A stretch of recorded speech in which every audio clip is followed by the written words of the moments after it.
I need to start uploading these again. Sorry. All right, everyone. As another night winds to a close aboard the Absolute, you note that your relative trail over the surface of Heidelin, or rather whatever the planet is called. I just call it the planet. Yeah, that sounds good.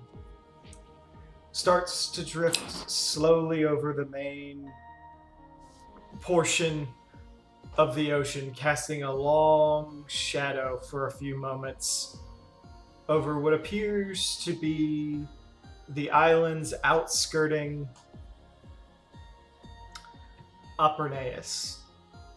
You know that your time aboard the ship is coming ever nearer to a close. And so you drift off to sleep, wondering what magic the next day holds for you.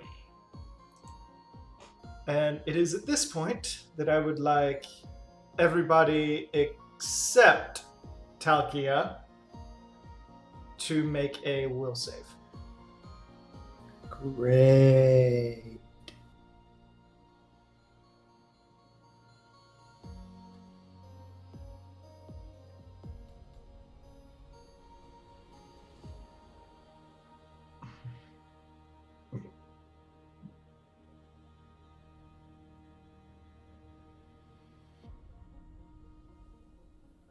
Okay, so I'm sorry, Fionn, a voice calls out to you in the middle of the night. And as you are drifting into sleep, the voice says, "It." You kind of feel like these gentle hands touch you and kind of pull you a little bit, but you feel that you're able to resist. And a voice says to you, "Come and witness what may pass."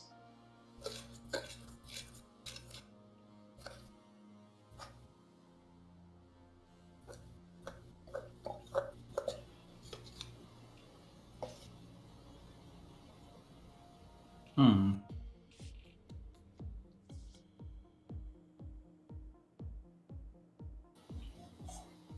Theon declines.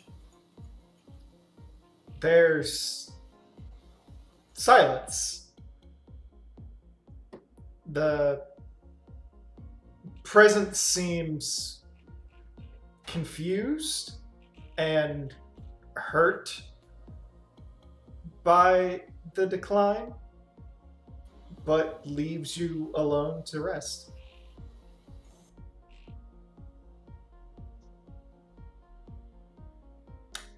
The rest of you do Theon's in a not. good place right now. She wants to avoid stuff while she can. Alrighty. The rest of you don't get an option.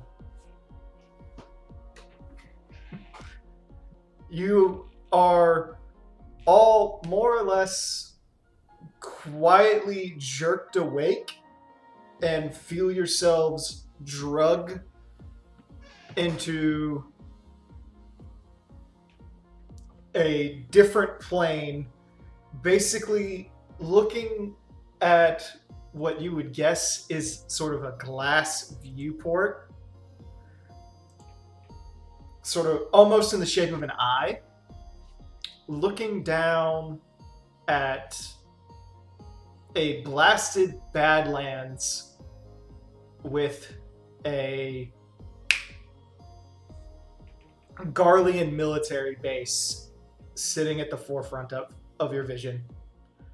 It's built into a canyon with a giant statue of Rauger sitting in the middle, waterfall pouring down the front of it on a partially cloudy day. You are all aware of each other's presences. Okay, this is weird. What's going on? Magic bullshit. I mean, yes, but a better answer would be good. Said come and witness, so this is either Somewhere that needs help or somewhere that's going to need help?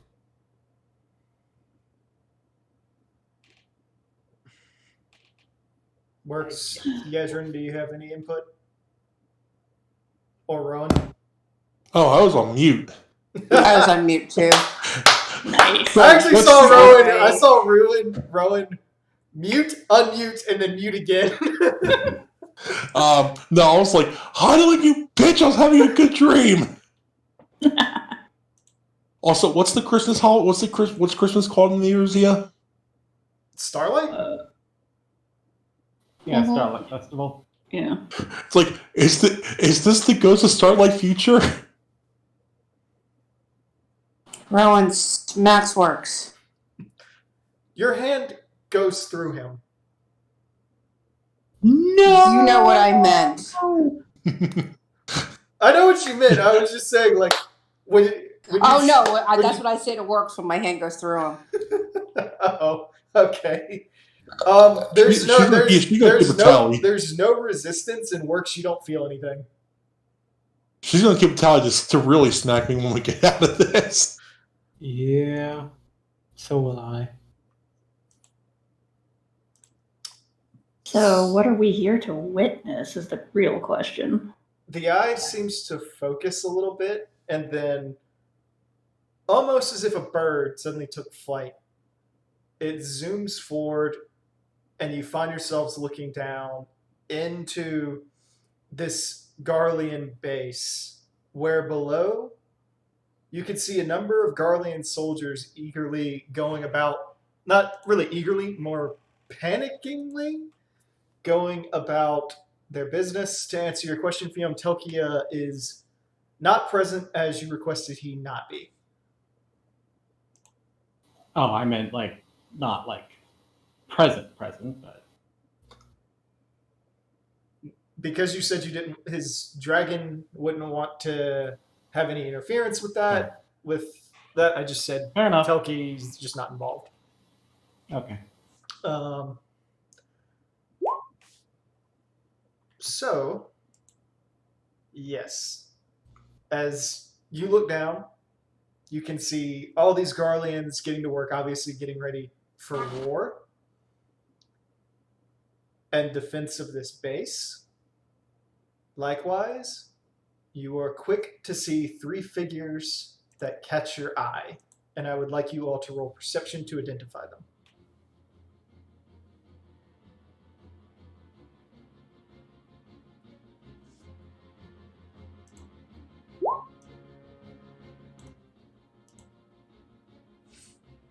Okay, so everybody, you rolled well enough to immediately identify a woman in a red suit of Garlean. I guess the best way to put it is power armor, dressed and slightly war decorated as Camilla. And then you note to her left is Gaius Van Belsar. To her right is Xenos Yegalvis.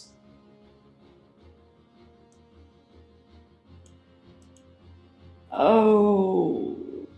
What? So that's what that fucker looks like. Hmm. At least we know Gaius is alive. That's good. If this is happening now. I have a feeling. I don't think we want it to. I don't think this is happening now because although Pam is hanging with the Guardians, I don't think she would have been. Promoted so quickly. Yeah. Where are they? Let's see. We're just at a base of some sort. At that point, Gaius's voice rings clear out in front of you all and says, Camilla, are you sure that you wish to stay behind for this? We know well and good that this base probably isn't going to survive the assault.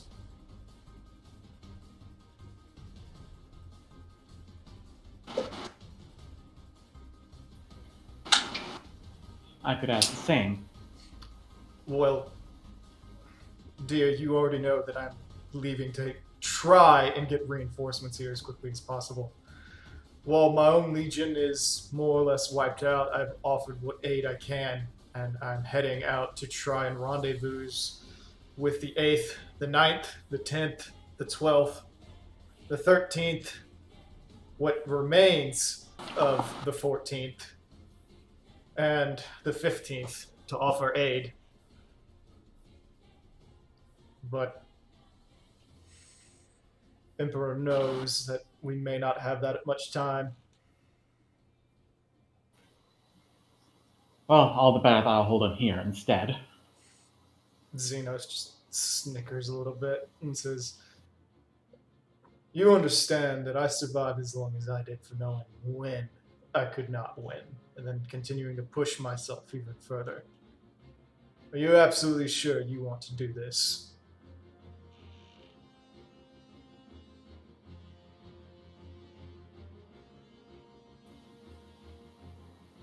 It's me he wants first and foremost.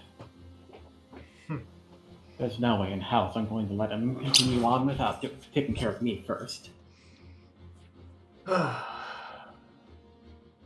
Very well. It'll finally get him to calm down, who knows. I doubt the I'm still glutton thinking is about fighting. in the mood to calm down. After what happened at the Praetorium in Midiarum.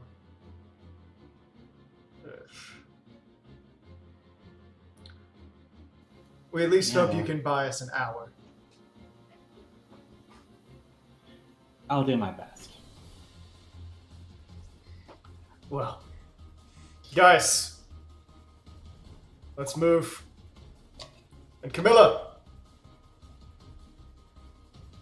the kennels are yours. Command them as you will. Just survive. At that point, Xenos marches off with Gaius. The Gaius kind of like looking behind for a moment before he stops and he salutes Camilla. Ken salutes back. What was that title again?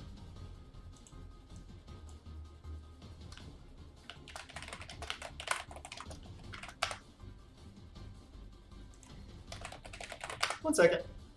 Sorry.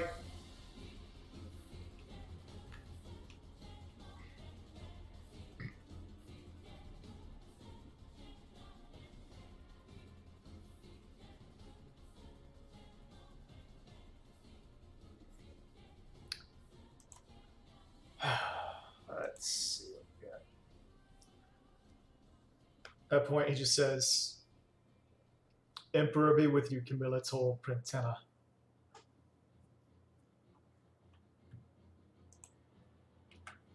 And the two head off in an airship. Yeah, this is definitely not happening now. She's a toll. Yeah. I'm now wondering when this is going to be.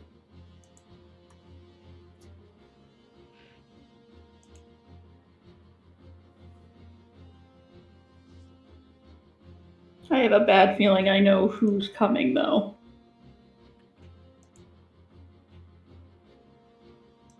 Someone who's made a glutton of gods or primals? Mm-hmm. So, Camilla, you have reign over the base. How do you prepare?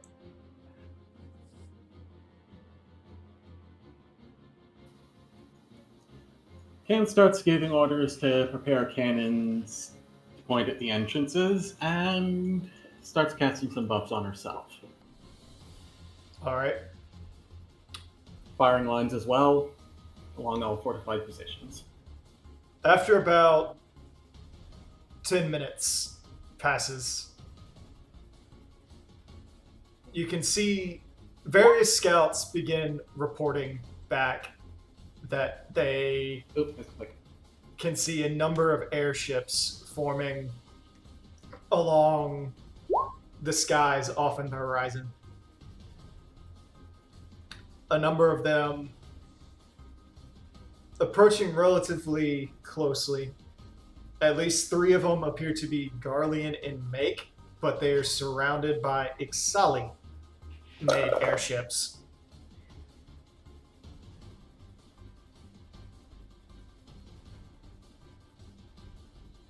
That does not look good. Is the anti-air fire ready? You hear a call out and says, "Yes, ma'am. It's ready, but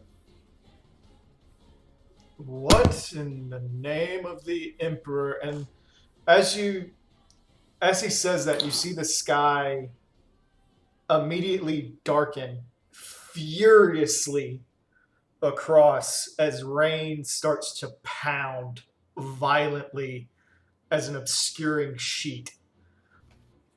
And it rolls, passes the base, and the air begins to swirl.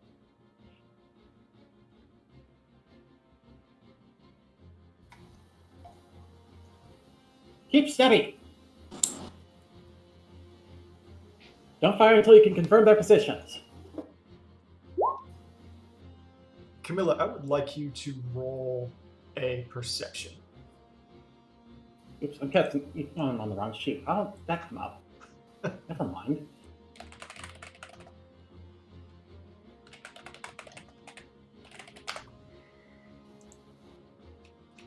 I just say force the habit and let it go. Eh.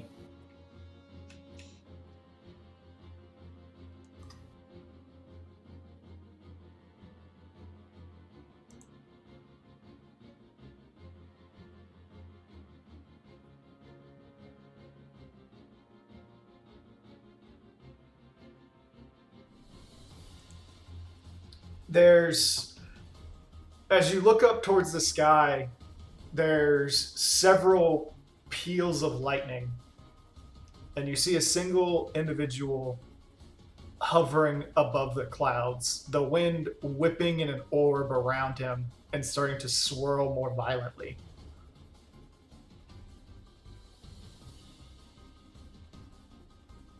Here it comes.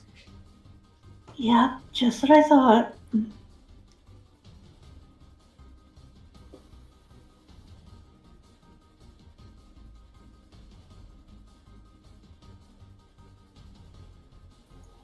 Oh, this is gonna be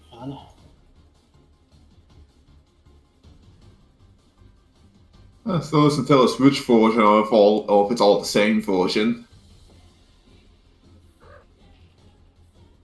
Hey, Opera. There's another call out, and suddenly several of the Garlean soldiers say, "Lady Camilla, orders!" And his voice is getting drowned out by how harsh the wind is getting.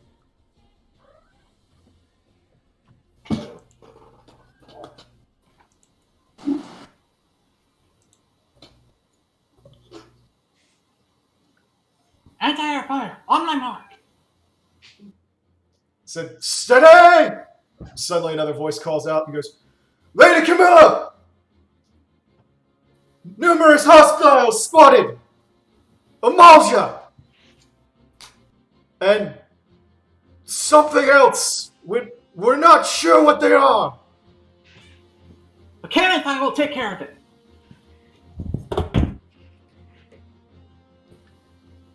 Cam raises her sword up and points it forward, firing at Ark.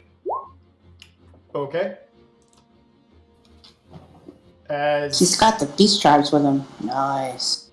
As everything starts firing at Ark, you watch as all the cannon shots and your spell are whipped around him by the wind in a violent reaction, just throwing them aside.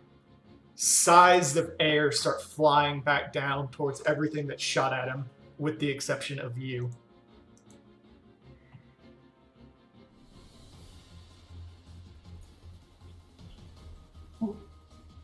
Keep cannons pointing at the main body of the forces. Anti-air fire, focus on any air signatures. At that point, Camilla, I would like you to roll Yeah. another perception as the clouds open and all of the air, literally all the clouds in the sky that had darkened it, have now formed a perfect kind of galaxy shape around him. and it's swirling. And you look down and you can see all the mist around you on the ground is swirling in the opposite direction. Ken decides now it's a good time to take off. You look up at this point and you can see Ark is not dressed in his normal attire. Ark is dressed in Azir's attire. Oh, shit. And you see his tail stand up on end and feathers start to rain down, rainbow colored, as for a split second you see Ramu, you see Quetzalcoatl, and you see Garuda all spin around him, jolt into his body, which then flashes a bright green, and all of that condensed air pressure, rain, and everything else explodes downward and hits straight into the base with all of the focused power of a Category 5 tornado.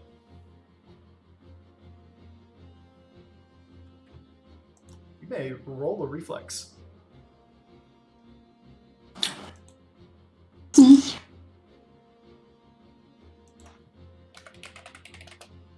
Doesn't matter.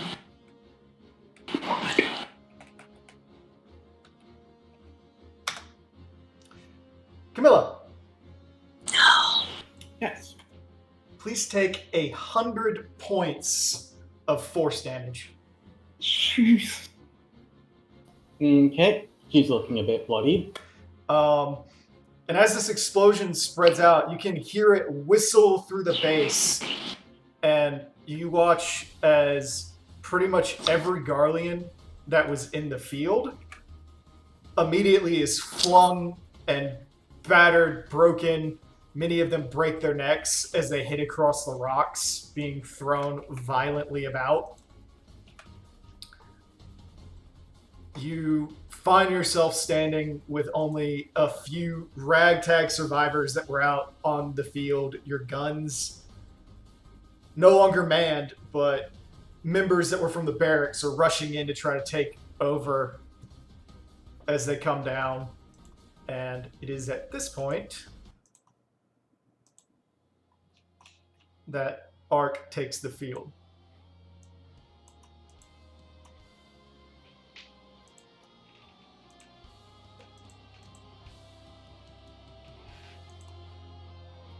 You look at him and you can see he's taller than the last time the party saw him, about 3 inches so. He's clad in Azir's jet black and gold armor. At some point, he grew out his Pajali horns, and there is this reflexive, burning energy surrounding him that just doesn't seem to abide at all. And then there's just this cold, eerie calm as he looks towards Camilla and then grits his teeth. And yes, it is.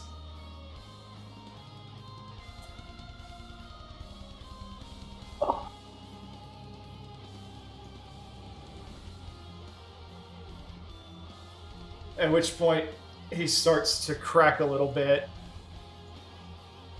And you see more of your Garleans start to take a field. And as they do so, Ixali, flying on their own wings, begin to descend from the sky and swoop down on them.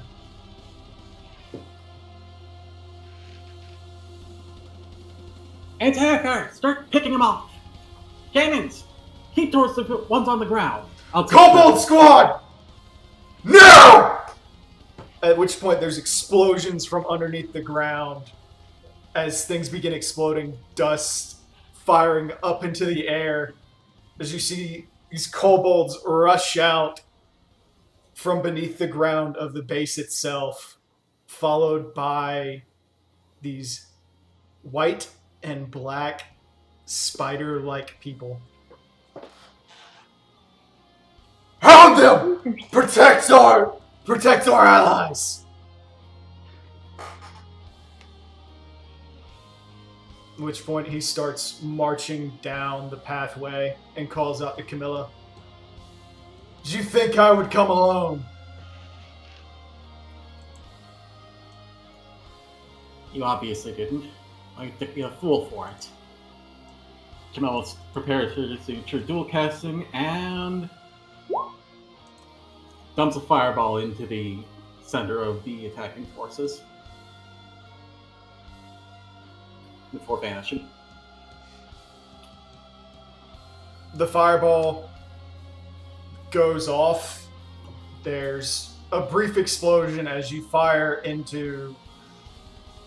Are you firing into the Amalja or the kobolds? The kobolds and spiders.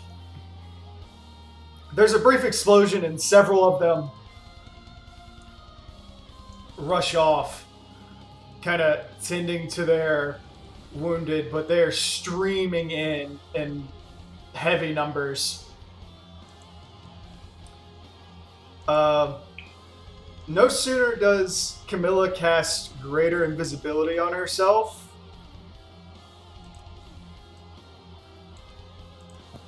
And a fight.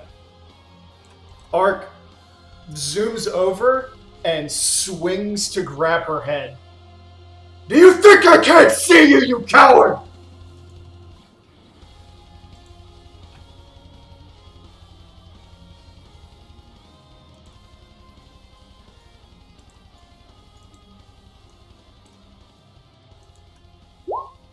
$32. Thanks for coming in to see me. 32 against your CMD. Let's see.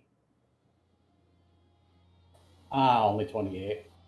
Yeah, Ark grabs Camilla's head, and at this point she can just feel this maelstrom of energy coming off of him.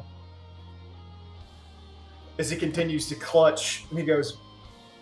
And not only that, she can feel that there's like 7 other hands holding onto her head at this same point, kind of choking her with aether. As he begins to lift, and he says, "You will not get away again.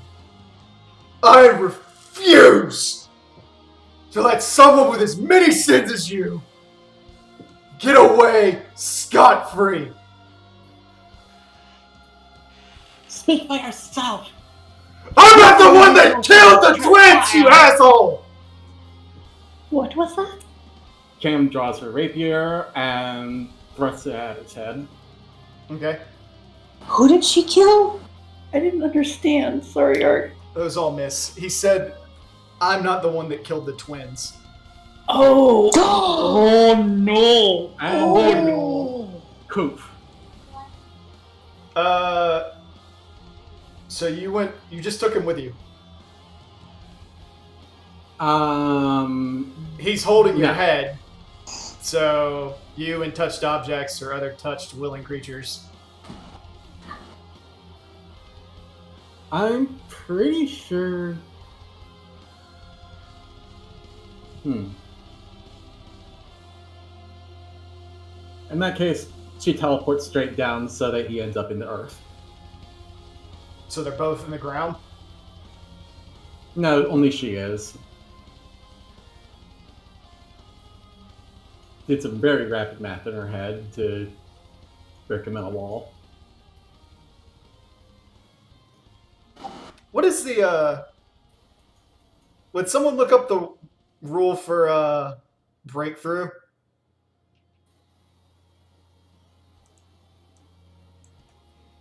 You mean like into a wall? Yeah. Well, in this case, you take Like the size boost thing that it just destroys it because he's too big. At this point, I don't think it actually counts because he just teleports into a random open space in a certain location after being bricked. Kind of like a semi-telefrag. There's actually rules for teleporting enemies into the ground, and you don't automatically break anything for teleporting into the ground. I can actually find that. It's like offensive teleport or something. Yeah, I need to see that.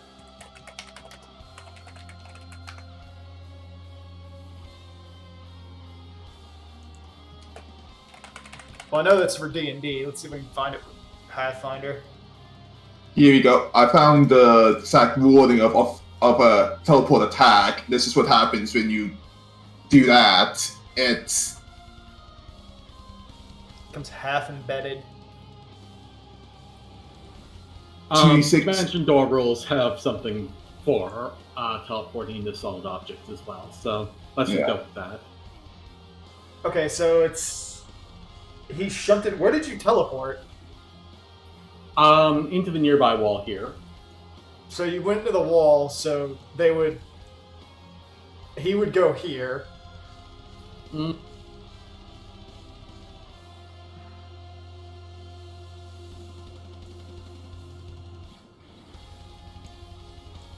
So he would be freed up and shunted there. Where would you Not get there. shunted One to? random location within 100 feet. That's hard to do, but I guess you could roll a... Oh, you already did the walls, Fiona? Yeah. So...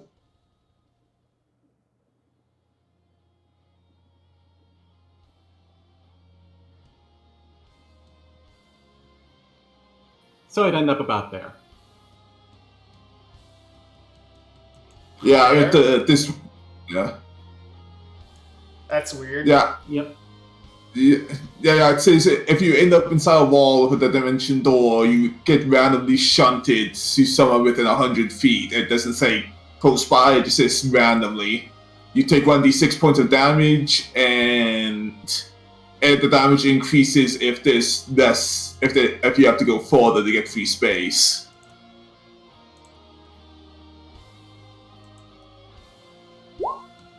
So nowhere near as bad as getting teleport attacked.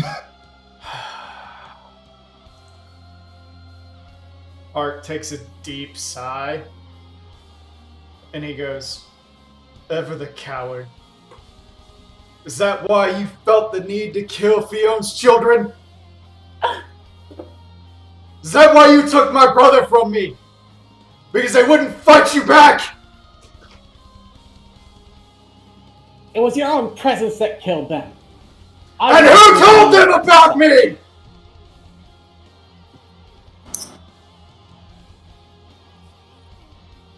You took everything from us! You burnt our homes to the ground! You killed our children! Our families! And you dare preach to me!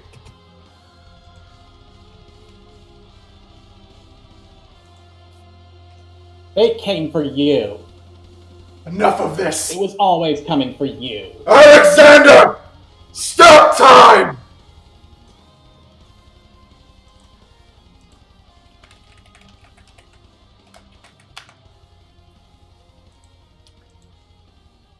There is silence as everything stops. And you people wouldn't let me kill her sooner. Look at what she did.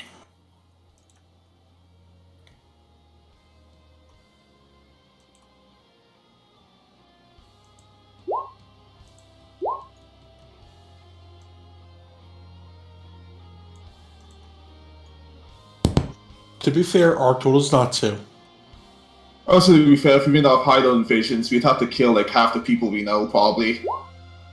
Hey, I have no qualms killing Cam if it stops all this from happening. I mean, Because like, obviously this No. is the future. Fiona doesn't have any kids that well, we know of. like I say, if we go off Highland Vision, we'll have to kill half of everyone we know, because all could possibly destroy the world. I think we have a few visions of some of us doing major damage. Yeah, I would still say we could still kill her if we know loss. Camilla, Yes. time resumes. The moment it does, you feel Ark's hand on the back of your head, clutching violently, 41 on the combat maneuver, and you see 2 floating orbs of ice in front of you, and you hear the word equivocation before they both explode. You may roll 2 reflexes.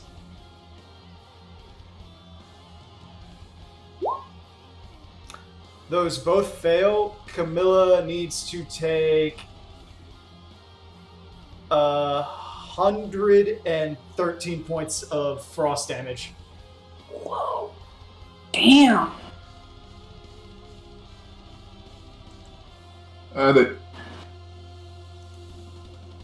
For the sake of it, I will let Camilla be at 1 health, because I know that would kill her. As he's still clutching the back of her head.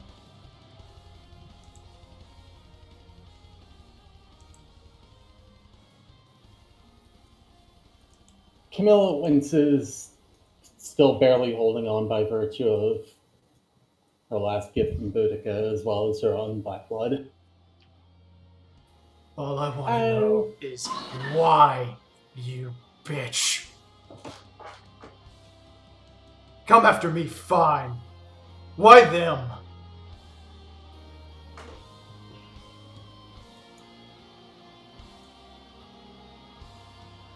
I only ever told the truth. And I protected you from those that wanted to kill you. I gave you every mercy. I brought you into my family. I never intended for these things to transpire. No, you never became intended too for powerful. any of You your became actions. too dangerous. And who cares? You're running around with Xenos, of all people.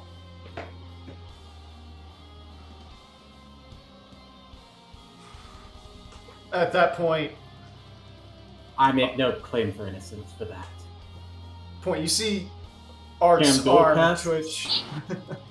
True strike? Okay. And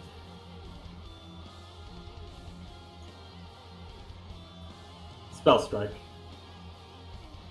Okay.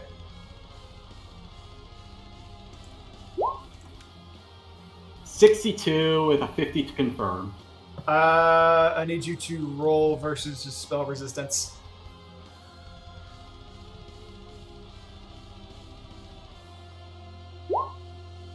That clears, however, Ark is immune to fire damage. That's fine. He's still going in for a stab. Just fine. It does not confirm, but it does hit him. Not even on a 50? I see a 30. True strike. True strike applies to both Okay, attack. then yes, that does confirm. That's my bad. Sorry about that. I'll see you in the deepest of hells. We're both going there together. Oh, yeah! Fire on my position! Ark just smiles a little bit as he continues to hold Camilla's head. At which point, several arms burst out of the back of his shoulder. It was only a thing. As well as he just clutches her and throws her across the water like a skipping stone. And as it bounces, Cam hits the wall and slides in. And again, Cam still technically has her overland flight, so unless you canceled it, she could stop herself quite easily. sure, as an immediate action, he uses Deny the Sky, and you're no longer allowed to fly. Okay. I can. Yeah. Camilla bounces, hits the wall with a splat, and the cannons fire on Ark. Ark still had Winds of Vengeance up, so all of the cannon fire is negated.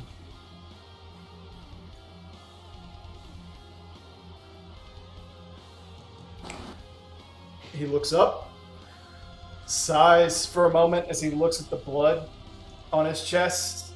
Kind of Actually, wait. Hold on. talking about Winds of Vengeance.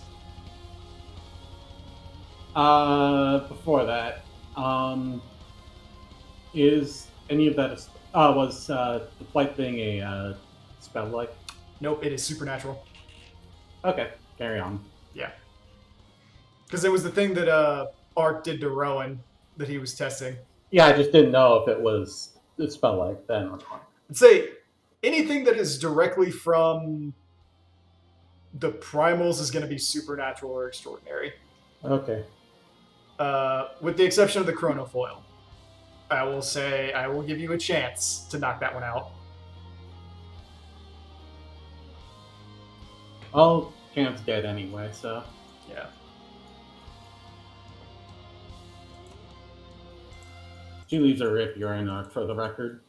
Yeah, he's like looking at Enduin as he's like looking down at the blade in his chest and kind of coughs a little bit of blood before he looks up and calls out, "All of you! Slaughter! Kill all of these bastards! And Drakari! Drag their bodies to the depths and prepare the ritual! We march on Garlemald! We march with the Varillians! They will know all of my pain! You! Resuscitate the woman! I'm not done with her. Torch. Oh, wait, am I not supposed to be saying that? And she looks around at How much everybody. did Cam take from hitting the wall, by the way?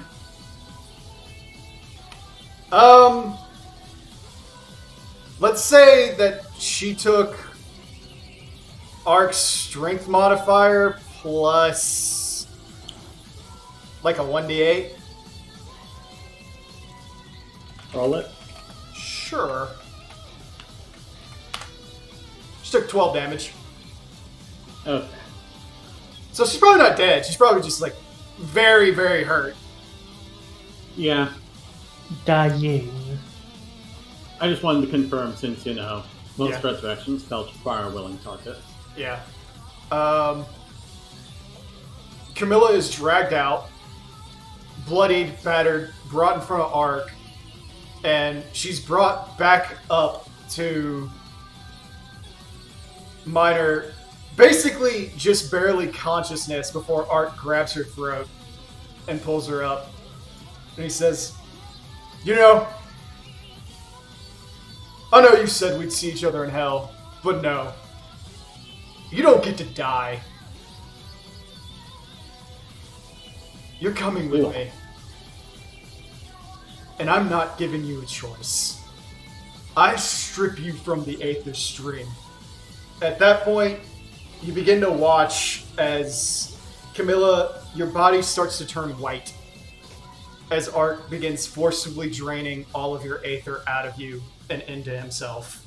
The ground around him turning white at the same time. Aw. Oh, Ark, no.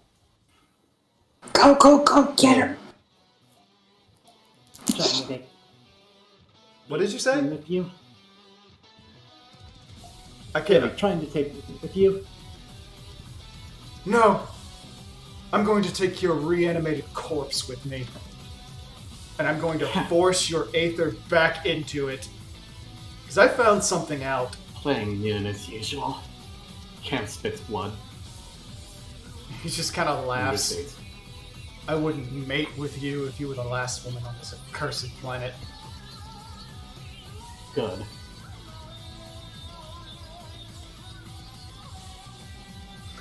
But no, I found something out. When I strip all of the Aether out of a body, regardless if it has the blessing or not, I can temper it afterwards.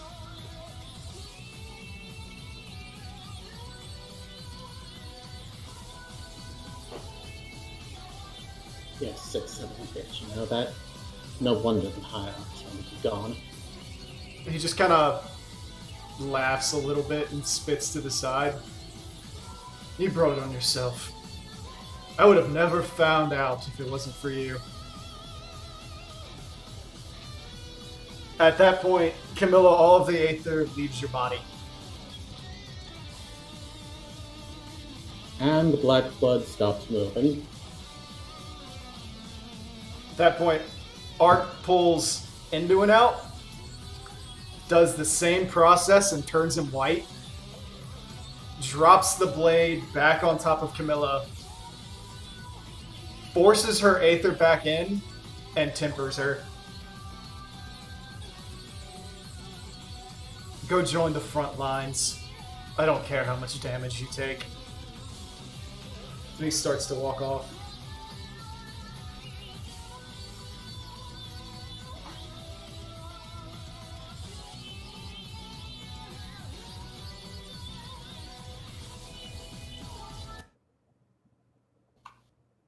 Oh, Ark, what have they done to you? At that point, the voice from earlier comes back and says, process. And you all return to your beds.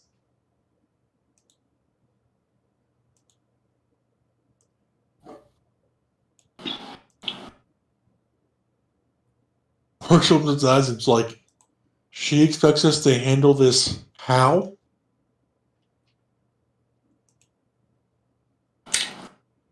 That wasn't even Heidelin's voice, was it? You're not sure. It sounded like Heidelin. We're expected to handle this how? Are we even sleeping in the same room? I don't think so. Yeah, I think you all have different rooms. Sure, No, as but- hell no, not but- sleeping in the same room as works. Unless he's saying that to himself. Yeah.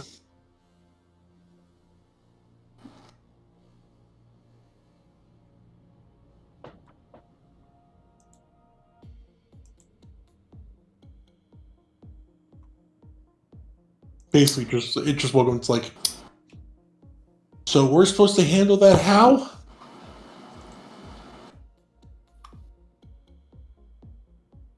I don't recall being the warrior light. Dax just staring straight ahead as she wakes up, and she's just holding on to Date. Date is spooning with you. He's not saying anything. You open your eyes and you just look out and you can see the planet beneath you.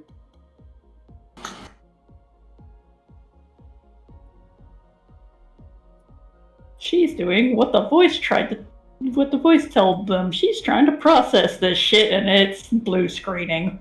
That EXE here stopped working. She's a 404 error. Decote has errored. Please restart. Oh, man. I forgot to mention something else. Okay, go ahead tell. and mention it. Huh? Do tell. Ark was supposed to yell at her that Ia and Azir were gone because of Cam 2. Just hiss. Rowan pipes up over the link shell and says, maybe I should have killed her when she took my soul. What? Blame Mark for that one. He told us.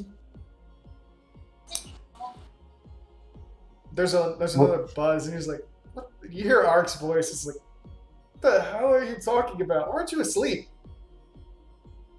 Why don't we all meet in the food area, have a little midnight snack, and chat? Kato May I puts ask his... what is going on? Kato puts a finger to the link pearl and uses Unstifled Yawn.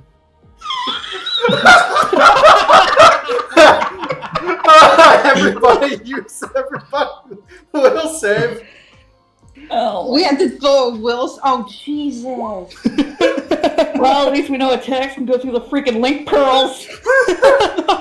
Well, it's sound based, and I will say I will allow this one. Kata, what was the save on that? Hold on, I'm bringing up the sheet to check. Because I think Yedrin and Fiona failed, but everyone else passed. I technically have a +2 against Seep, so 21, but still might fail. Not like Yedrin would care much anyways. If this is a compulsion, the got even worse. Yeah, it says you get -1 versus compulsion, so it's an 18. I mean, yeah, it's 16. basically. What Really? is the formula for it? You just gave me a DC 16. That's all you gave me. Let's go ahead so it's not completely worthless at this level and make it similar to most other ones. So 10 plus whatever your primary modifier is plus your Half your level, usually. half your level. Okay, so 10. It should be like 19. 19. So 19? yeah. Yeah, Yeah, okay. So I have a modifier of 4. Fiona's back to sleep. Just all Fiona hears is "Oh, sleep," and then it's just like plunk. It's not your night tonight, Fiona. Evidently not. Oh, Kato put himself back to sleep. That's all he really wanted. So Kato and Fiona out cold. Quick, someone give me a bowl of water, some shaving cream. So wait, what was the save DC? 19. Ah. So Yedrin just made it. Well, Yedrin has a Just Yedrin has a thanks plus to a compulsion penalty. Yedrin has a +2. Yeah. Technically, well, no, Fiona's still got the compulsion going on. But so yeah. God,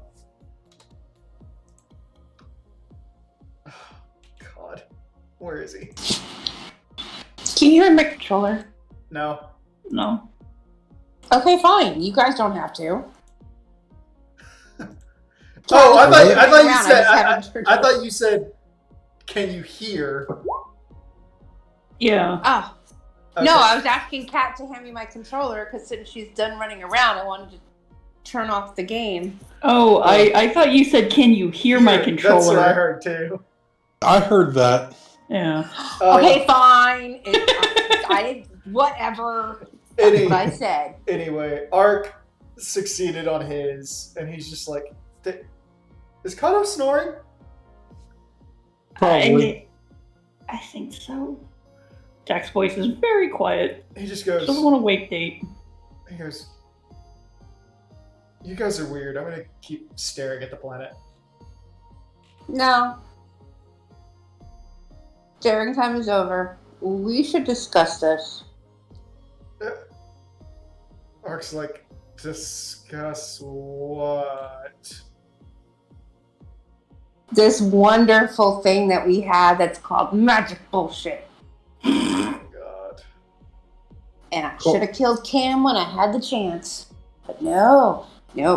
Somebody with a long tail and spiky ears and fucking lightning said, no, don't do it because I'll get you back in. Ark is very quiet. And he goes, You better explain so she doesn't sound completely insane. Hylian, we're assuming it's Hylian or one of our various interested higher powers are tossing visions of possible futures at us. okay. Yeah. So Well, instead of fortunately- talking through the link shells, let's go downstairs, sit down at a table, and hash this out, or go wherever that floor is, floor 8. You suddenly hear a voice come over the link shell, and it says, "Children, if you don't all go to sleep or get off the phone, I am going to put you to sleep." I was gonna say, we Do could it. sleep. Do it. Might have at How are least you a day. sleeping? We'll probably have at least a day of travel. We can sleep on it and talk when we're not half dead. And when we can have everyone there. fine. You hear a noise as Rowan rips her link pearl out. Good night.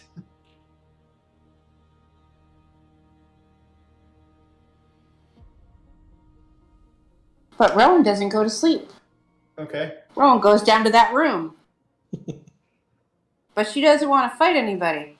She just flings fireballs on the wall. So she goes down to the simulator. Okay. Chucky waves to her. Oh, hey, stop. How you doing? And Rowan's like, load up, level 1, Cam. Die! Can't sleep. You? Ah, dreams. They suck. I can get that.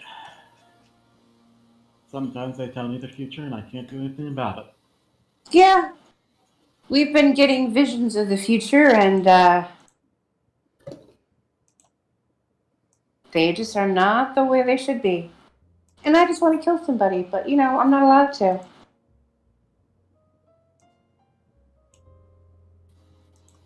Ever thought about trying to solve things in a way that doesn't involve killing? No, she deserves to die. Right, this sounds like something I shouldn't get involved in. There's Chucky just this goes back other to member. practicing Oh, his kicks and punches. okay. So Rowan's just like flinging fireballs, trying to get her aggression out.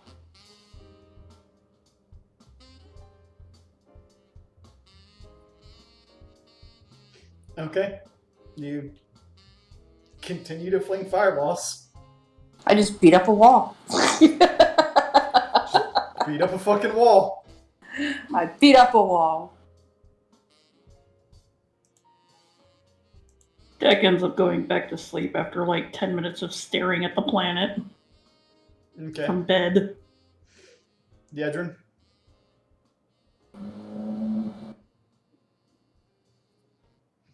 Technically doesn't need to sleep, but might grab it anyways. Okay. Works. It's like, let's go back to sleep and see if we can find that same woman. That same woman? Yeah. Ah, you're having one of those dreams. Okay. Yeah. Wow. Oh, I get it. Try still striking out my dreams, though. Yeah, most definitely. If you strike out in your own dreams, dude, you really need help. Okay. Let's be That's fair. I didn't understand what you were saying at first. I thought you were like, let's see if I could dream and like go kill Cam myself. I will dream fight. let's be fair to Warx. With how messed up dreams are, unless you are a lucid dreamer, you probably can't tell if you're striking out or getting it. After a while, Takia stretches and pipes up. Hey, if it makes you feel any better, if I haven't jumped about it, it's probably not happening anytime soon, right? Well, seeing how one of our party member doesn't have any children, I'm thinking it's good down the road. But, you know, an ounce of prevention today could probably save lots and lots of bloodshed down the road. But I'm sure that's probably unethical. Whatever. Well, do what you need to. I'm gonna try sleep again. Telki, there's you receive a mental message from Ark. You got a minute, buddy. Hi, what's up? He thinks back. Head down to the observation bay. I want to chat for a minute. Right out. And he says, I'll put you to sleep right after. Chokehold. Not sure how to be about that, but okay. Takia just heads off silently. When you arrive in the observation room, you see Ark is floating in a cross-legged position. He's got his hands in his lap, and he's just looking down at the planet.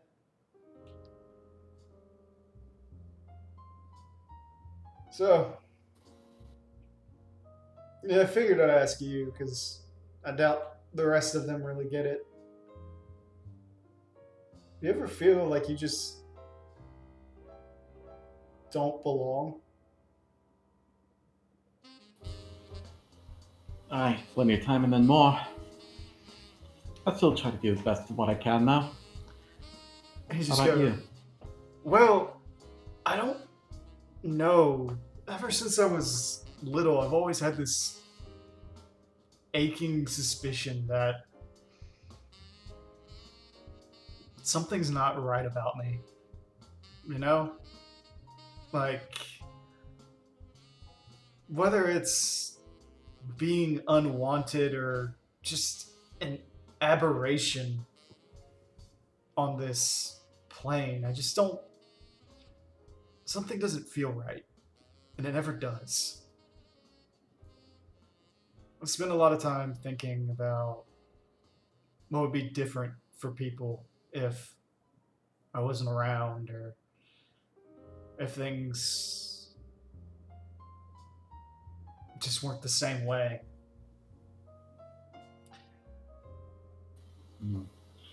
Tukia plops down beside Ark. Well, he's space floating. Fair enough. I mean, Okay. you're in zero gravity, Plops down so the space behind him. he's like, takes a minute to get used to. That does. And honestly, like, I get you. I really do. Especially as of late, things are just so confusing, so many questions, so few answers.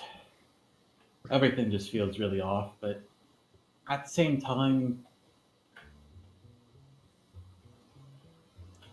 doesn't dismiss what all good we've done in the world either. Imagining if we weren't here, imagining if things were different. I suppose not, but I don't know. I feel like I always end up making things worse.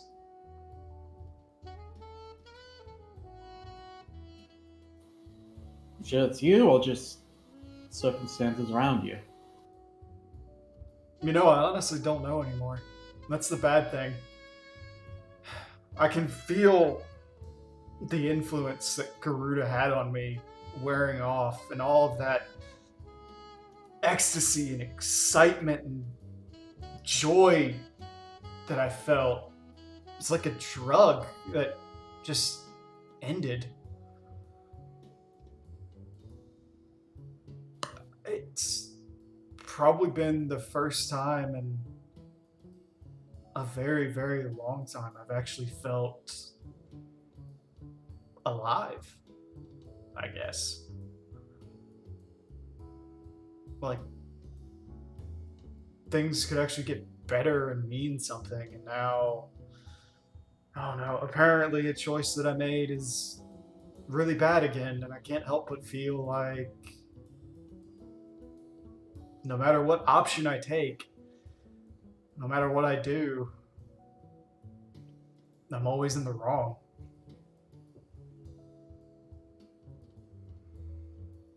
Like, I'm gonna hurt somebody if I do something, but if I don't do something, people are gonna get hurt. And I'm left just with this weird situation where I have the power to make changes, but those changes are rarely ever anything anybody ever wants. Or if they are what someone wants, it suddenly becomes what they don't want shortly after. Well, think of it this way. If you get caught worrying about what you do or not is going to set things right, then, well, odds are something will happen that you could prevent, and you'll be kicking yourself for that all the same. I don't know. May as well move forward by trying to do the best you can, you know? I guess so. It's just weird. I always feel Yeah. like it's never enough. You know? Like, I'm just struggling against nothing and getting nowhere.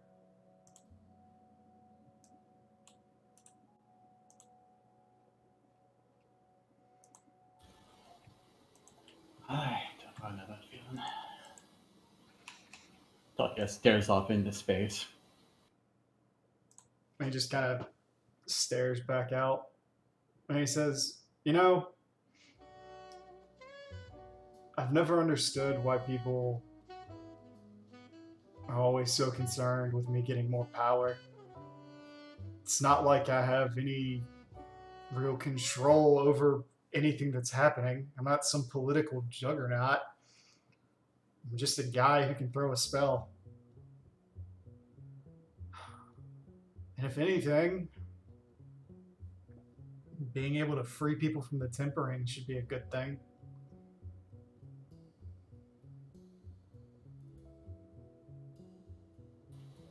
Well,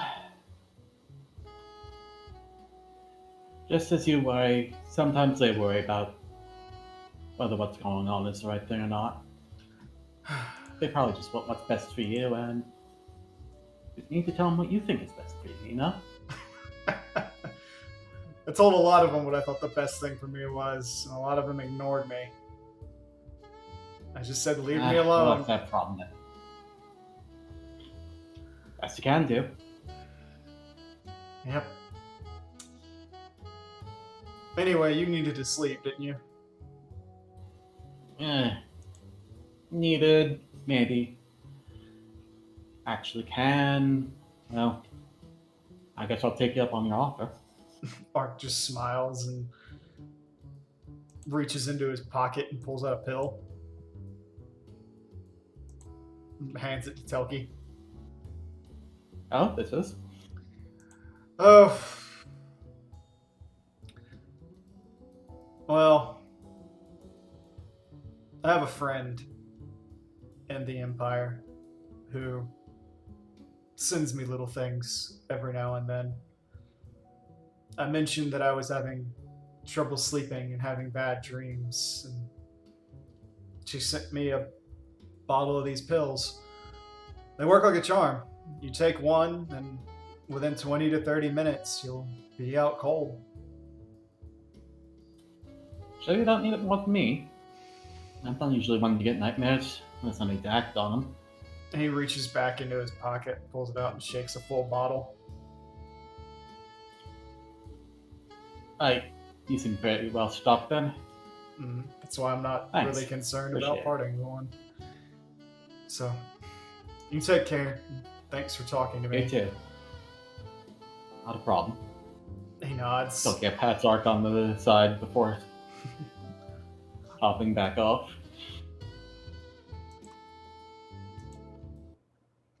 And with that, everyone rests for a day.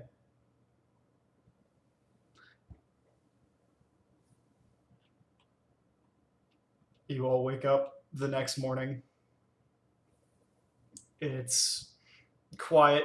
You can see the faint shimmer of the sun coming out of the planet from each of your windows. What do you do?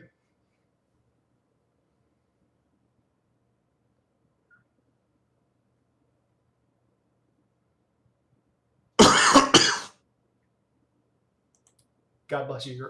Works. I look for my Thank you. eardrums because they just popped. Sorry. No, I know I've done that too, so I'm just teasing. I look for bacon. Okay, so John goes to get breakfast and see what the hell everyone was talking about. Yeah. Hopefully. Jack's gonna get breakfast. So, as you all come downstairs and enter the kitchen area, after following the instructions that Dak gave you a couple days ago, as you come in, the kitchen operator that you now know as A7X00 calmly greets you all, does a brief scan, and prepares you whatever meal is first and foremost on your mind at the moment. So all I get is bacon. It actually comes back and it brings you a bacon meat pie sort of deal with a big glass of milk and a little side of fruit sitting on a little bed of kale. Tucky Rowan also takes the comes kale down and and- puts it in the garbage. Would be better if I said spinach. Oh yeah. Okay, spinach then. Don't like Tucky scale. also- I like kale when I it's like when it's kale. cooked right. I'll eat it raw. Oh, I fucking I've love broccoli never- in all its forms. I've never had kale, so I can't judge. But yeah, Tukia also comes down, thinks about meat buns and xylec milk tea at the kitchen operator, and plops down while munching. Okay. Rowan looks over at Fiona, looks down at her tummy, looks over at her, and just starts eating.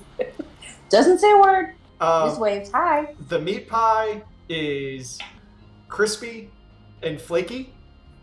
Nice buttery crust. On the inside, there's probably about 6 pieces of bacon interspersed between this like gooey pulled pork stew sauce Mm. inside of it with like little hints of onion and celery, salt, things of that nature. You also taste Yum. little hints of red wine. So Dak, Fiona, Rowan, and Telki are all downstairs now. Kato's coming in too. I was gonna say probably end up down there relatively soon. Not gonna say anything better to do and know it's stuff happen eventually. What is Tutsetsai? That's Mongolian milk tea. What did you say? Something Mongolian milk tea? Yes. Yeah, it just produces it. Sorry, I wanted to make a Hitchhiker's Guide reference. Well, considering all the like Monty Python references and everything else we do, sure. Sure, go yeah, for why not? it. We don't do enough hitchhikers. Yeah. So, all right, Yedrin, you get your little bacon-wrapped cups with slightly runny eggs inside. Got like a little avocado base to hold it. I was just looking at breakfast ideas, pictures. It's like, okay, yeah, that looks good. I'll take that. Kato, what do you want for breakfast? He's gonna have like your A man. typical, well, also yes, but your typical like British breakfast, but except for salad. So, a full English? Yeah. It basically puts down like a cast iron skillet in front of you, and like 7 minutes later, you've got like baked beans, bacon rashers, sausages, eggs, like all the mix-ins. Did I do that to you, Hood? Dak, you get your casserole. It also gives you a little fruit bowl and some whipped cream, And some orange juice. and you get some orange juice. God damn it, Kato, I just saw you run party chat. Damn it. At this point, Art comes in. He looks up and he goes, "I'm feeling like something sweet." And then a few moments later, you see he's got like a 4-stack of rolled crepes with a sweet mascarpone filling and strawberries across the top and a little powdered sugar. He's also got like 3 sausages, 2 eggs, and a glass of milk.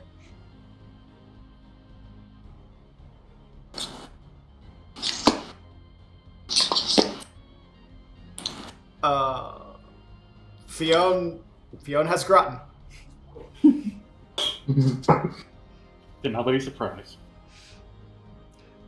Fionn gets a Chantanelle Groton with Halvone cheese that's been kind of baked to a perfect golden crisp on the top of it. Nice ooey gooey. It almost looks like a lasagna.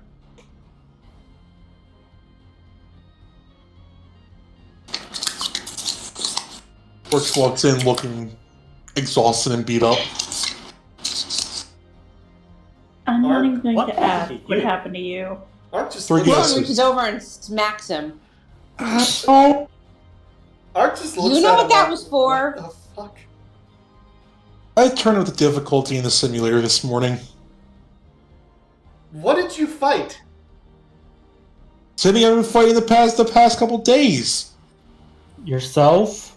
No. You've been fighting Ashi, now? haven't you? Yeah, I'm getting closer, but I'm still having trouble with that parry of hers. Ark just kind of rolls his eyes. He goes back to his crepes. Walks over to the robot. Steak, rare. 3 eggs, over easy. Side of home fries, slightly charred. There's a beep. He gets oatmeal. I'm so sorry for this works. I'm just gonna mess with you for a second.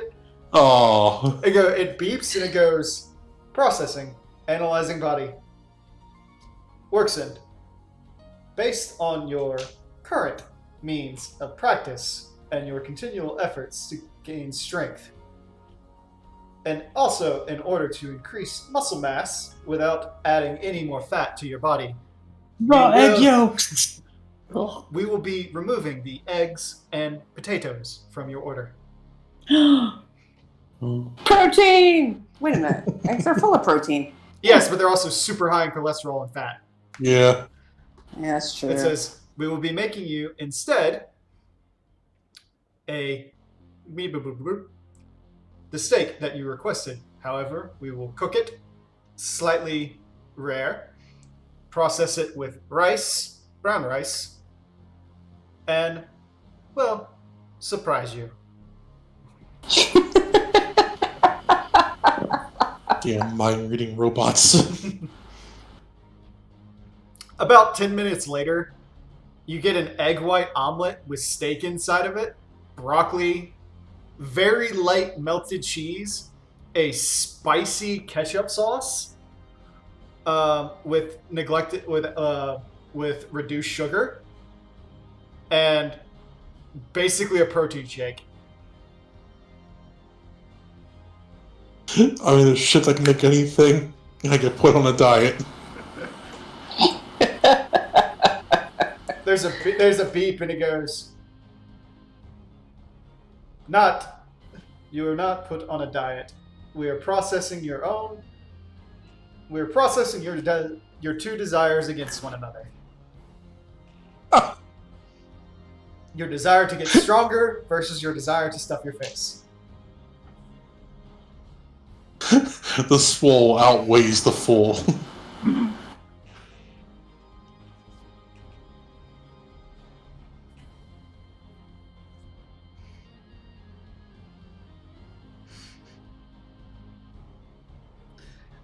It's like that's like my ideal breakfast, though. What, the home fries or the omelet? The home fried, the original order. Like my home Now I fried, want really home crispy. fries. I kind of want French fries too, but I'm actually dieting right now. The only starch I've been having is the lasagna I made because I don't waste food. I had a huge burrito for lunch and I'm still not hungry. Yeah, I had burrito for dinner. Anyway, so you're all sitting around eating. The robot has disappeared. And Ark's looking around the room at all of you and goes, okay, so Broen, please explain what the hell was happening last night, or were you just having night terrors? Well, if I was having night terrors, everybody was in it. I So, He don't goes, swallow. what? so remember when wonderful Heidelin took us off and messed with our head?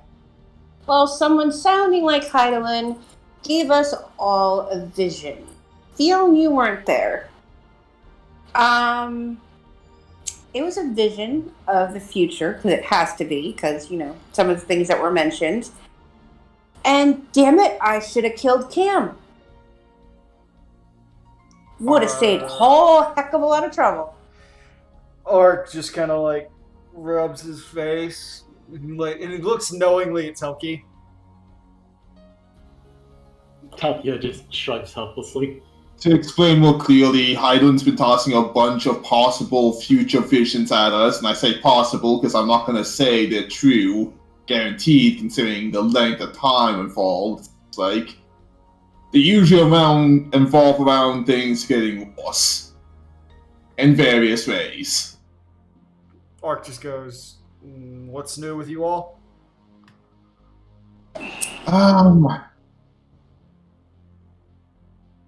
Trying to. It's Doomsayer. It is visions of destruction and death and violence. Well, okay, And- let's be straight up with this. Are we going to deal Ark in on all this? Because if we are, we must be straight with him instead of scrolling around the truth. Yeah. Well, of course, you know, considering what was passed in before in the very beginning, part of that second vision actually makes part of that sense. Meaning Cam was behind it, not who we were afraid it would have been. I don't think we were afraid of anyone being behind it. We were just afraid of it in general. Wait, what visions? The ones I had. Smack's working the head again. Damn I it, was- pay attention. I wasn't there for that. Out of character, Works was not informed of that. I thought, no, that's right, we didn't. That's right. The He old- was too busy off fucking doing his training in the woods. I think the only people that were informed of that were Fionn, Rowan, and Yedrin. Basically, I was like there. oh, okay, Kata was Yeah, there. Kato. But That's right. okay, Leon frowns. but You since weren't there. You were getting swole. Oh, right. well, that just take that smack on credit, because I'm sure you'll come up with one so that yes, deserves it. if we're gonna full deal in Ark, we might as well start from the. I'll start from the beginning. But We agree on- before you do that, he looks at the robot, and it gives him two Did prairie. it disappear? Huh? He looks Did up you where say he looks up disappear? where it went, and it comes back down, and it gives him two prairie oysters, and a shot of tequila, and he just downs them all, and he's like, "Okay, all right, if we're gonna talk about magic bullshit, let me get loaded first. All right, let's go." Okay. Well, I think No, Kato's yeah, just Kato is literally just staring at him like, what the absolute fuck did I just watch? Oh. so. In all respect to you, Hunt, I think it should be Tart to say this, as they were given to her. Well, the thing is, this starts all the way back in Arpaneus if we're going to go for the full story. Okay, I wasn't fully informed of what happened with Abernaeus. So, How about Okay, how about fine, you so- guys just take turns? Art just says as he's like just kind of like leans forward a little. I can handle the Arpaneus part if someone else wants to take the 3 visions, and I can do the last one. Someone else can do the last one. you do Abernaeus, and Tart will do her visions. And then Yeah. Ark's like, okay, Yedrin, you start. Dak, you take the middle. Rowan, you finish. Okay, the Arpaneus part's really short, but around the time that did you notice the whole thing with Liu? Well- Tapia raised his hand. Yeah. I felt that. Yeah. Well, I felt around that. the time we were informed that Highland decided to toss visions at potential replacements. Some of these replacements are very not nice replacements. Some of them are a bit better. Okay. I think we were only informed of one of the multiple visions they were given, but it was one of a possible future where you eat so many primals, you basically turn into a giant quetzalcoatl and nuke the world. There's a pause, and he goes, okay. Tracks a bit. How many is too many? What set me off to make me change like that? Well, Because You know how these visions go. They don't tell us that shit. They just tell us the end result. okay, the problem with that is I might have already eaten too many. well, the thing is, we're not even sure if too many or personality change or whatever. He just sighs a little bit and taps his head. And at this point, I have full control over them, so. Okay. Dak, your turn. Are you done, Yedrin?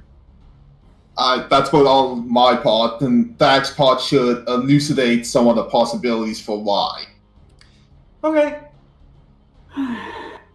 Dex just holding her head a little bit. I saw the homestead. 3 visions. The first one was the homestead burning. And you were over Lavender Mouse telling her that you wouldn't let her just die like this, and didn't see any of us anywhere, but the homestead was burning. Mm-hmm. Don't know what happened after that, but it went to another vision automatically where you ate some giant robot.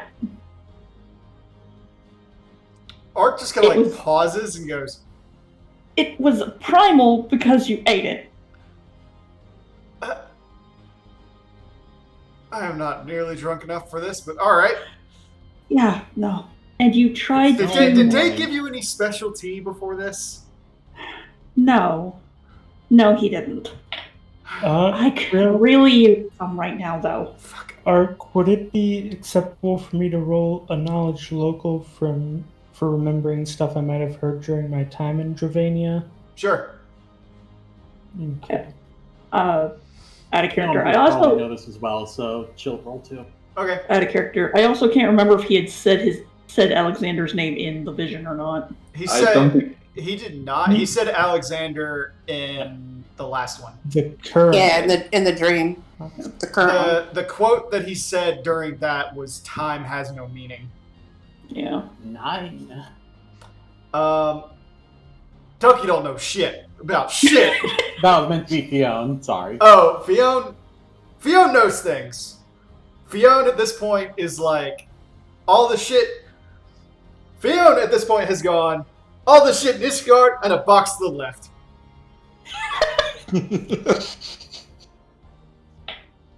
Fuck that place. I'm on an elegant spaceship.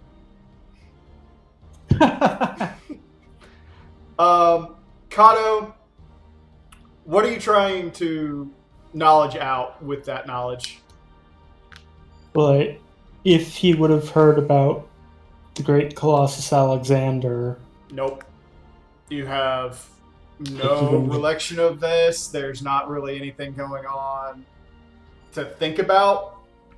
The most you can think about is in some studies that you've done, you're like, oh, that might be something from the Clockwork City of Gog, but that's it.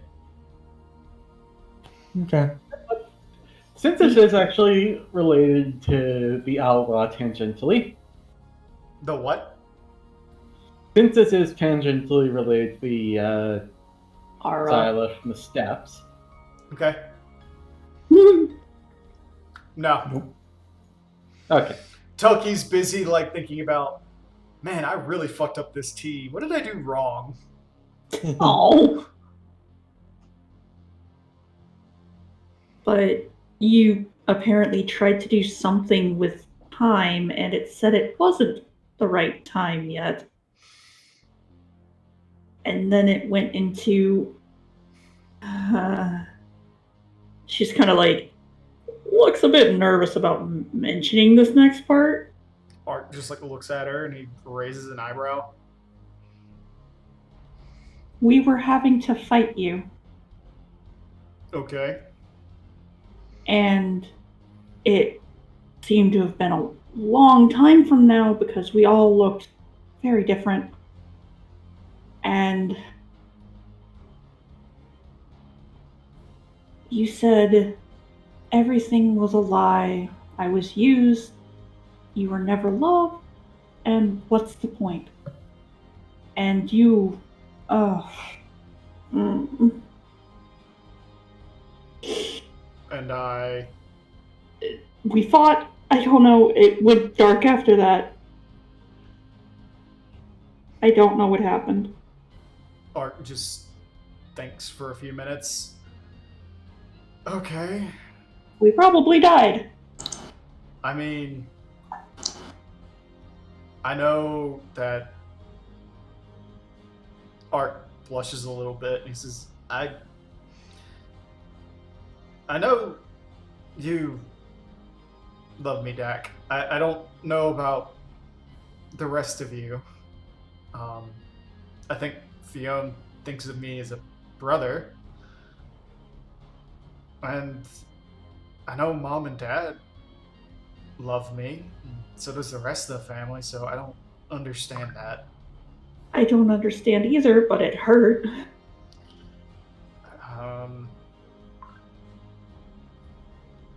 Anyways, Rowan? So, cut to last night's stream. We're viewing some Garlean base, and Gaius von Balsar's there. So, yay, he's alive. Xenos was there. Okay. And Camilla, dressed in highly ranked Garlean armor. Mm-hmm. Not to mention sporting the name Toll. Exactly.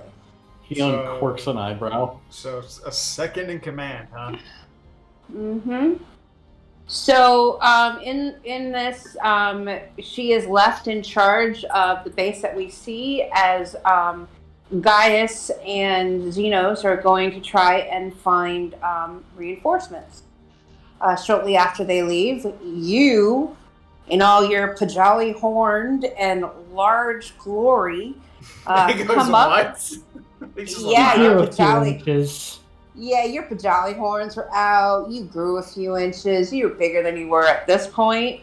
You were wearing Azir's armor. Yes. Okay, well, he never takes that stuff off. It gets worse. It gets worse.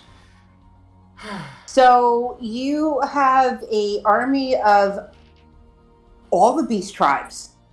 There were Amalja, there were Exils, there were Kobolds, there are the spider people that we met in the caves. The goblins. Oh yeah, when Cam took my soul. Anyway. Almost died.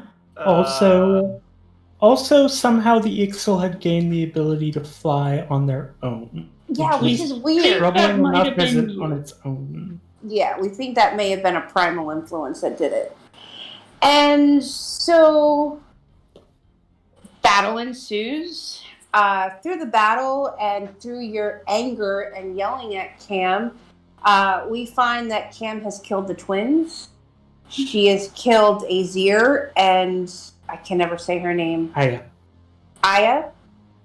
And hence why you're wearing Azir's armor. He's killed another one of your brothers, but they didn't say exactly which one. Looks over at Tart, hoping that it, Thank you. Shut up. I don't care what Target traded as. Alexa just started talking. As Rowan is starting to list off who he said was killed, Cato just kind of casually walks over to Fionn and covers her ears. Fionn swats Kato's hands away. You don't want to hear this. Just let it happen. I am listening to this. I said spare no detail. Texas He hanging also her head. said You're gonna regret he that. he also said Camilla killed your children. Fion's In the battle that thinking about this. ensues, in the battle that ensues, Fiona's beaten senseless, Camilla. revived. Camilla. Oh my God! Not you. Very different connotations. I'm sorry. Camilla is beaten senseless. He brings her back to health, and then you temper her for continued torture, and you send her off to fight. Although to clarify one fact in there, that Ark's saying Camilla did it all, while Camilla was also screaming back that it happened because people grew afraid and decided to target everyone connected. Or something along those lines. Yeah. Art. So the big thing is their fear of how powerful you become, and let me tell you, you were like godlike, bringing down the wrath on her. So Art just kind of like rubs his face. So yeah, I should have killed the bitch when I had the chance, but no. There's quiet, and then he pauses, and he looks up and he says, with his eyes now glowing a faint purple, he says, "And how much stock do you put in this?" I'm not It- sure. If I may, time is weird. There's some. Oh, wait, sorry, Kato, sorry. Back to the you used a primal by the name of Alexander to stop time during the battle. That might have been the robot. But yes, back to what you were saying, Carlo. Time is weird. There's certain points along the timeline that they're going to happen no matter what. Like when Sigbert got shot. Like, first he got shot by out of character. What was his name? Marcel. Marcel. He at first he got shot by Marcel when he kind of went crazy from etherical The influence. Tamtera incidents, yeah. And then in the new timeline, he dropped his gun and it shot Sigbert anyway. So events like that, they want to happen. The rest is just kind of mush until something happens. Wibbly wobbly timey wimey stuff. And then there's also questions I love you, on Kato. how valid the visions are and how set in place the events actually are. 'Cause Exactly. You see his eyes start to turn to slits, and he goes, "Thank you for the elucidation, Kato." And he looks at Fiona, and he looks at everybody else. Do you all agree with this assessment? Look, I believe that we make our own futures. I believe that we've been told of this for a specific reason to help to prevent the possibility. I do not believe that you feel that you are unloved, and she just looks at him. And I will be damned if I let that little cat-tailed bitch hurt my friend's children. Or anybody else. Or me. I kind of think of you guys as family now, too, so I wouldn't want anything to happen to AZ or the twins or anybody. Any of the Tia family. Oh, God, that's a lot of fucking people. Any tribe. He is just a thing. Yeah, sorry. I'm like, and then Rowan just like puts her head down for a second, and then she shakes it because it's in her hand, and she goes, "That's a lot of people." Ark very slowly stands up.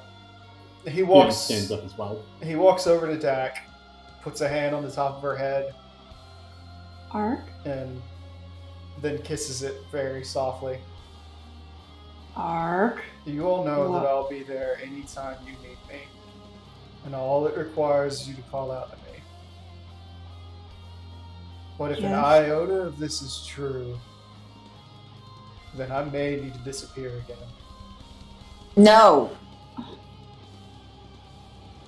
No. No. Shut up, Jonathan. No. He looks at all of you and he says, if what you're saying is true, then me being around you puts you in danger. Because as Kato said, it wants to happen. Ark Well- Adventures, danger is an occupational hazard. To clarify, we don't know which parts of that want to happen. Inevitably, some of those parts are bound to happen, but we don't know which ones yet. And let's say we go and kill Camilla to make it stop happening. What's stopping another Garlean from taking their place?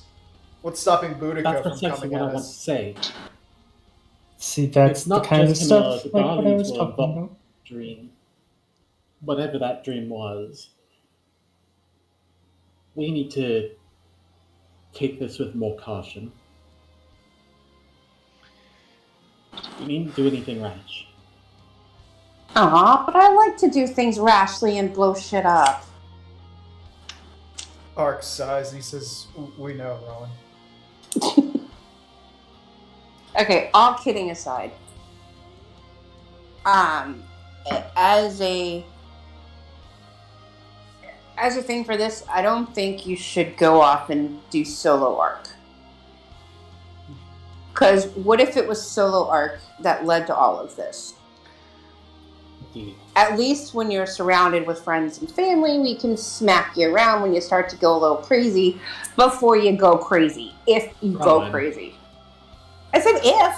Well, here's the thing. It's not even, it might be targeting. It's, the thing is, we have no, as Carl said, we have no idea what points are heavier than others. For all we know, Arc leaves, we don't get targeted because of Arc, we get targeted because, I don't know, they find out about Skull's father or something else. Or your bullshit. Oh my bullshit. Or any Or other bullshit. Any of our Any bullshit of at our this point. histories.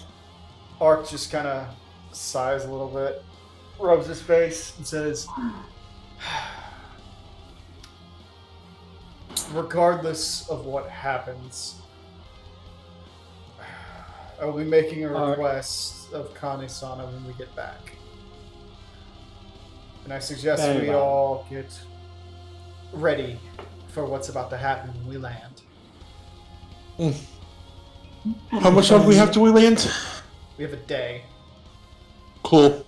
If And I if you need, may. and if you works this up, and if you need me, you know where I'll be. Because honestly, at this point, Ark grabs Orkson by the scruff of his neck and pulls him back. This is Orkson. I don't think you get the gist of what I'm saying.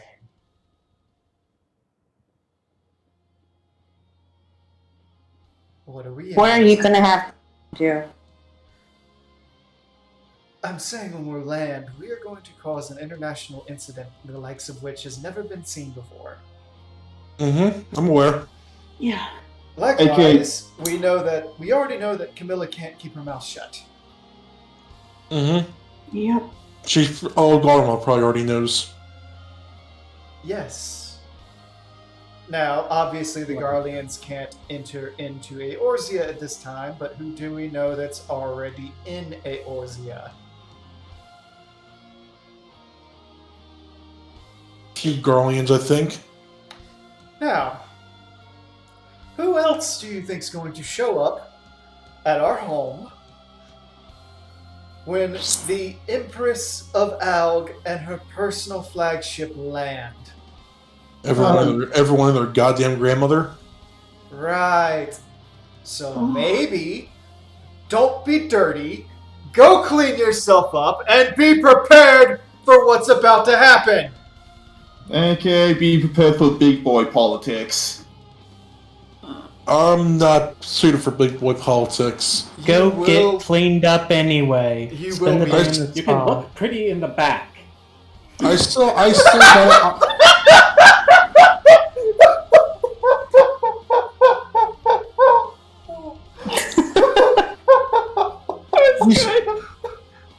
We still got a day. Go spend the day in the spa. You won't regret it. Art just like All puts his right. hands on his hips and goes, "Do you really want to spend the day getting your ass whipped by my sister again?" She's married. No, but I'm not satisfied until I get this parry. Until I figure out how to get around that parry. Art turns to Dak and goes, "Ah, she's married? I think she has kids, at least. Maybe she's not married. Are you thinking about the... No, she doesn't have kids. Shit, does she? Out of character, I believe in the book it does say that she has kids.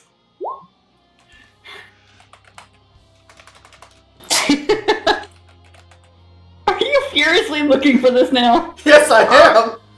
I was gonna say I have the family cheat sheet too, so I'm trying to find my folder. Ark is having an existential Pulling it crisis. up now. Oh, and everyone's like, I don't have the family tree, so I'm just gonna sit here. Work takes the conversation change as the opportunity to leave. Takia trips him. Still walks out. Rowan yells Oh, after you him. wrecked, Will you you aren't." stop it? She's divorced but has 4 children. Aw. That's right. No, she was divorced. That's right. So- She does have 4 kids. oh, that's right, and the husband has the kids.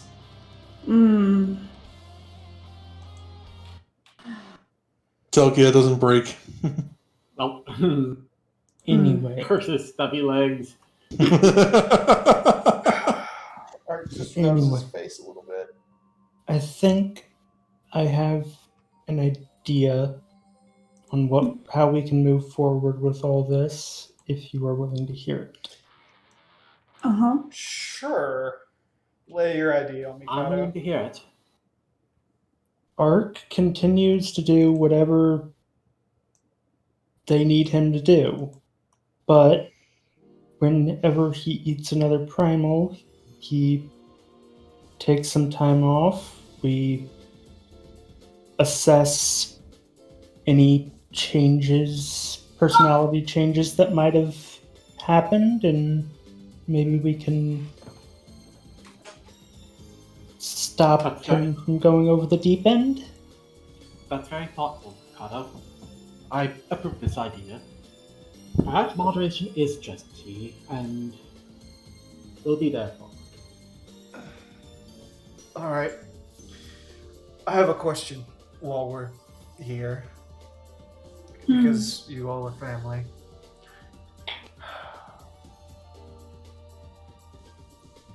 Where are you all going next?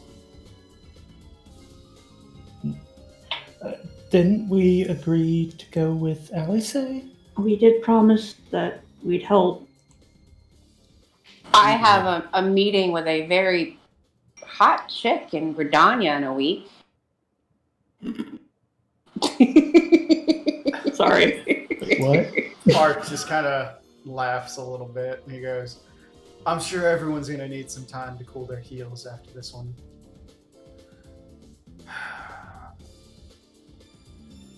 Yes, I believe Alice wanted our help in Lenosha, was it?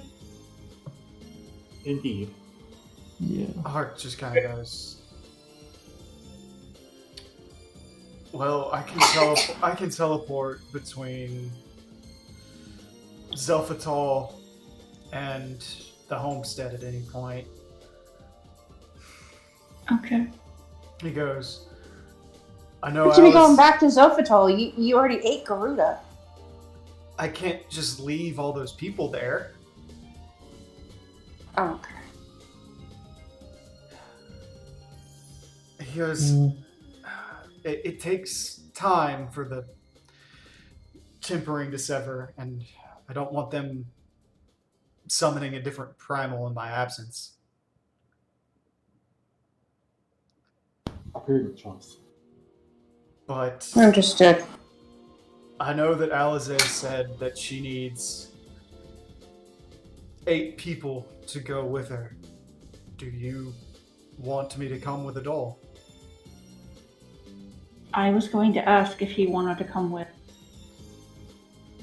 After what you told me, I think it's best I at least hang around. Agreed. I want to try and find some way to defend the homestead because I don't want it to go up in flames. I don't think any of us do.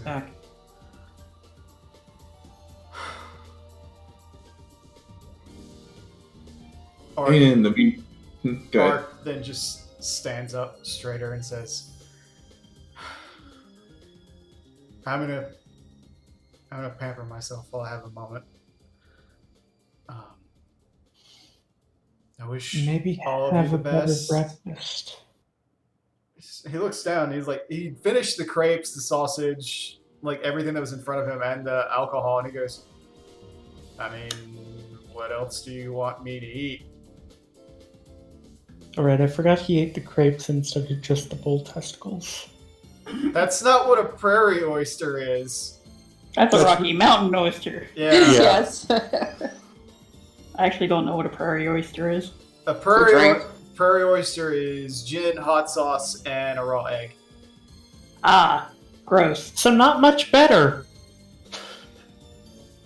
No, I mean that's a lot better than a bull testicle. Depends on how you cook it. I don't think that depends on how you cook it is a viable line for, hey, do you want to eat a bull testicle?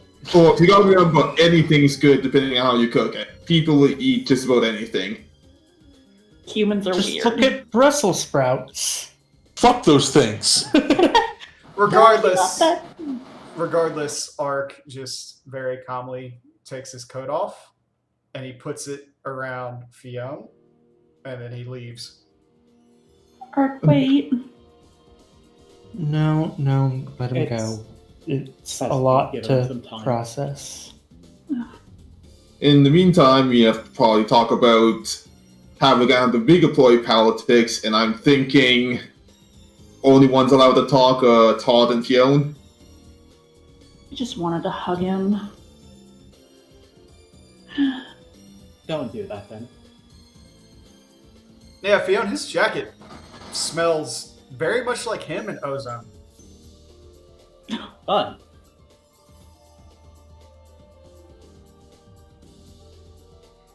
It's also very warm. It's and you realize it's like, motherfucker, this is literally made out of Garuda down.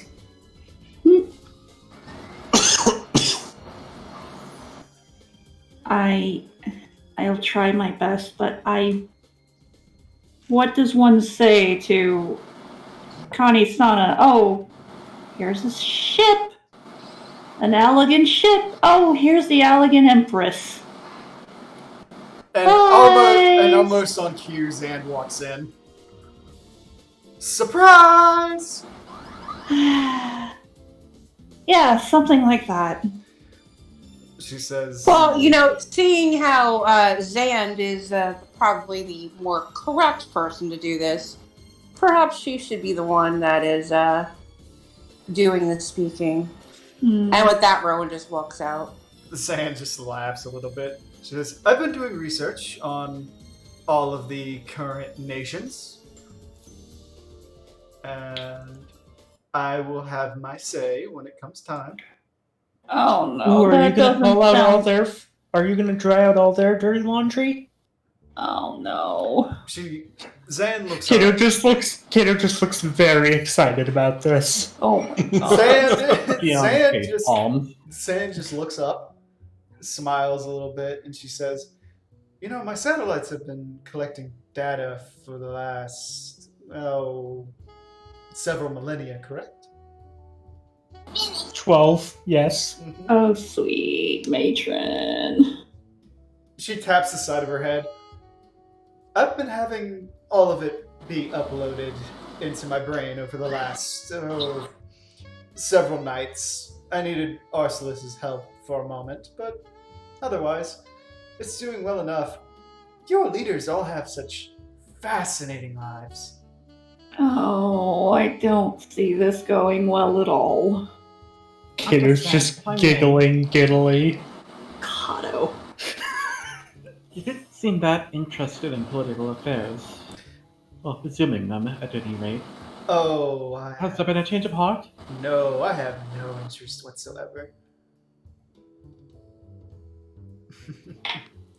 Perhaps it would be best for us to simply communicate that without making any fuss.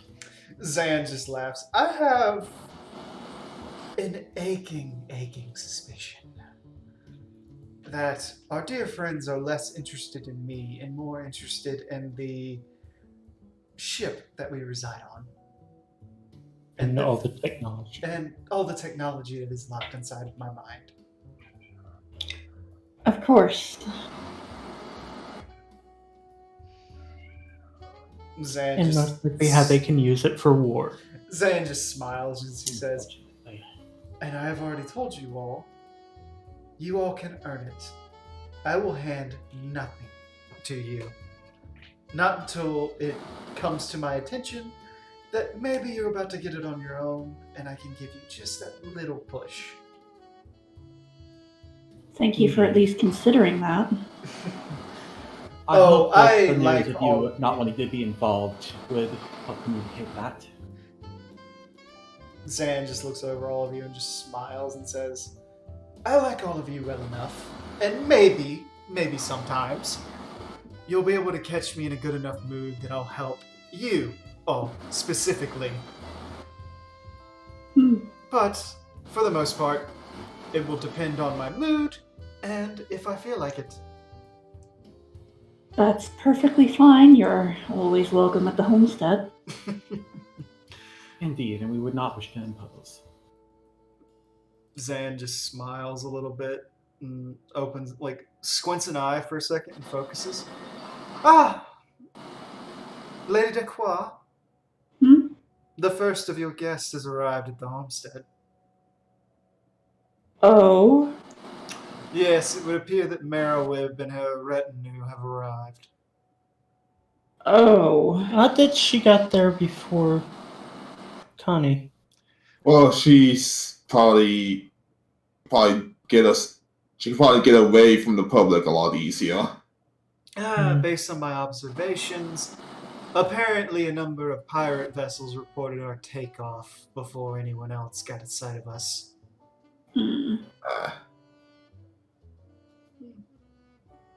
Pity. She then just smiles a little bit. And so they saw this vessel take off and they just assumed it was us? Probably. Okay, that's pretty fair. It's pretty fair.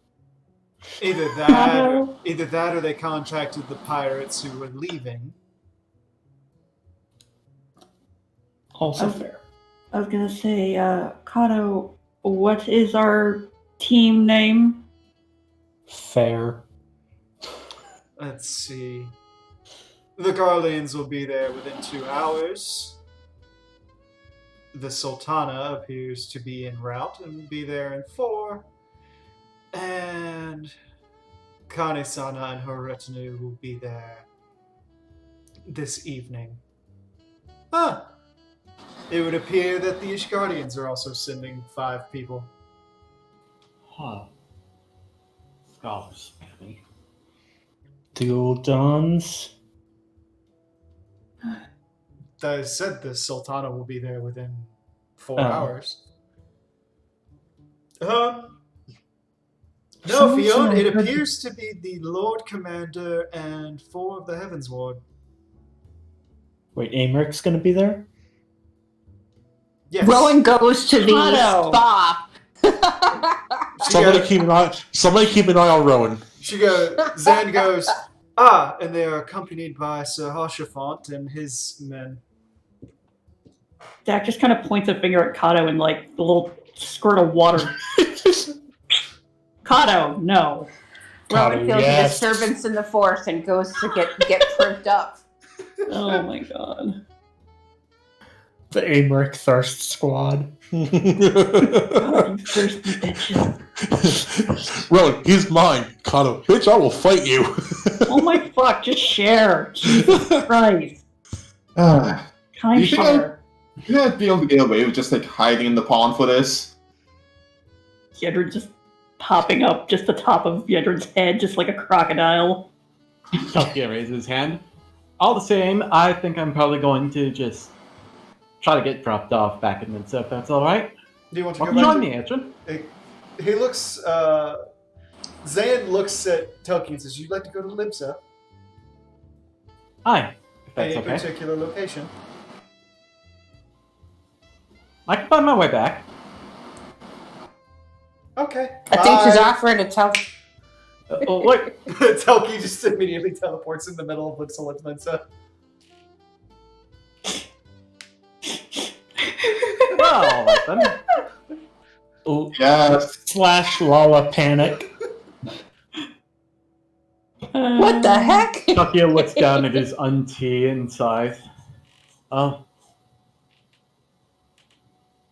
Guess I'll just ask him what this is all about and then figure out what to do from there. Watches off. I was half expecting, it's just you and me now, T. Ideally, the tea is not sentient.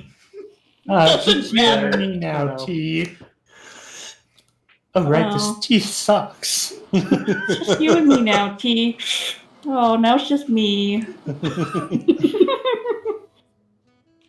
Zan just smiles a little bit.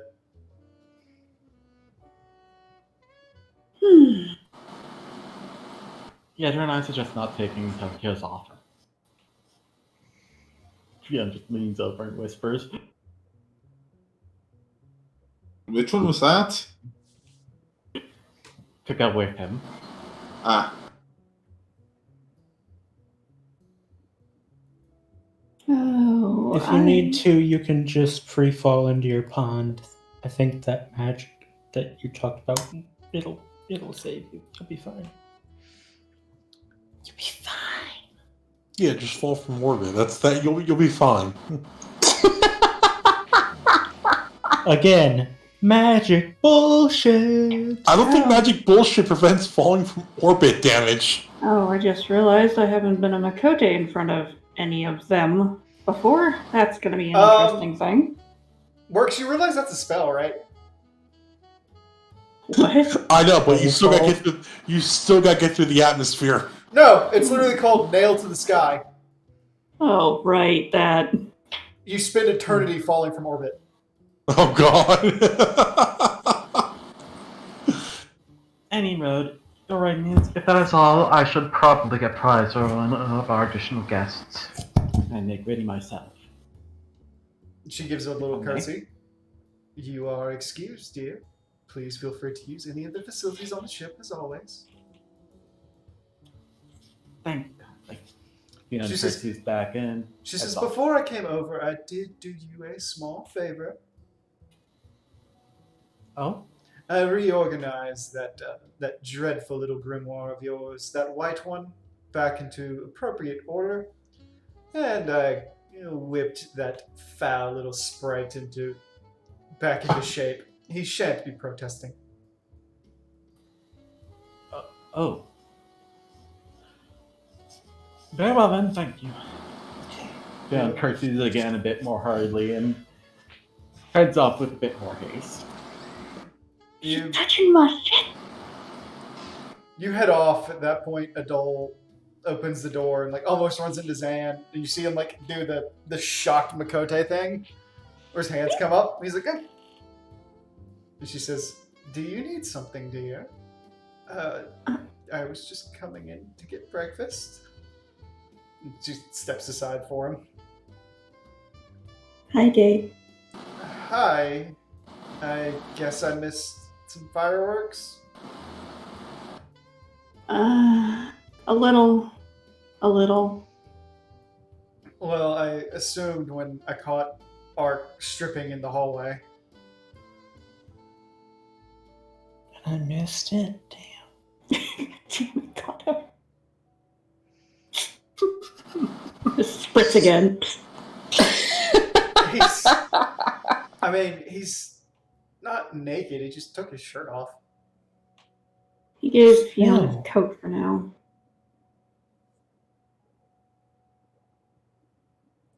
Any road. Anyway, about what time do you think we'll be landing, Zan? Zan thinks for a Empress? moment. Oh, we will probably be landing in roughly 15 hours. Alright. I should go get the drones to get my hair back all done up. You have very nice hair, Kato. Just tosses it. Oh God! Bitch, Like a you're shampoo fabulous. commercial. Adol just kind of rubs the back of his head, and he gets like a stuffed portobello mushroom full of ground turkey sausage, broccoli, spinach, little melted cheese. Yum. Eats very quietly. This is, I guess we going to have guests. We are. We're going to have a number of guests at the homestead. I will get the tea ready. Yep, I'm going to bake up a storm, probably.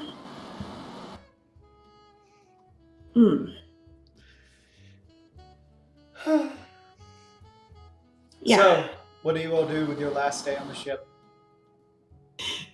Spa. I was gonna say spa. We're all just getting cleaned up. Out of character. I want to say not safe for work things with date, but I mean, you do you.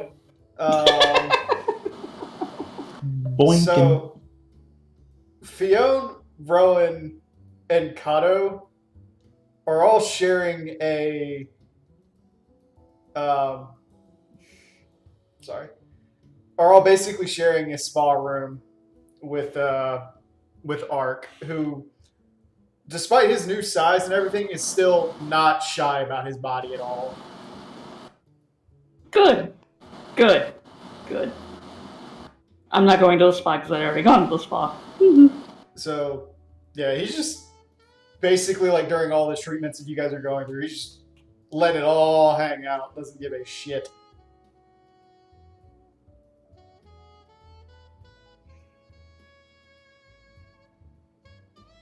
Rowan looks over at Fionn. So, Sir Emmerich is really coming? Not just that, but Sir Hodgepon as well. Oh, it'll be so good to see my cousin. Ark just It feels like it's been forever. Ark rolls his eyes a little bit. That works.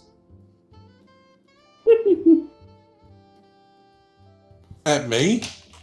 Did you say Works you, isn't there. I thought you said you went to the spa with No, him.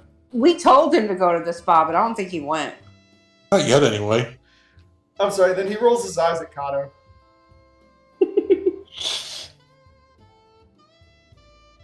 I mean, I have seen pictures of that man. He is fine.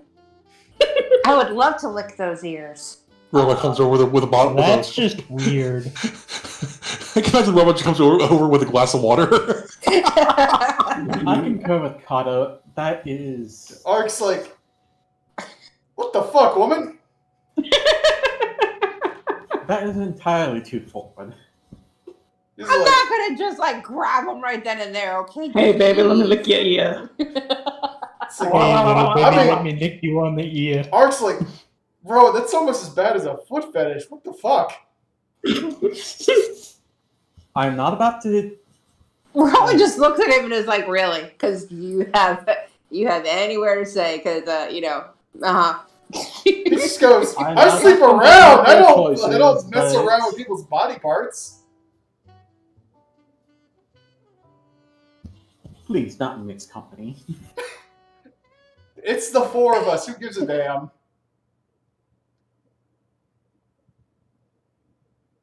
Talkie's not here anyway, so. Oh, what happened to him? Oh, wait, right. Ark's like,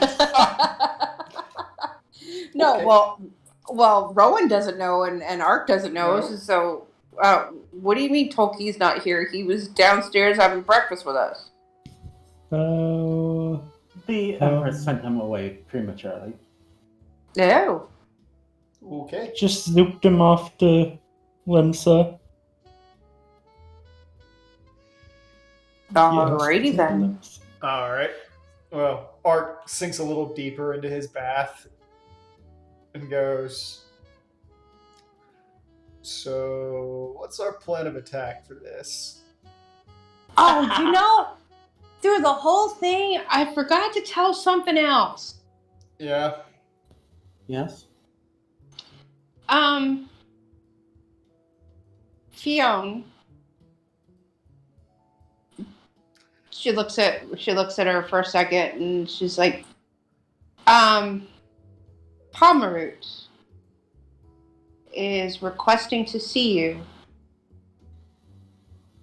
I beg pardon? So, during a communal or attempt to commune with Halone, I got astral hijacked by Hamaroot. There's a lot more at stake than what we think about, and I probably should have brought it up with the whole group as he explained more about the quote-unquote rejoining of the worlds. But he specifically told me a few things in regards to wanting to see you and talk to you about certain things, because it seems everybody in the world wants to keep you and your progeny safe.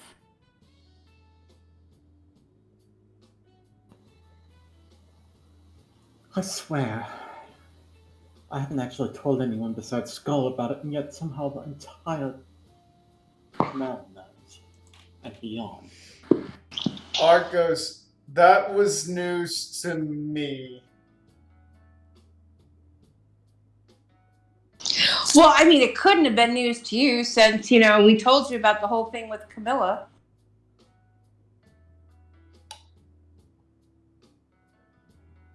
There's a pause, and he goes, And by the way, Hunt, I'm not telling anything about that other thing, just that he wanted to see her.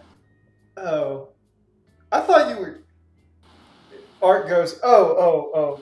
Okay, yes, she's going to have kids. I thought you were telling her she was pregnant right now. About that. God damn it! And she's like, uh-huh. Ark's like... There's a pause. Get it, girl? And he just kind of like nods a little bit and goes, I have to go skin and congratulate a certain white-haired wolf. Please leave it to just the latter. Why would you be skinning him? It's my little sister.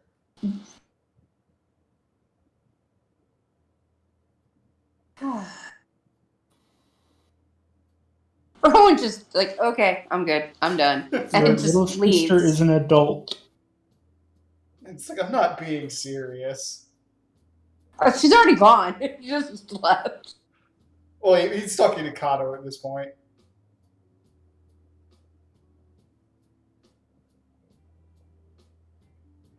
Nonetheless, it was already a shock to him.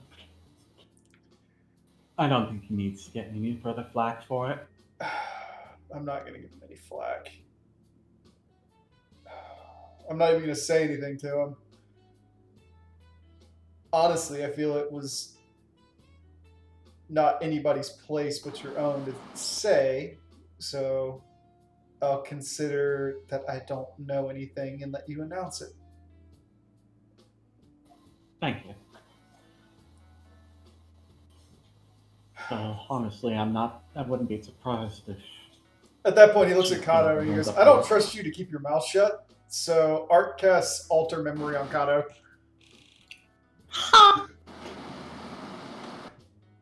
Wait, which memory? You do not know that somebody is going to do something. Roll a will save.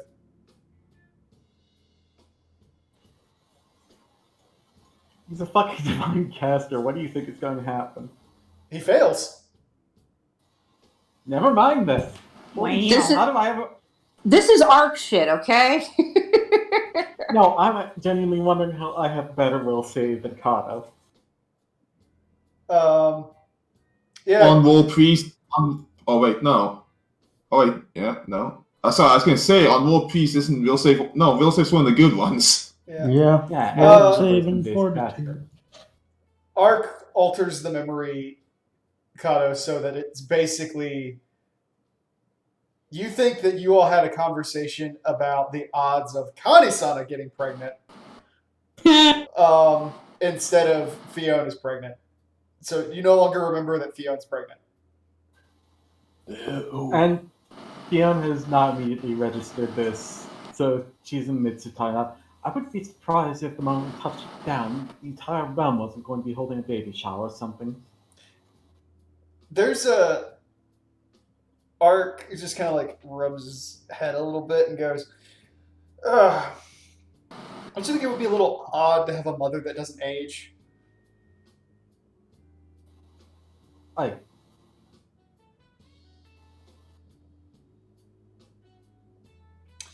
But yeah, I could see it being a celebration, but it would be. What? She just sits motive on Arc? yeah, she's trying to catch on to the shift in conversation. Again, she was not aware of memory shift. She realizes that one, she saw Arc do it, but she recognizes that he's talking about somebody else, and realizing with the coded language about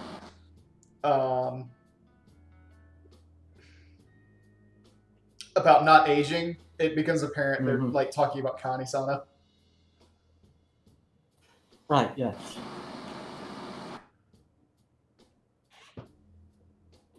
Still, if it's what she wants to do, I wouldn't hold that against her. I wouldn't hold it against her either. It's just, I don't know. Can Pajali even get pregnant?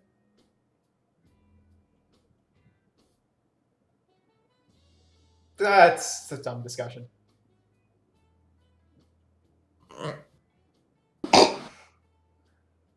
I mean, they gotta be able to make little Pajali somehow. Well, Kato, do you not know how Pajali are made? In character, no. Art goes, any pure child can randomly be born a Pajali. Mm-hmm.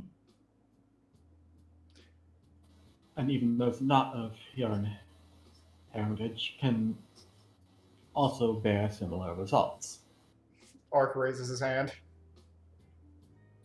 Exactly. Ark then like stands up a little bit, shakes himself off, and goes, "I'm gonna go see if I can find some suitable clothes." Would you like to cut back? Yes, very much so. I just felt that you probably needed some warmth in a moment. Fiona passes it over. I do appreciate it, though. He just smiles a little bit. You take care of yourself. You too. And he walks out naked.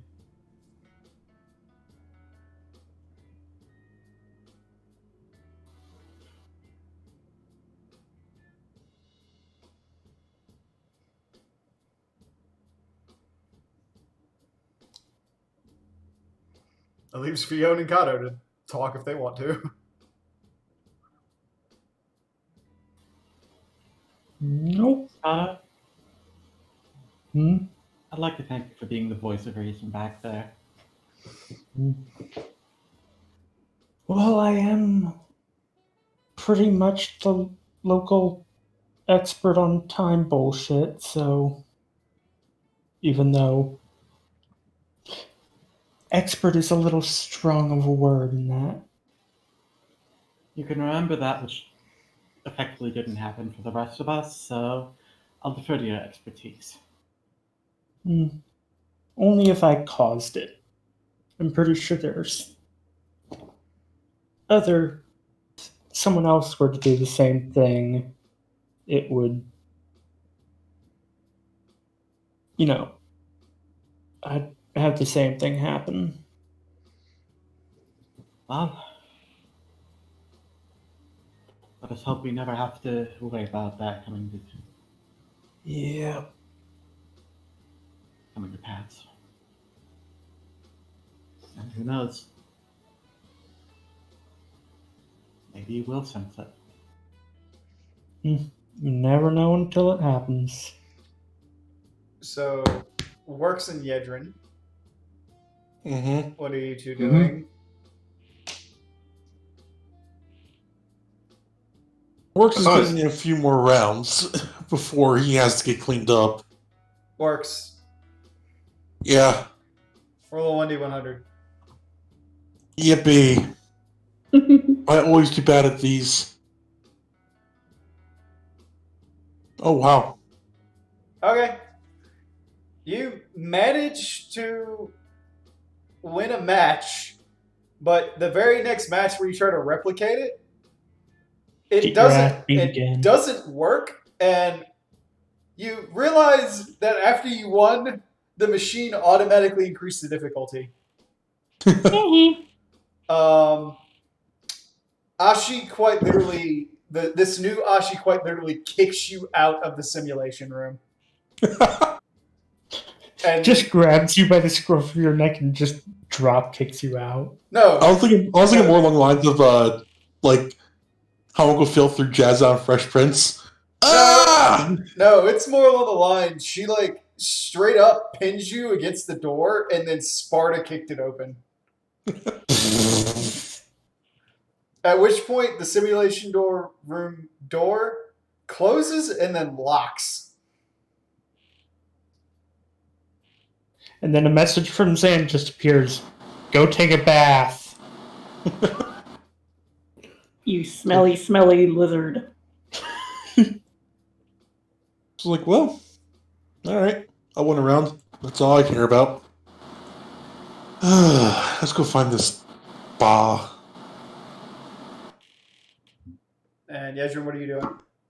I think I already said one of the things I was going to do was do a spa, but I might have ended up in a different room from everyone else, so it doesn't matter that much. Well, all right. So you all have, after everything's said and done, you get some rest. Everybody gets food. Blah blah blah. You got an hour before landing. I was going to say, probably also contemplates whether or not to, maybe less than formal orbits jump into the pond to see if they can dodge this entire situation for a bit. Which is exactly what I was suggesting in the first place. Okay. So you all have an hour before you land. What do you do? Work sits up. Shit! Hey, Dak? Huh? Can I talk to you real quick? I suppose. Where do you want to meet? Take a bath. Come by my room. Okay. I'll have pants on. Calm down. I don't know why you had to reassure me of that. I assumed that would be the case. That's in case Date was there listening in. I'd assume he'd think the same thing. Yes, I'll be there soon. You're so A reminder weird. that this is an open channel. Yes. What is wrong with you? There's a so much. there's a beep from Ark and goes, "Works, you're an idiot." In other breaking news, water is wet. When I see you, I will smack you some more. Ark then chimes in and goes, In other breaking news, water is wet. Ark does chime in and Yeah, goes, you've already said. Rowan, Yes. you did give him the one unearned smack. You know, Oh no, no, he that already was said earned that from one. when we were in the dream. That one was earned. I thought she sucked him again afterwards. Yeah. It was unearned. Yeah, I did, and then I took it back, but then he said something. I said, okay, now we're even again, so I owe him another smack. Fair enough. anyways, yes, I'm on my way. Bahamut chimes in, works heads like, why can't you ever keep your mouth shut? It's a curse. Why do have you staying in the back and looking pretty? I was gonna say, it's another reminder, but leave the talking to the experts. Anybody. Just comes. It's like, look, I'm good at two things. I'm good at stabbing people, and I'm really good at putting my foot in my mouth. So I don't handle politicalness because I know I can't. Then do what I'm gonna do Muhammad and stand does- there and stay ahead. quiet. Bahamut does chime in. You're forgetting two other things. I think I covered all of it. No. You're good at getting yourself hurt and eating lots of steak. Well, I mean, yeah, it's good steak. I'll be right back. I gotta pee. Yeah, I do too. I'll be right back. Okay. Probably. And yeah, since we have a bit of out character moment here, dear God, am I tempted to figure out a way to hide you on all this? Because goddamn the possible political shitstorm. I'm pretty sure we would not mind if you decided to duck out. We'd probably be like, hey, where did you go? But overall, we'd probably be like, yeah, no, that's understandable. It's like we land, we're just like, all right, guys, I'll see you later. Where are you going? To not cause any trouble. Where are you going? Away. Why? Because Because I feel it'll be in the best interest for the party if I do. I have self-preservation instincts. I was gonna say, part of my self-preservation instincts are screaming at me, get out of Eorzea, because you both have a meeting of all the world leaders who all suck in their own various ways. What did I Please. miss? We're doing out of character stuff like It's like, just a bit of out character talk. It's like, we both have a meeting of all, it's like, one of my self-preservation saying, get out of Eorzea, because it's supposed to be a meeting of all the world leaders. and we're just like we're gonna land. It's like, yeah, I'm going where? Anywhere but here. Why? To save the party. Right. Yeah. One of my boys is this is a situation of Kani-sana and Rowan involved. Awfully bold words for someone in crusading distance. We're talking about Rowan's not gonna be just glued on Sir Emmerich the entire time. She will be in the seat of the Lord Commander. What did I come back to? Out of character talk.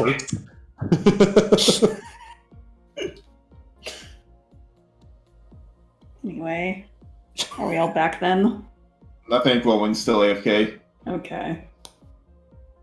I think we can continue though.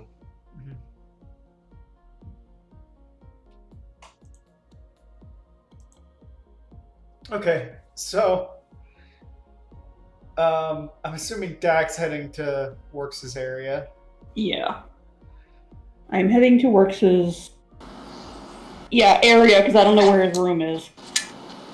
Works, I don't know where your room is. Can you come out? He's already out there. Okay, there you are. What is this about? Step inside. I'd rather keep this private. For now, at least. She kind of crosses her arms and tilts her head a little bit, kind of just looking at him like, Alright. She heads on in. Mark sits down on his bed. I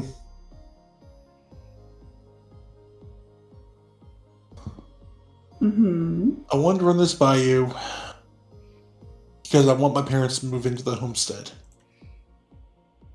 I see.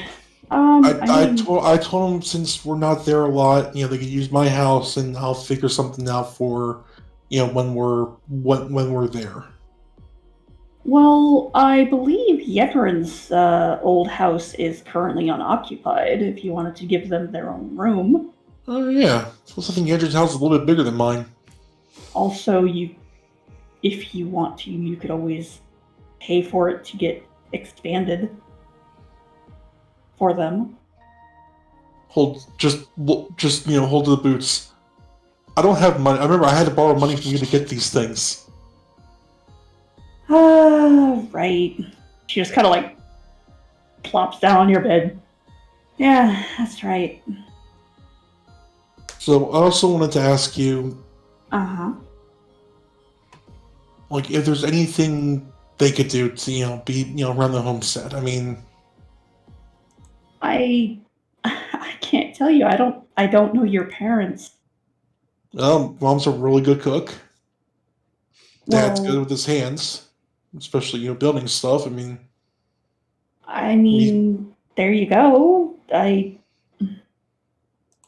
figured I'd ask you because you're more involved with the affairs of the homestead than I am.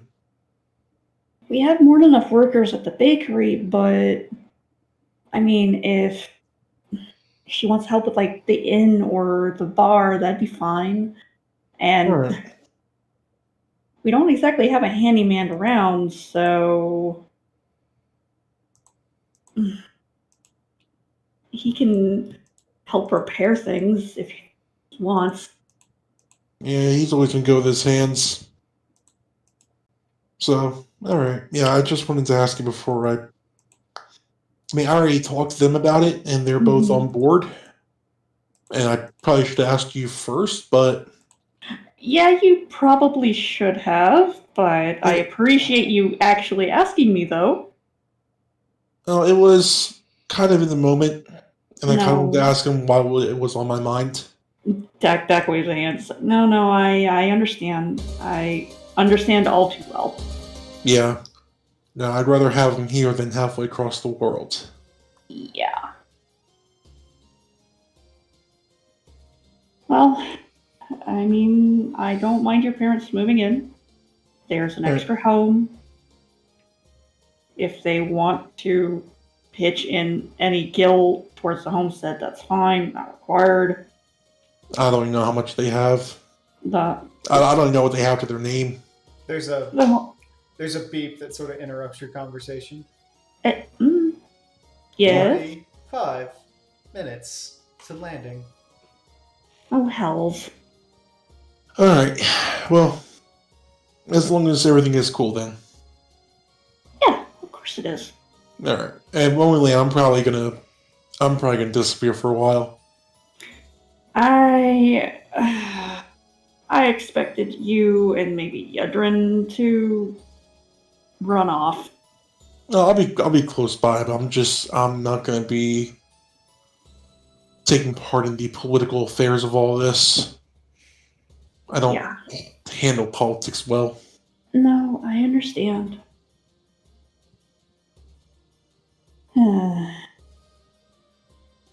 And this is what I get for being the diplomatic one. The ship starts to make its descent faster, and you can start to see a red glow appear out the windows.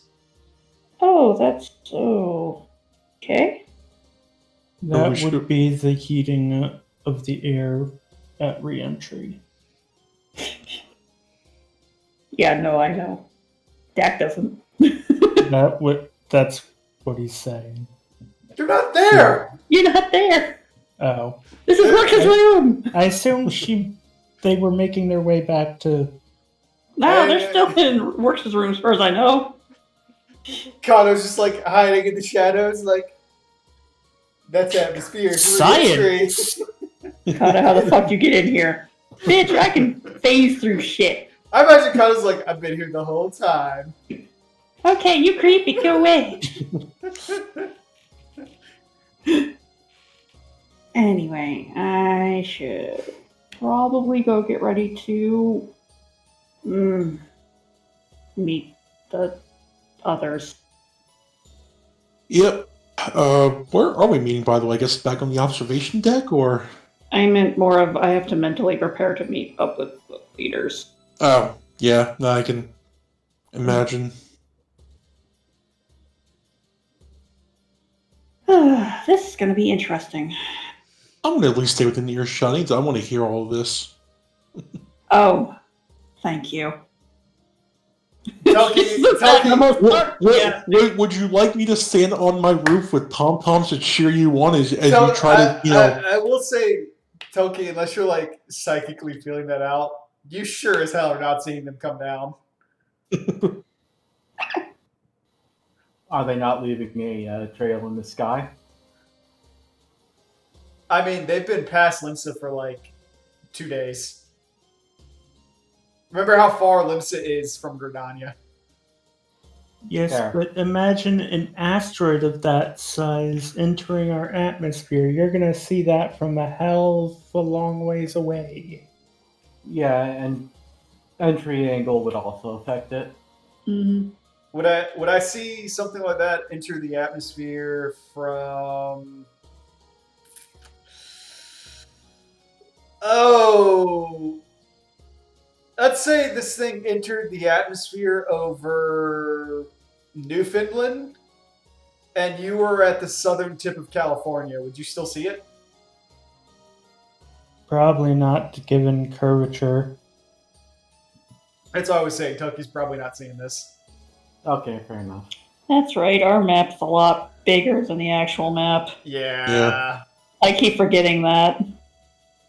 Because I was like, no, you can see that at Gridania from like Limsa. And I was like, wait, no.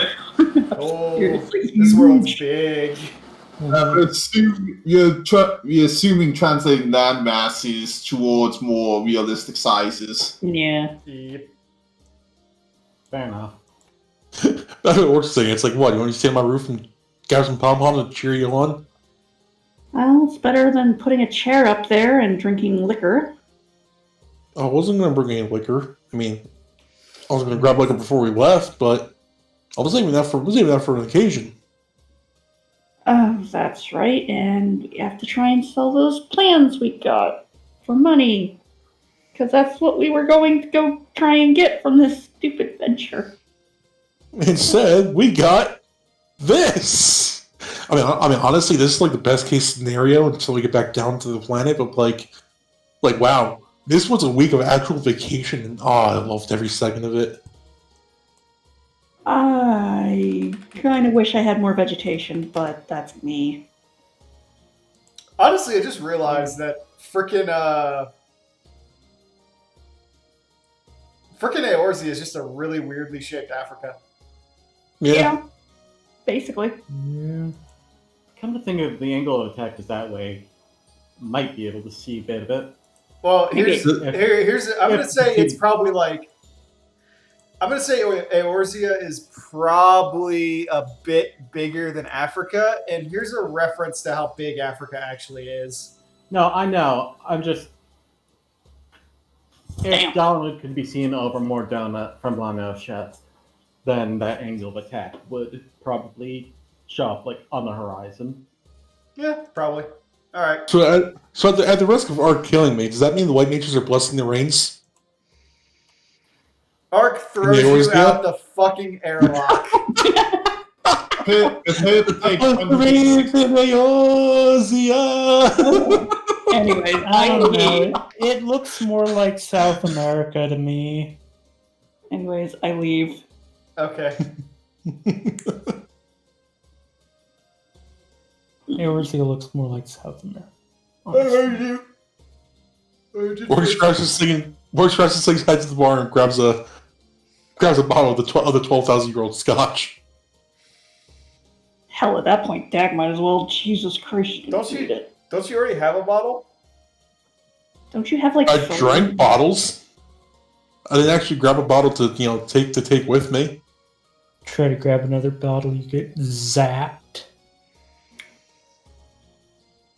You know what? No, that sounds like a good souvenir to put on her mantle. Jack wants a small bottle of liquor. Do you want wine, vodka, rum, port, scotch? A nice bottle of wine. Why not? Why You not? get a Oh my bottle. fuck works. You I get thought that's what you said. No, I okay, didn't. works. You get your bottle of scotch, Dak. You get a like presentation bottle of wine that is like fluorescent pink in color. Dang. That's gonna clash with all my furniture.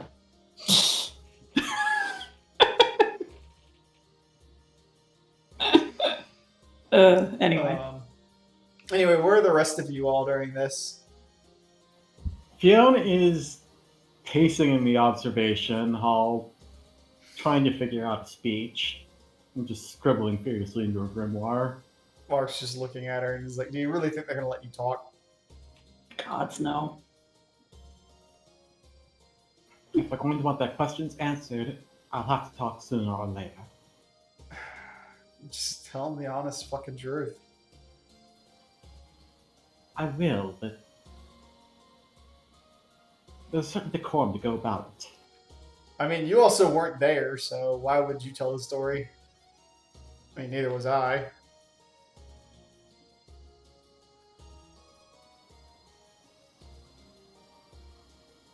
Fiona utters the command word to erase, clasps her grimoire shut, and pockets it. Fair enough. Ark just pats her shoulder. It's like, trust Stack on this one. Tech sneezes somewhere.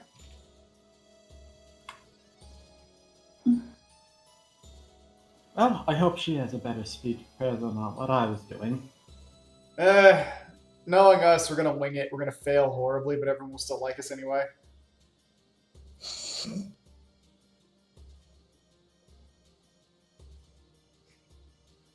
Kayla's getting dressed. With 30 minutes to land? Why are you nude? He's dressing in his fancy clothes. Fiona looks at Ark, deadpan, shakes her head, and mutters to herself, I wonder if it'd be possible to have the Empress send us Tokyo's way as well. There's another beep, and it's like 10 minutes to land.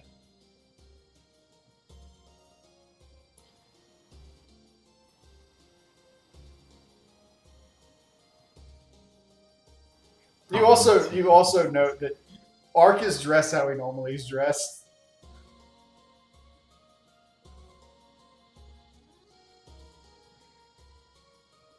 The only difference is he's got like a little twin adder button on his coat. Fiona sighs and snaps her fingers, summons a formal dress in the team's livery. So are you changing into it, or what? She's got a little... Well, she's illusioning it up. Ah, and he goes, nice trick. It's one of the few things I'm good at. And he goes, I'm just going down as is. I'm a soldier, not a diplomat.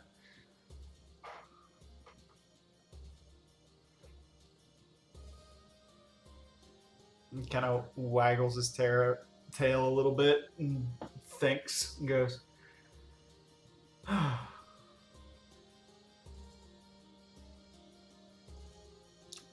have a feeling we're going to see something very interesting happen today.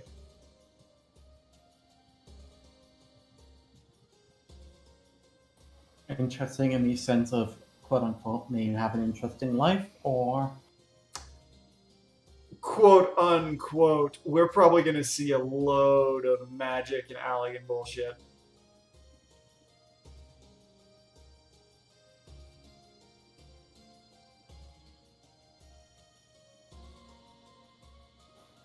Oh dear. At that point, he stretches out and says, Adol's going to come by in 5 minutes and ask you what sort of tea you want. Bye. And he walks out.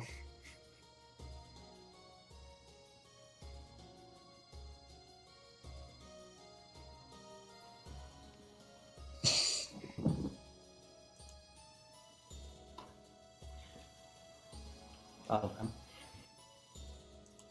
And sure enough, 5 minutes later, Adol comes in and asks what sort of tea do you want.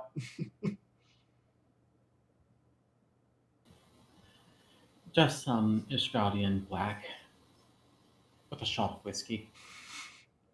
Okay, I'll get some ready for you as soon as we land.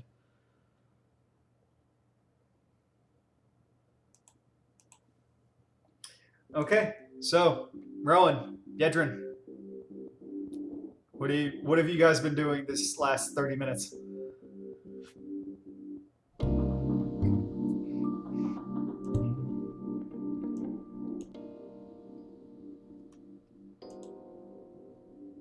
Mostly just mentally prepping themselves for the fact,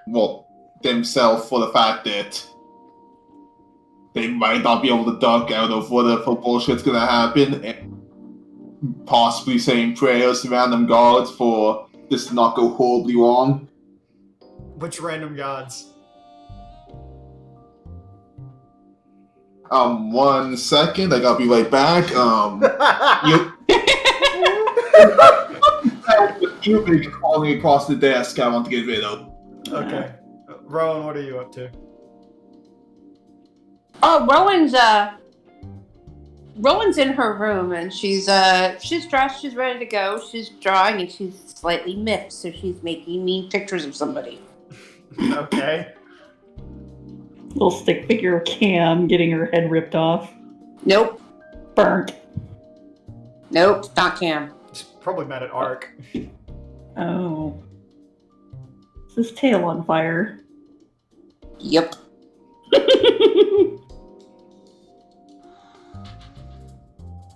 How did you do that? What? Look at the screen. Text input. Huh? Look on the map. There's like a ETA thing. Oh, I don't know. The text tool? Yeah, there is a text tool.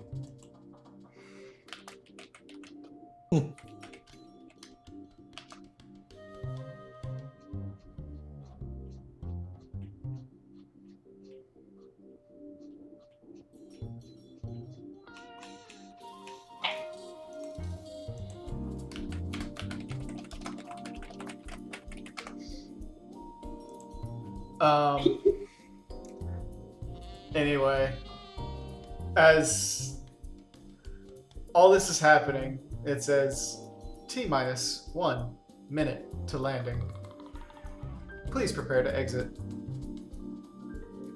And then there's a little flashing light appears in everybody's room, goes down the hallway and toward the landing ramp.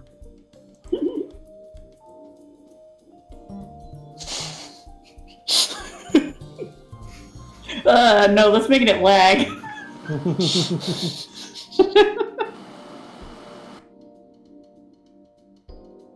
Because that character just comes down, generic tourist, Hawaiian shirt, hat, sunglasses. Keon just stares.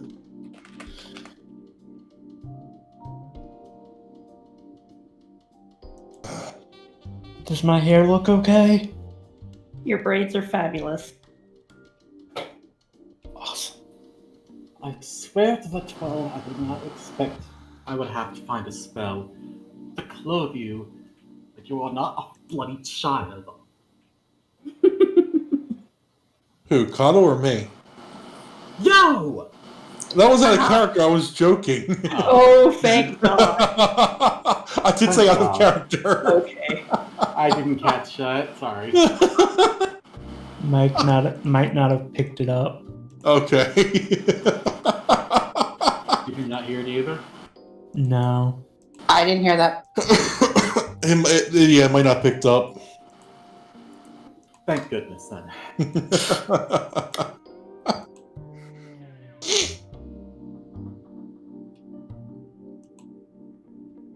So anybody else just want to stay on the ship for another week? I don't think Zand will let us.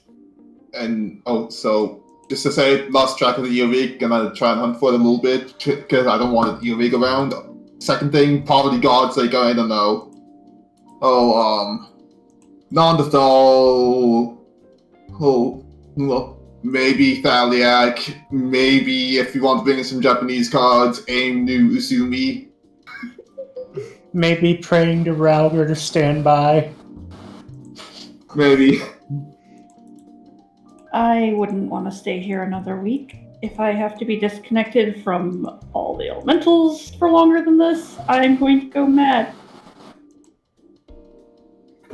I miss I'd seeing take trees. for a mulligan, if nothing else. Kurt just steps off the gangplank and just plops face first into the dirt. My people. Okay. At this point, you all land, and as the hangar bay is starting to act like it's going to open, you all just teleport down onto the ground. Oh. And there's dead silence for a few moments before you turn. Well, you don't really turn. You just look, and you can see all of these leaders just lined up in front of you. You see Gaius with Nero, Camilla, Boudica, Casanova, Rethinat, and Livia, all standing there with like Garleans kind of lined up on one side. Then you see Kane-sana and all of the Gridanian officials just standing there kind of looking a bit stern. You see the Sultana and Raban standing there, along with Pippin and all these other Ul'Dan officials. Then there's Mara Webb and all of her crew. And then you see Emmerich standing there with 4 of the Heavens Ward. One of them is the tan-skinned, white-haired male that you met that came and checked on you inside of there, along with 3 others. And then you see Hashafant and his crew. And they all just kind of look at you and then very calmly bow.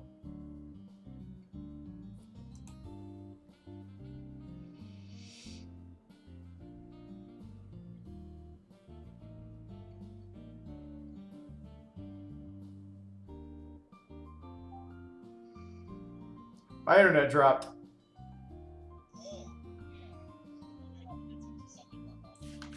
What's up?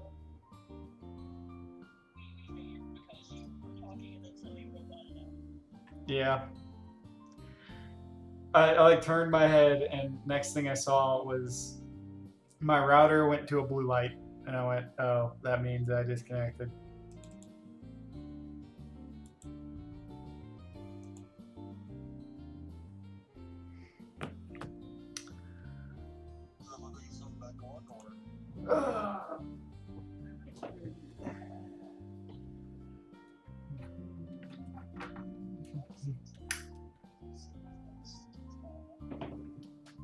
One second. Let's see what it does.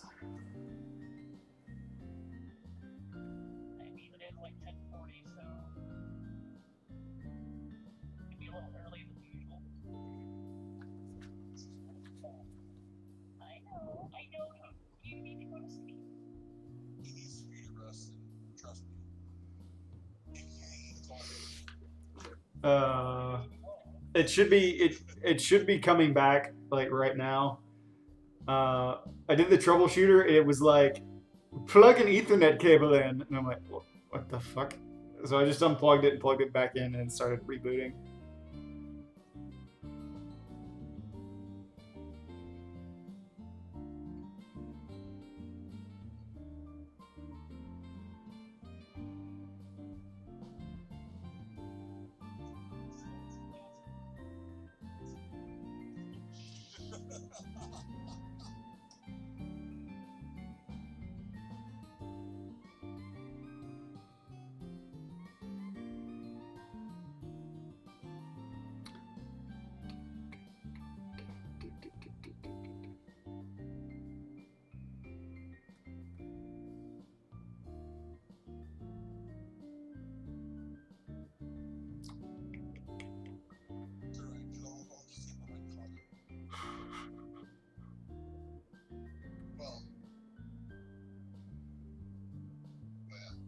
Come on.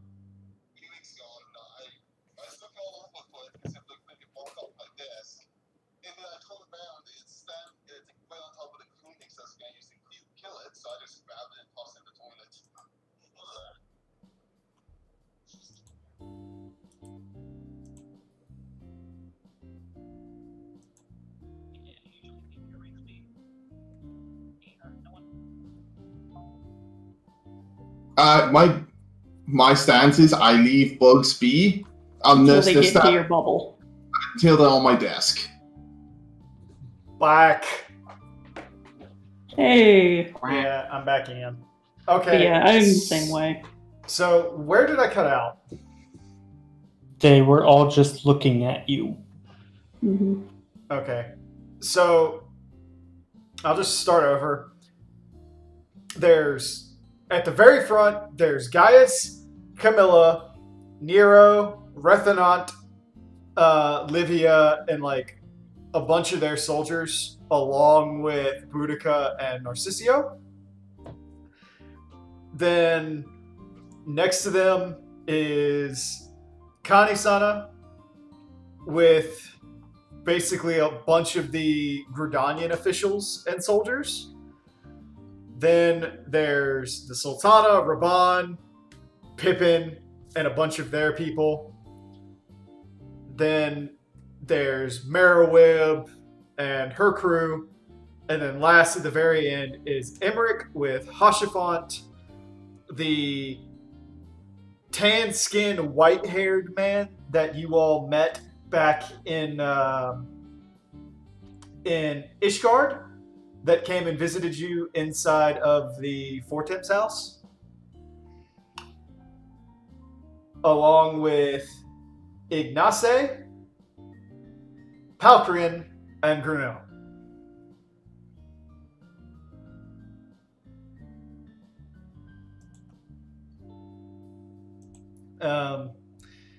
And they're all just they all look at you. They pause for a moment, and then there's like this very calm bow from all of them before Adol kind of comes forward and he starts like walking to leader and is like, "Can I get you all anything at all? Get you something to drink? Would you all like tea?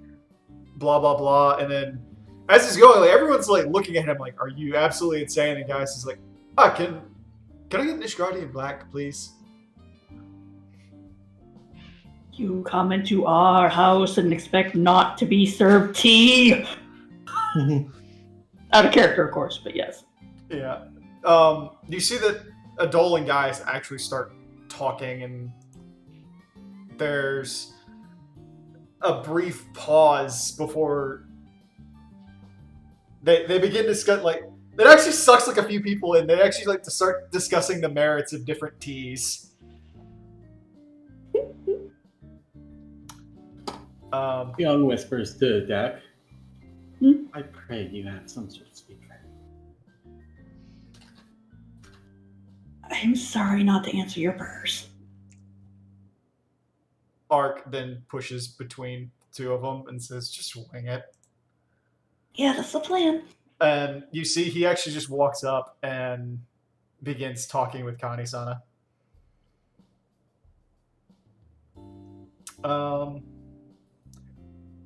Would anyone like to try to listen in on this conversation? Oh, hell yeah. Mm-hmm. Damn straight, I will. Or roll a perception. Damn it. Hell yeah. You pass, Works. Yeah. You all pass. As he comes up and kind of now very much towers over her, he goes, "Well, Kato, you failed." Aww. Oh. Aww.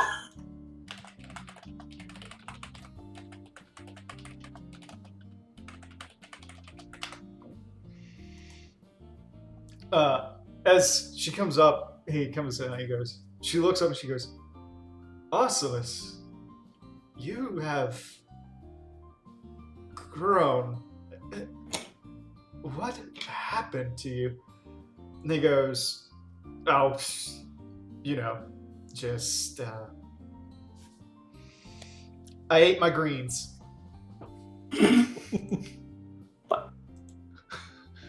At which point she laughs a little bit.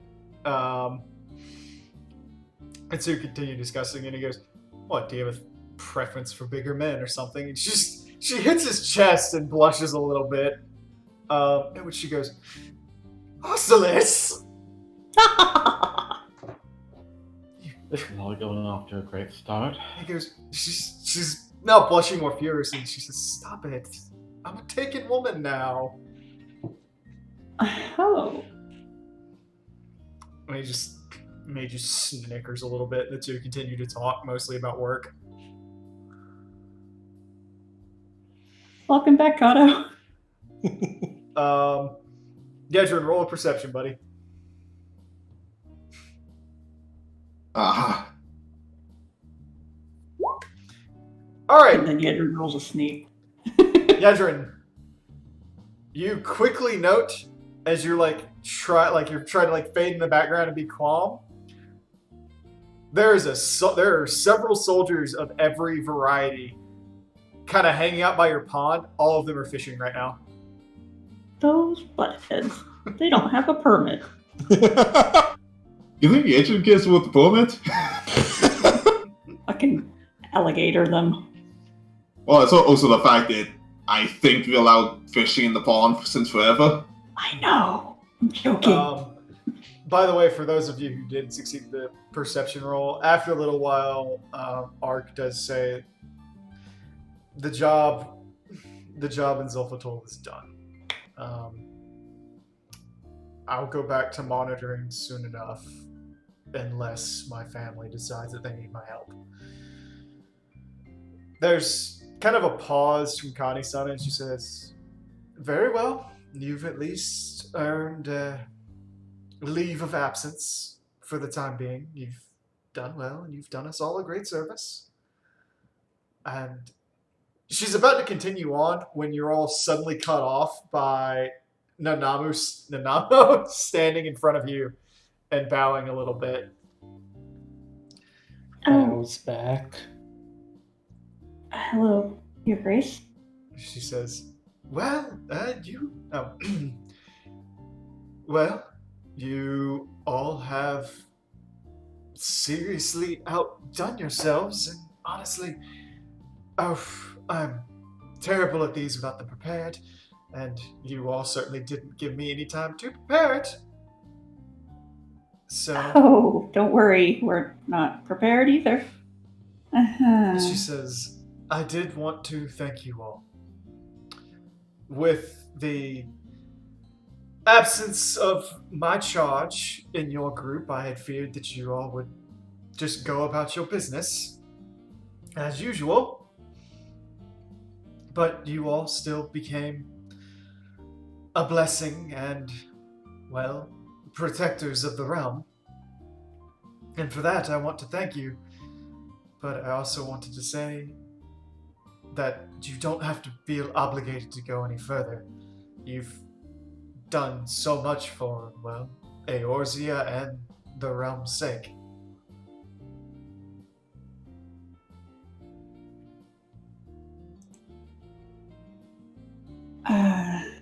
That's very kind of you, but an adventurer's work is never really done.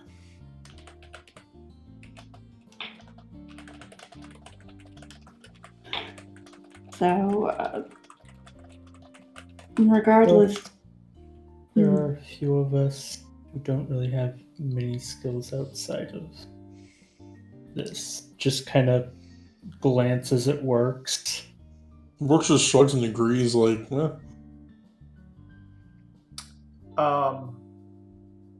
To this point, you see that because Fiona has said this, she sees that Sid is already standing over by Gaius in a dole, and the three of them are actually talking tea. Sid is discussing slightly with Gaius about what he saw in space. Space. Can I go to space? He's great. Indeed, now more than ever, we wish to commit to protecting the realm. Well, I can't ask you to stop, nor will I. So, thank you. You and the sons and the swords and, well, the scions and the haunt have all done quite a great service. And from the bottom of my heart and all of Ul'dah, thank you.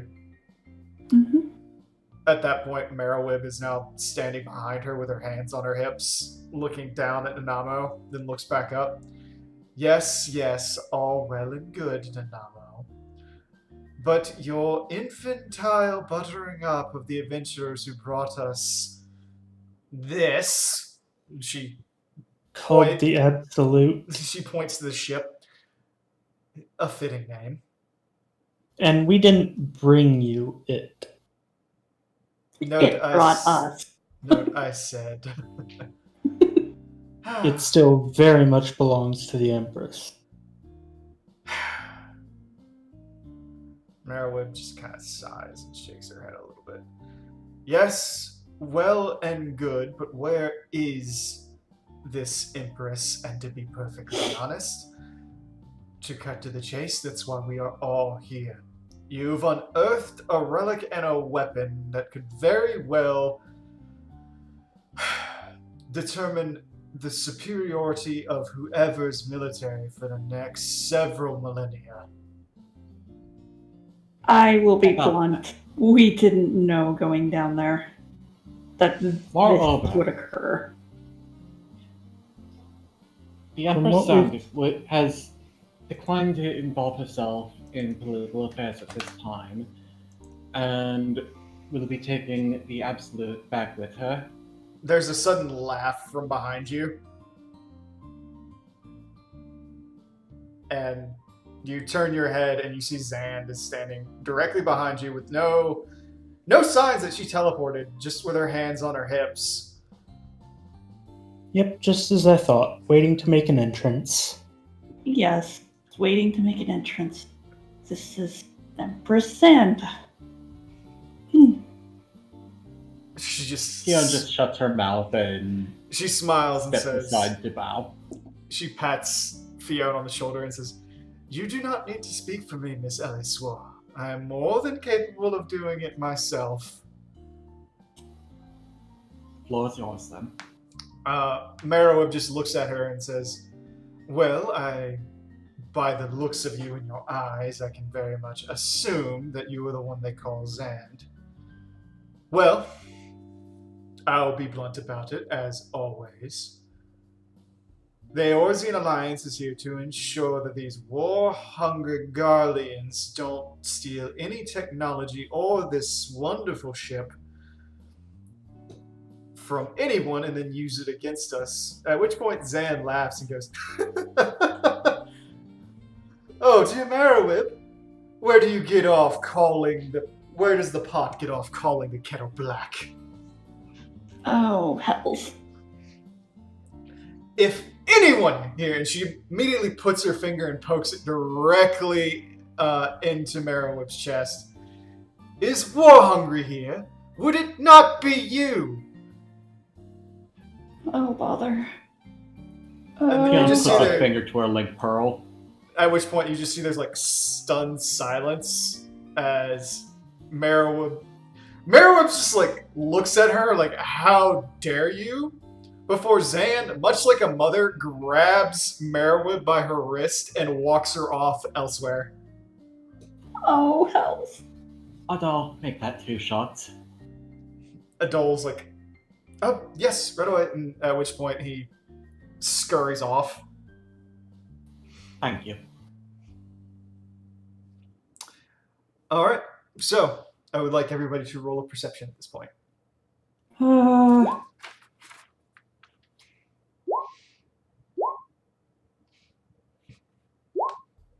Fiona can hear what's going on. She very much does not want to. Okay, so You all can see a number of conversations are starting to happen. Ark has left the side of Kanisana and is currently been pulled aside by Alize. You note that Emmerich and Hashavant are speaking together very quietly about everything. There is Zand and Merowib alone. Nero, Sid, and Gaius have begun a conversation together. Lavender Mouse and Kanisana are speaking to one another. And you note that most of the staff are keeping a wide berth.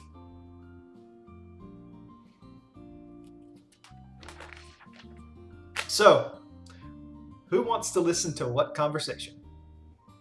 Well, Caleb's gonna be that gossipy bitch and try and listen in on and Zand. Okay. Screw listening in. We're going over to her cousin. Okay, so Rowan's going over to Hashimon. Mm-hmm. What's your girl? One's going to Emmerich. Okay, Works. Hey, he happens to be there. It's not my fault. Works. You notice all this too, but who do you want to listen in on?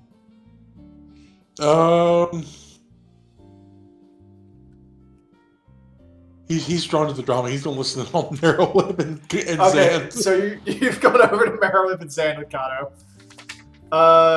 Fionn, Yes. who would you like to listen in on? The Garleans. Why not? Okay, so the Garleans. Dak, who do you want to listen in?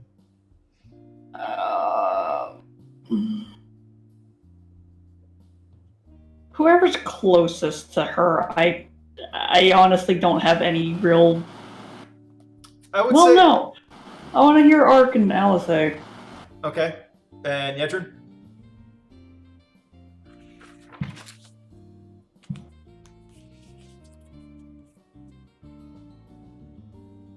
I don't really care too much. I guess if this, I think all the conversations being listened to. Everyone except Lavender Mouse and Kanisana.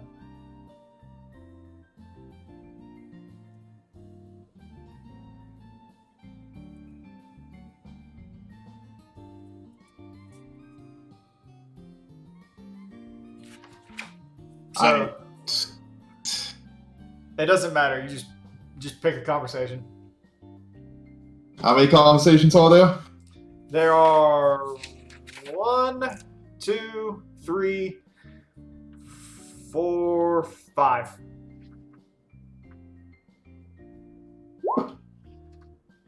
So you're listening to the Garleans. Sure. Okay. So just because it's easiest, I'm going to start with Dax. So,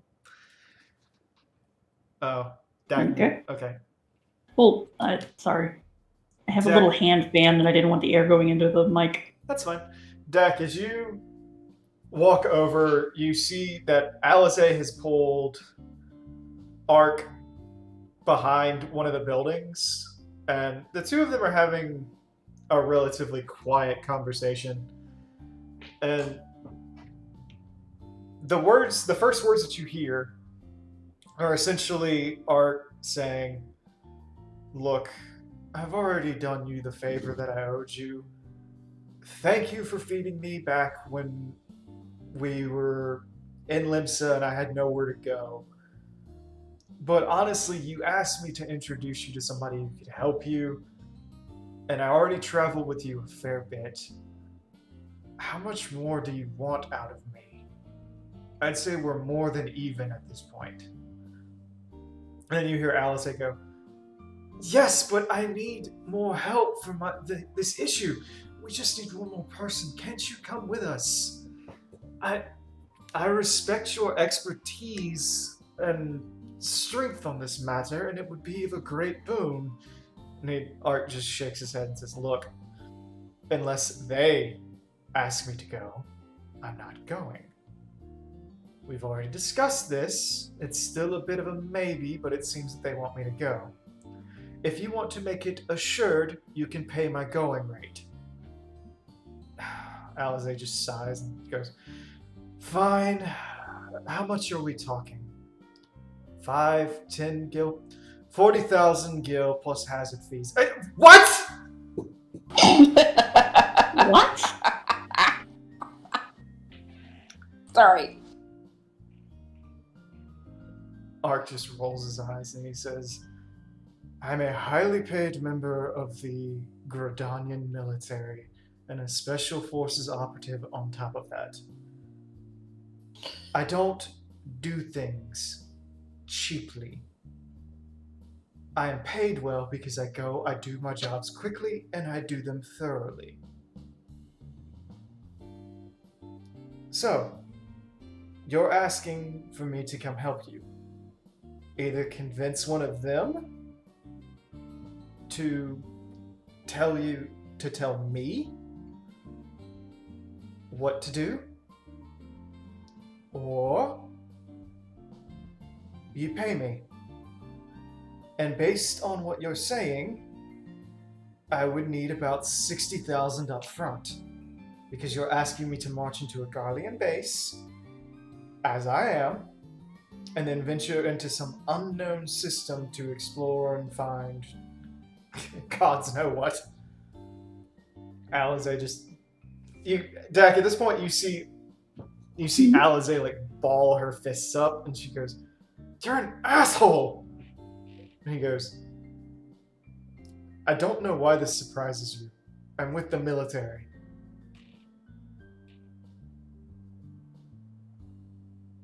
She says, I should have left you for dead. He says, you don't mean that. She goes, no, I don't. I'm just frustrated. I don't have that kind of guild laying around. I know you don't. Anyway, best of luck with the convincing. There's a cute little pink-haired kitten inside of the bar that I'm gonna go flirt with now. Have fun! And he walks off. Rolls her eyes. Alize comes around the corner and just gives you a little bow. Hello. I hope my brother wasn't giving you too much trouble. No, but... Since when did the military start paying people so much? Oh, you'd be surprised. There's a deep sigh again. She goes, so I take it you heard all of that. You tend to, and she kind of like flicks her Makote ear. Well, will you talk to him? I technically talked to him earlier, and if everyone else says yes, then yes. Alright. I guess he was just doing that to tease me then. He does that a lot.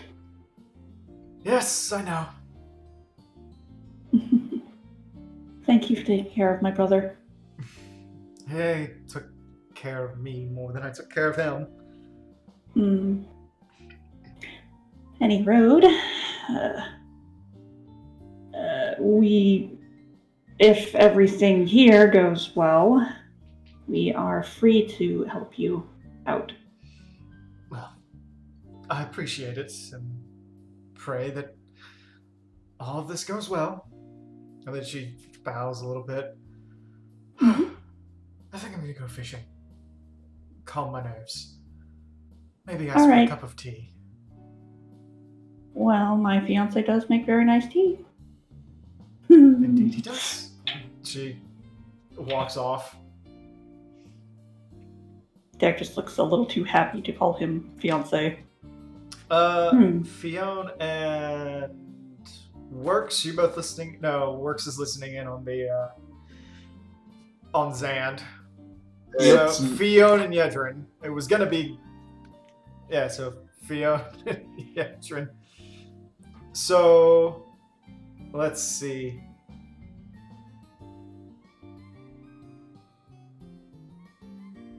Yeah, you two. You two hear plenty. The three of them are having a rather hushed conversation, but they're drinking tea for a moment, and suddenly Nero stops and says, Sid, so you've been gone a long time, and well, things have definitely changed, but seeing you dressed this way and lacking,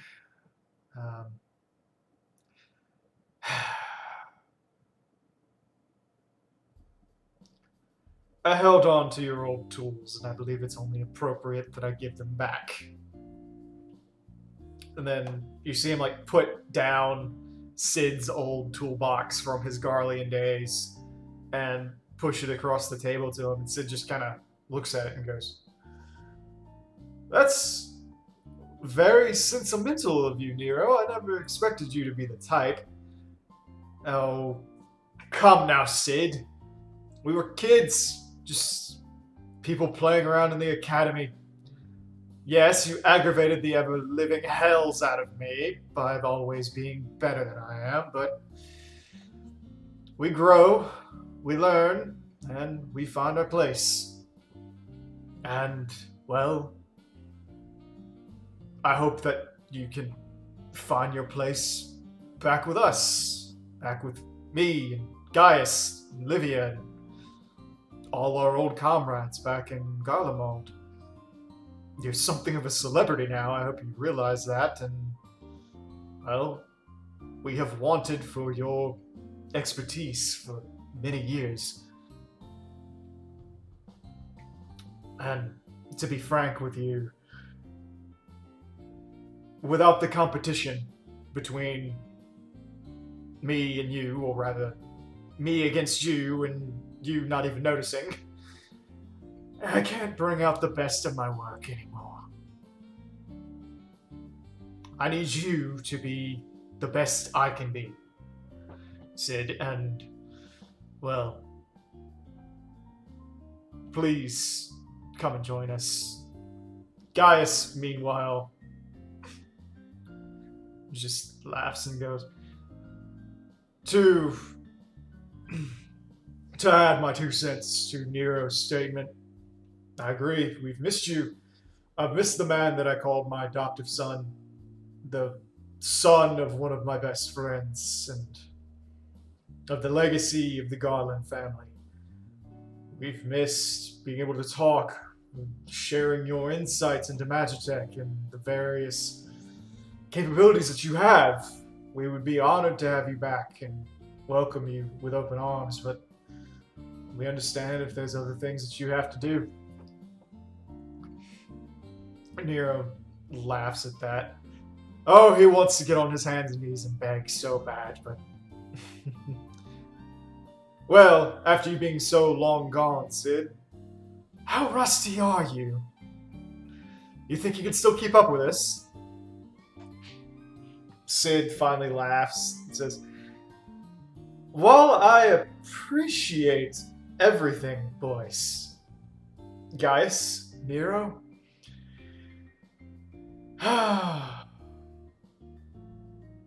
I still need to get my bearings. And, well, you both know that I left for a reason. I'm not suited for war. I never will be. So, I have to respectfully decline. At that point, Nero and Gaius look at each other. They both laugh and say, Sid, we knew you'd turn us down. But we had to try. Just for the sake of old friendships and everything that else it had. At which point they turn their heads and they lift up and say, Adol!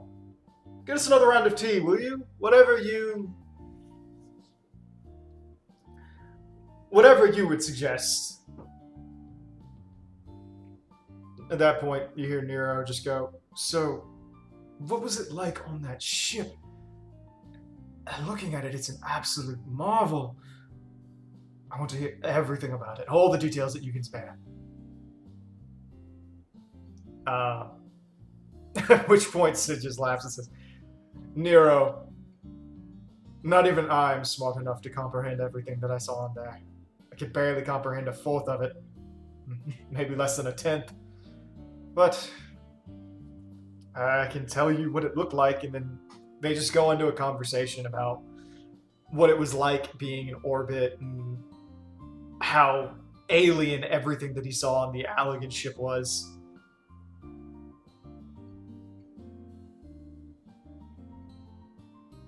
So far, so good.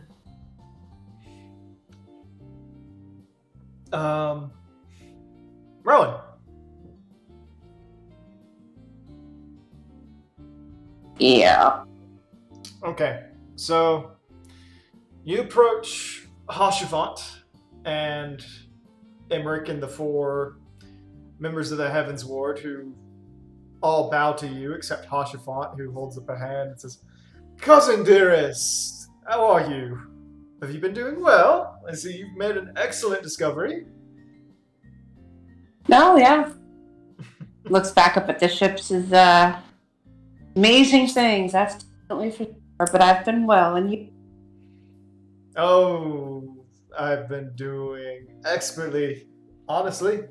We had a visitor some 3 weeks ago. Curious man. Black hair, with red highlights. Deep amber eyes and a physique that you could carve a diamond off of. In which you see the other 4 men just roll their eyes, though Emmerich nods and goes, Yes, he was quite sculpted. Out of character, do I know who he's talking about? Some about Lou. Oh. Oh, well, yes, he is very well fashioned, that's for sure. Rowan turns to Sir Emmerich, and she does the Ashgardian curtsy and whatnot, and she introduces herself. Well, it's wonderful to meet you, Miss Darksbane. If you prefer, Miss Fortemps, whichever. Yes. I normally wouldn't have come to this, but Thornton has fallen ill and cannot leave his bed for the time being. Oh, well, I definitely do wish for the Archbishop's health to improve rather quickly. Oh, it's just a cold, but he's being melodramatic about it. Seems in his old age, he seems to think everything is absolutely deadly. I can't be. I think now there's somebody on this planet that is way older than anybody ever. Says, are you speaking of Zand? Yes, absolutely. I think we're just as surprised as... Sorry, my dog just whined for no reason. Mm-hmm. I think we're probably just as surprised as you for the turn of events that occurred. Surprise is an understatement, to say the least, on that matter. Hashifont chimes in. Indeed, who would have thought that such a Weisencrone would have turned out to be such a dazzling gem in the rough? Not even gem in the rough, polished to a mirror shine. Again, you see the other 3 Heavens Ward just roll their eyes. Even at that point, Rowan gives him a little bit of side eye. And it says, forgive me, the Fortemps. The Fortemps line seems to be pumping strongly through my veins these days. Perhaps it is Father's insistence that I find someone to settle down with. Oh. Yeah, about that. Rowan just laughs, and she's like, she looks back and she says, so What else is what is Ishgard looking to gain from being their appearance here? Mostly to sate our curiosity, but if anything, maybe we can find help against the dragons. They have been especially hostile as of late, and the signs of the dragon song have us all on edge. I can understand that. Though, to be perfectly honest, this is more of a formality. We're not, well, Ishgard has precious little to offer, and we highly doubt the Alligans will be interested in helping us. So I think at this point, to say Alligans is putting it way too many. As far as we know right now, there's only one. However, as Ishgard is my birthplace, my aid will always be offered. Rob, Yeah. can I get you to roll a perception in the middle of the conversation?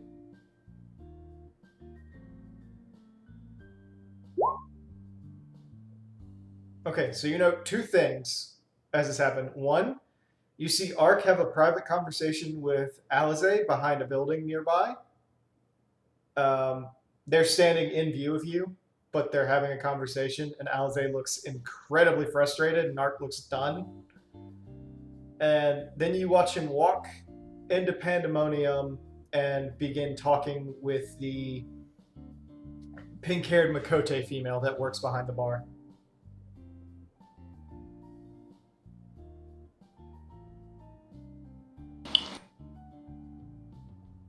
Rowan's eyes flare for just a second, and then she says, as I definitely would like to ensure that our duties as a House Four Toms is met, and I will rise to the occasion should you need my assistance, Remrick. Emmerich nods to her and says, "We very much appreciate it.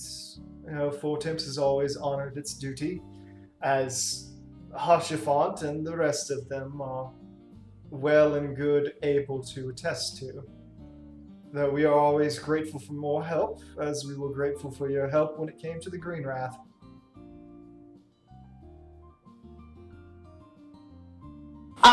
A look of pain washes over Rowan at the mention of that. Emmerich notices and says, "Apologies, I'm sure it's still a painful memory." She motions over to the grave.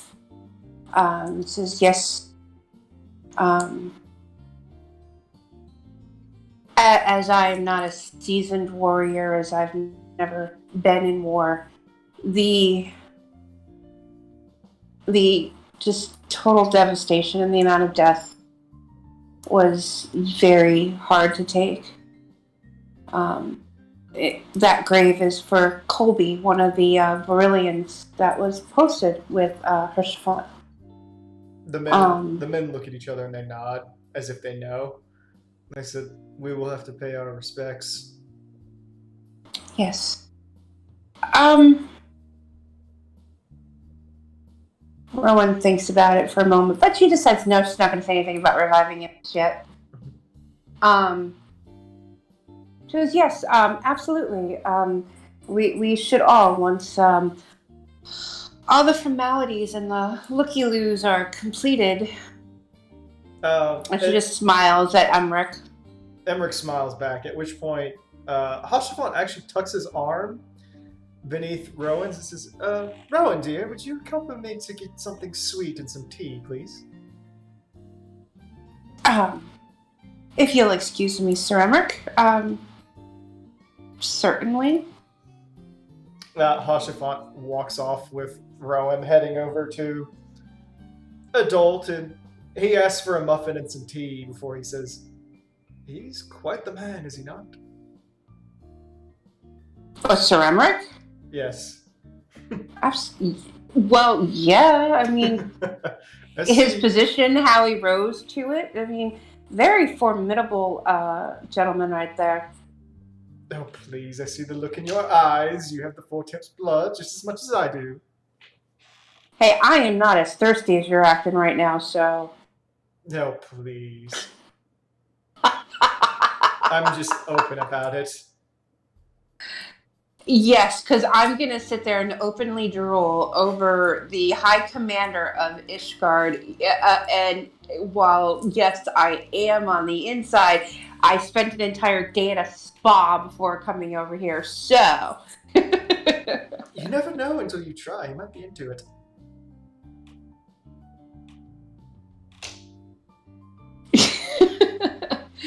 Keep in mind, I am a lady. And she clears her throat and just looks away. And he says, and I am a gentleman.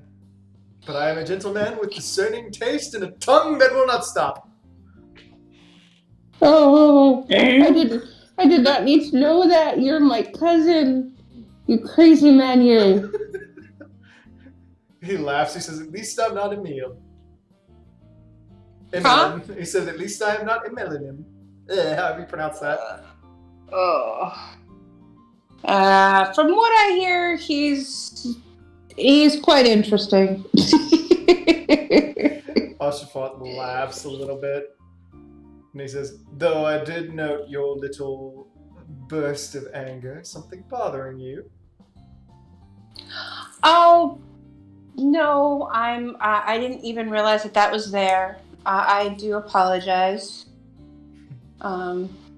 Sometimes it's hard to control the flames. Oh, if you noticed it, that means Sir Emmerich noticed it as well. I'm sure he just takes it as the fire in your eyes and the passion welling up inside of you getting ready to burst. Well, if you want to put in a few good words for me, I wouldn't say no to that, cousin. Rowan, by the way, roll a bluff.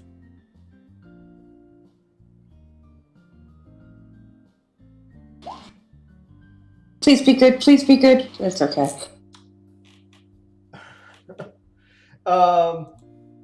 Hasselhoff kind of like eyes you a little bit, and he goes, but really, what was bothering you?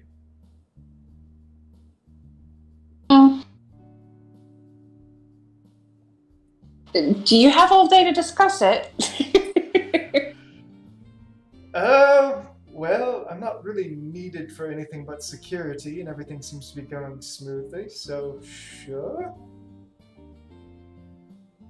If you want to dish out whatever juicy, hot gossip you have, I'm willing to listen. How much are you going to go back and tell Sir Emmerich, though? At 0, a gentleman does not kiss and tell. Well then, kissing cousins, that's a new one. You know what I meant. Sweet home Alabama. Knowing Ishgard, that would not be that strange of a thing. No, exactly. Exactly. Considering, inbreeding and whatnot of high houses and all that. Yeah. It's just in the morning.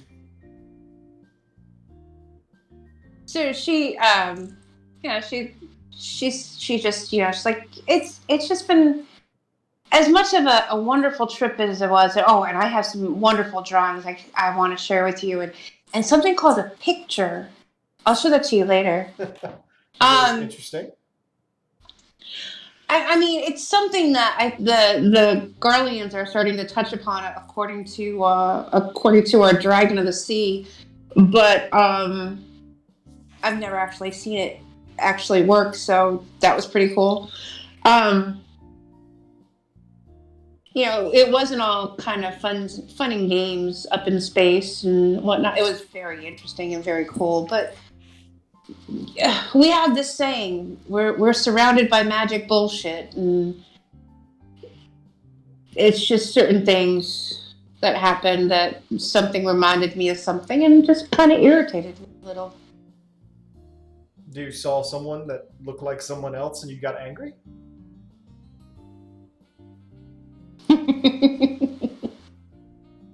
Yes, we'll say that.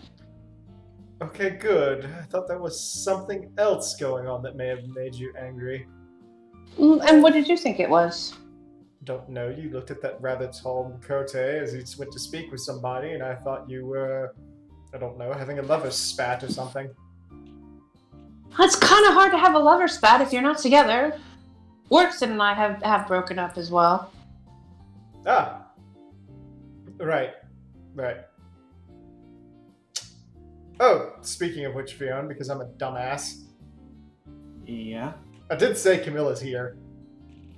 Yeah. So if she wants to listen in on somebody's conversation, she's welcome to. It's like there's an ethical quandary in my head right now. Such as? If you caught a glimpse of the future and realized that if you took somebody out in the present, and she kind of glanced over to where the Garleans are, would that be a bad thing? It depends. What happens if you make a worse future? But what would... Yeah. It's a hypothetical with too many answers to be, well, answered. Well, that person deserves punishment anyway.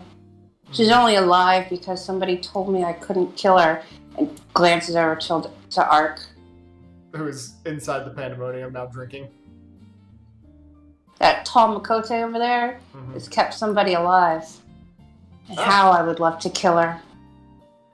Her stupidity took my soul and my fire. Hashifant looks at you like, huh? We were on a mission, and she came along with us. And she did something stupid. And it caused the death of many. I understand. Nearly caused the death of our Tart. And as recompense, she gets away with nothing. And they ripped my soul out of me and took my fire.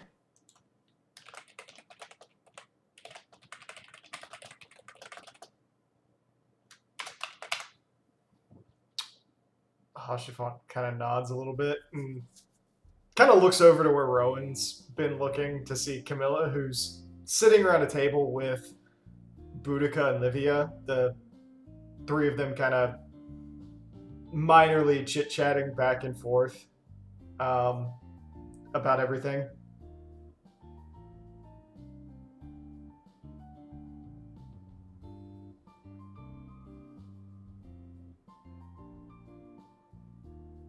I would still enjoy toasting her tail until she had nothing left. Well, and then feeding the rest of it to a dragon.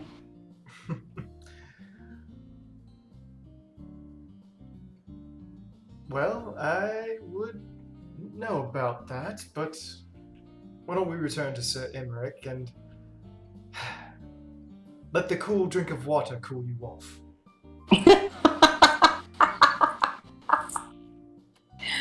That sounds like a plan to me. Alright, so Camilla, Kato, and Works, you all get to hear Zand lay into Marrowweb. So as they start discussing this, Marrowweb's like, and where did you get off calling me war hungry? Oh, I don't know. Maybe it's the fact that you have violated every war treaty that you have signed, whether it be with the Kobolds, the Sahagins, the Garleans, or gods forbid, even Uldar and Gridania. Please, you have no legs to stand on. I do only what I must to protect my people. Yes, because you really need to be raiding Garlean trade vessels to protect your people. Yes, you really need to commit genocide on 2 different beast tribes who have on several occasions sued for peace and have been very adamant that they would have kept the peace had you not attacked them or stripped their resources from them. You would be fine. But they drowned. Oh, yes, they retaliated when you tried to commit genocide on them. Think, you fucking dumbass! Oh, did she smack her? She smacked her own Sorry. hands. Oh. She says, I want you to think for a moment who you are speaking to. No, Merib, I want you to think for a moment who you are speaking to. I am Empress Zand of the Allegan Empire. You may have heard of me as some war-hungry goddess who took the land by force, but I assure you, everything I did was through absolute diplomatic means. The only war I had to fight was with the Miracidians, who had already by that point been tainted by untrue rumors of the Allegan Empire and launched a massive attack with several primals, which we contained and began researching anti-tempering methods on and containment of them, along with using them to create power to better our civilian lives. Nothing that you can say to me has any bounds in reality. Everything that you know about me is a lie. And even furthermore, I know what I know about you is true because let's face it. It's well documented and recorded, and everyone knows about it, but they're just afraid that you will shoot them in the fucking streets like dogs. Or need I remind you that you do that too?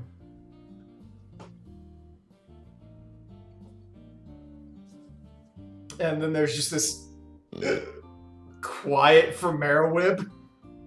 And she goes, and how? And then all you hear is as Zan slaps her.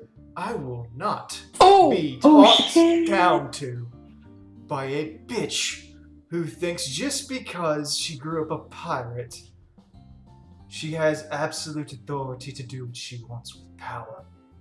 And during this entire thing, Zand is getting taller until she's a head taller than Merowib.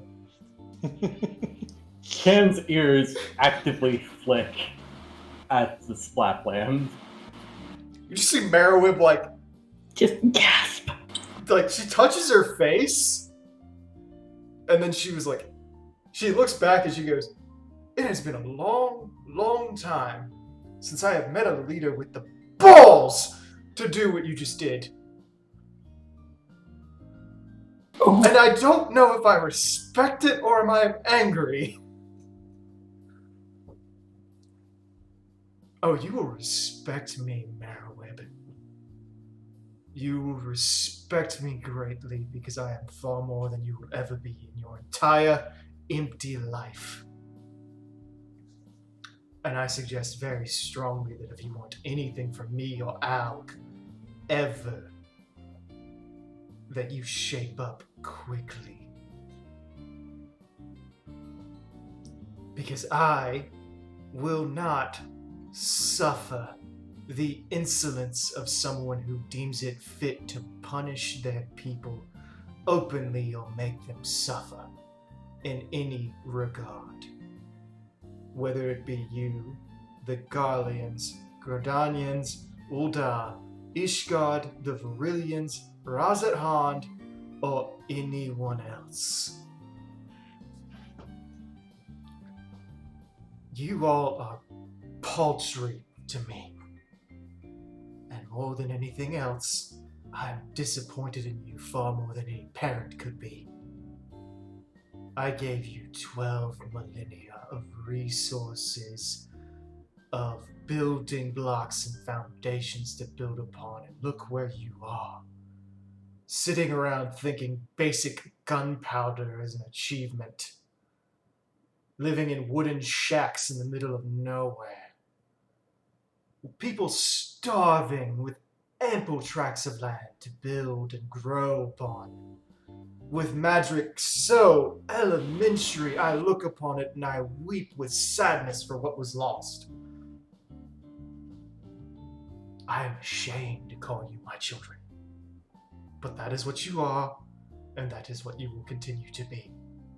Now, unless you want another spanking, I suggest you fall back to your people.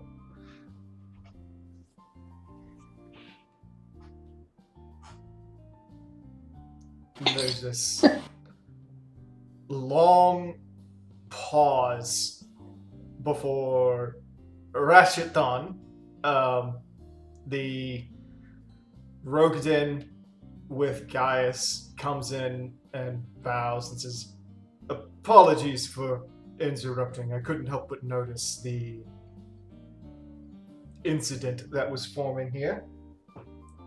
"Oh, not at all, young sir. I was just showing our dear Merriwib here the ethical means of what she does and how it affects others, and what it's like to be on the receiving end." He just kind of pauses a little bit, and Merriwib looks at him. "And what exactly do you want, traitor?"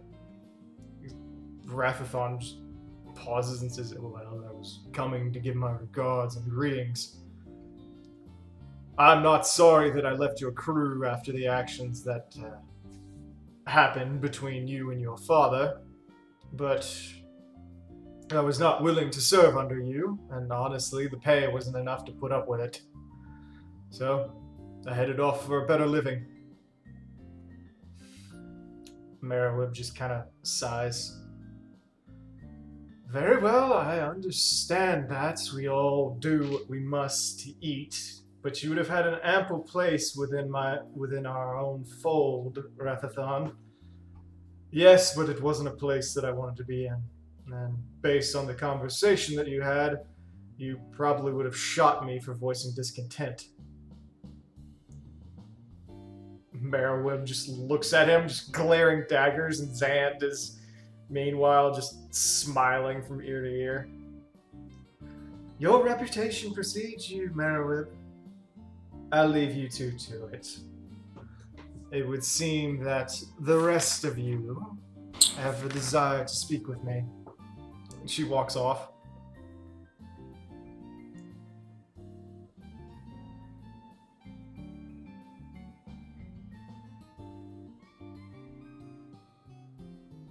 Boudica looks over at Cam's ears twitching. She says, "Honey, is all Oh, yes? this?" No. Quite the opposite. She just looks at you. "What do you mean?" Oh, I think some things that need to be said for a very long time were just said. All well, no worries. Very well. Rowan, you get some time with Emmerich, who seems relatively charmed by your presence. It's hard to tell if he's actually like attracted to you or if he's just being cordial for the sake of being cordial. Okay. Works. You heard that entire conversation. How do you react? Just seeing like, holy shnikes. Dessert? Nikes.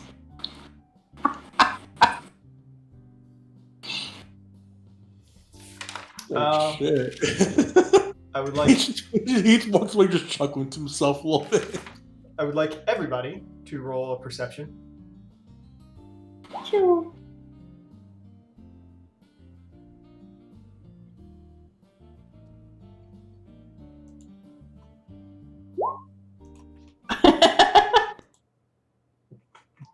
Cam has now been distracted by Boudica's eyes. Aww. No surprise there.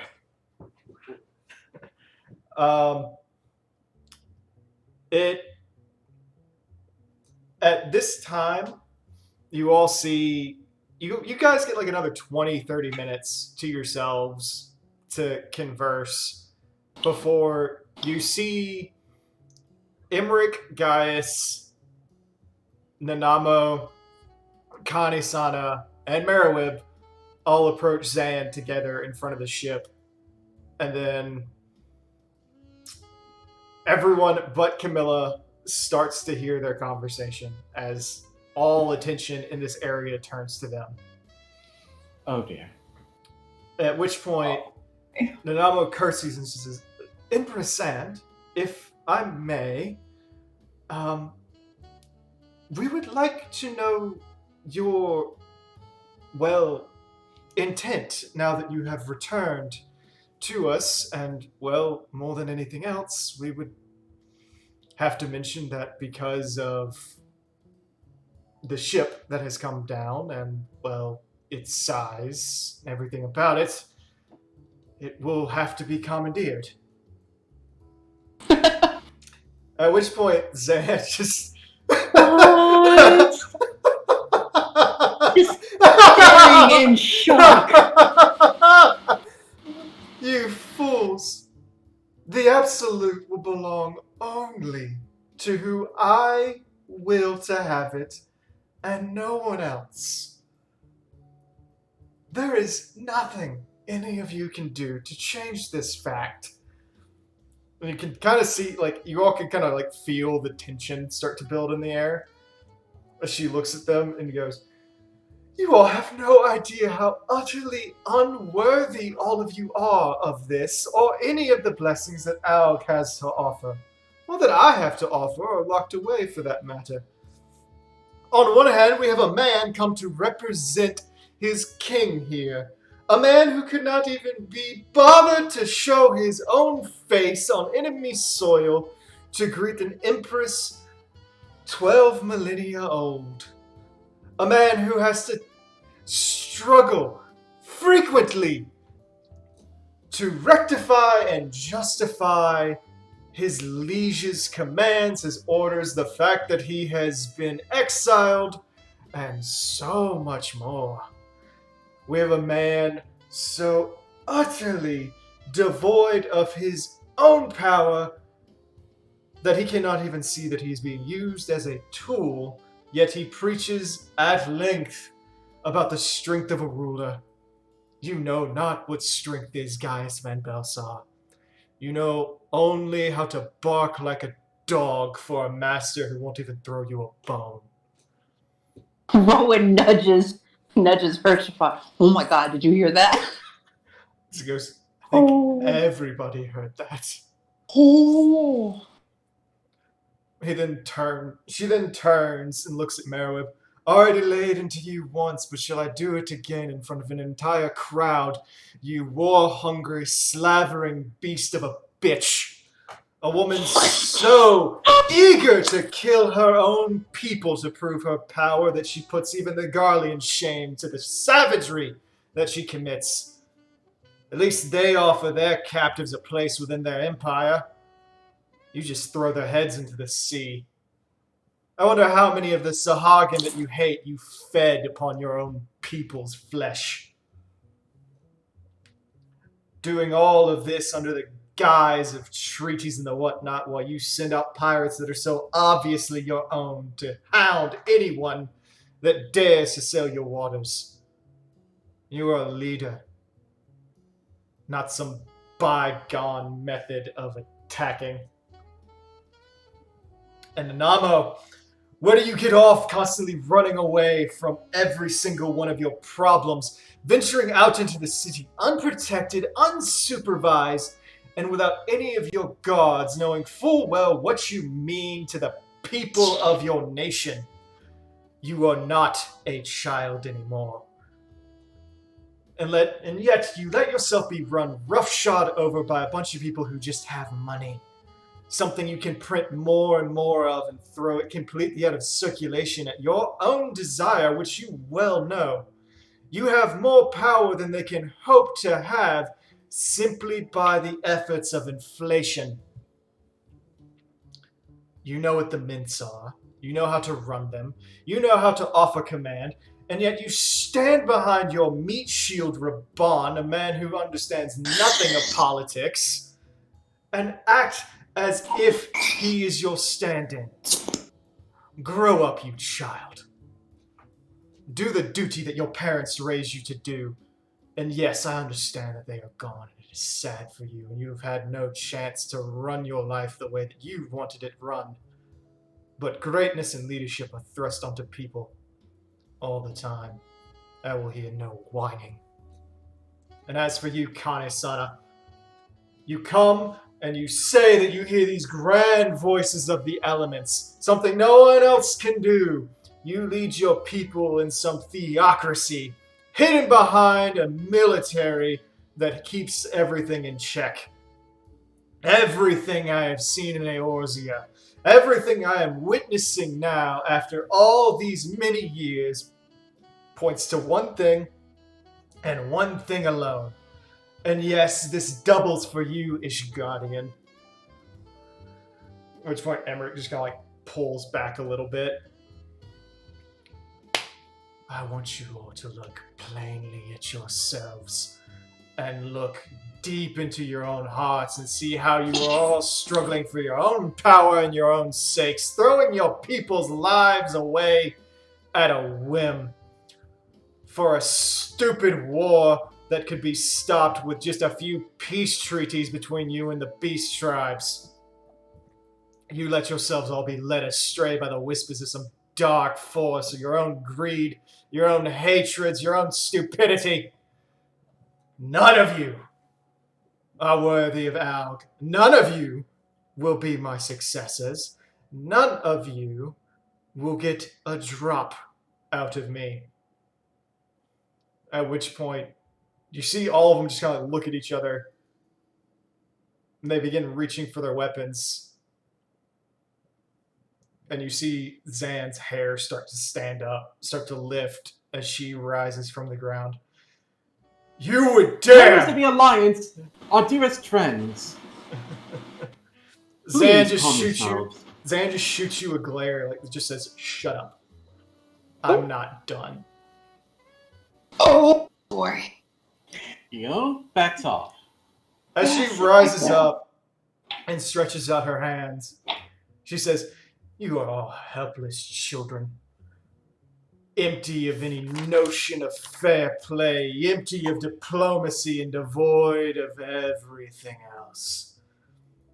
The Absolute is not for you, nor is anything else, nor is even your own minds.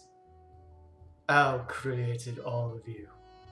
Al created me, and more than anything else, it controls you in ways that you don't even know. Be gone." At that point, she waves her hand, and there is a flash of light.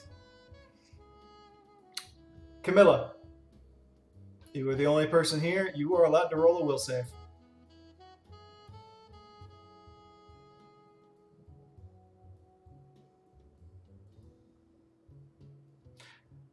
Camilla, Yes. all memory of the Absolute, Zand, anything related to the Alligans, or anything else that happened on this day that came from Zand or otherwise is erased from your memory.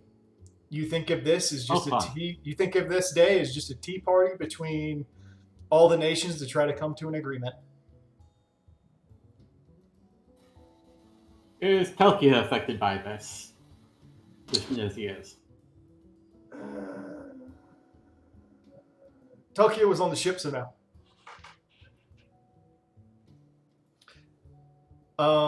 Okay. When the light is done flashing, everyone but the agents and those that were on board the ship during that time have basically fallen unconscious into chairs and tables, basically sitting like they all drank too much during a party.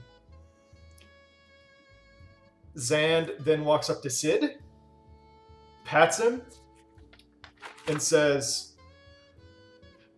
"Sid, I understand this is all very much a lot to take in, and that everything is very strange right now, but I have a request for you. It would be an honor to serve my empress. Good man. Zan just smiles and says, I would like you to provide me with a set of ironworks equipment, a job, and a place to stay. I am in your care for the time being. And if you wouldn't mind, come up with a new identity for me. Zan just smiles. The only people unaffected that are there are Ark, Adol, Fion, Rowan, Works, Yedrin, Kato, Works with parents Dak, and Works' parents. And Skull. and Skull. And Yeah. so, yeah. So does this mean after you just let hell loose on all the leaders and said everything that was true, they're not going to remember any of this? Oh, they're just going to think that they said it to each other. Oh, that's not going to come back to bite them out. Mm. I fear this place is going to burn nonetheless, no matter what we do. Zan laughs. I'm kidding. Oh. The Skull. Works is just like, alright, yeah, that was good. I see Kato in the background just going like, yes, bitch, yes! He said, Fucking drama queen. Zan just says, they'll still have that speech embedded in their minds. They just won't know where it came from anymore. Let them think of it as their own self-doubts.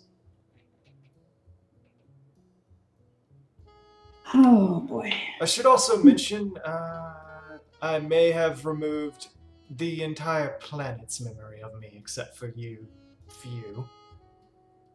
Whoa. I'm honored. I will not argue. Yeah, in all honesty, that may have been the best thing. Yes. Yeah, probably. At that point, Okay. Zan turns around and looks up at the Absolute and just kind of smiles at it. Ah, old girl, you are still bound only to me for now. She just kind of like keeps her hands on her hips and just looks up at it.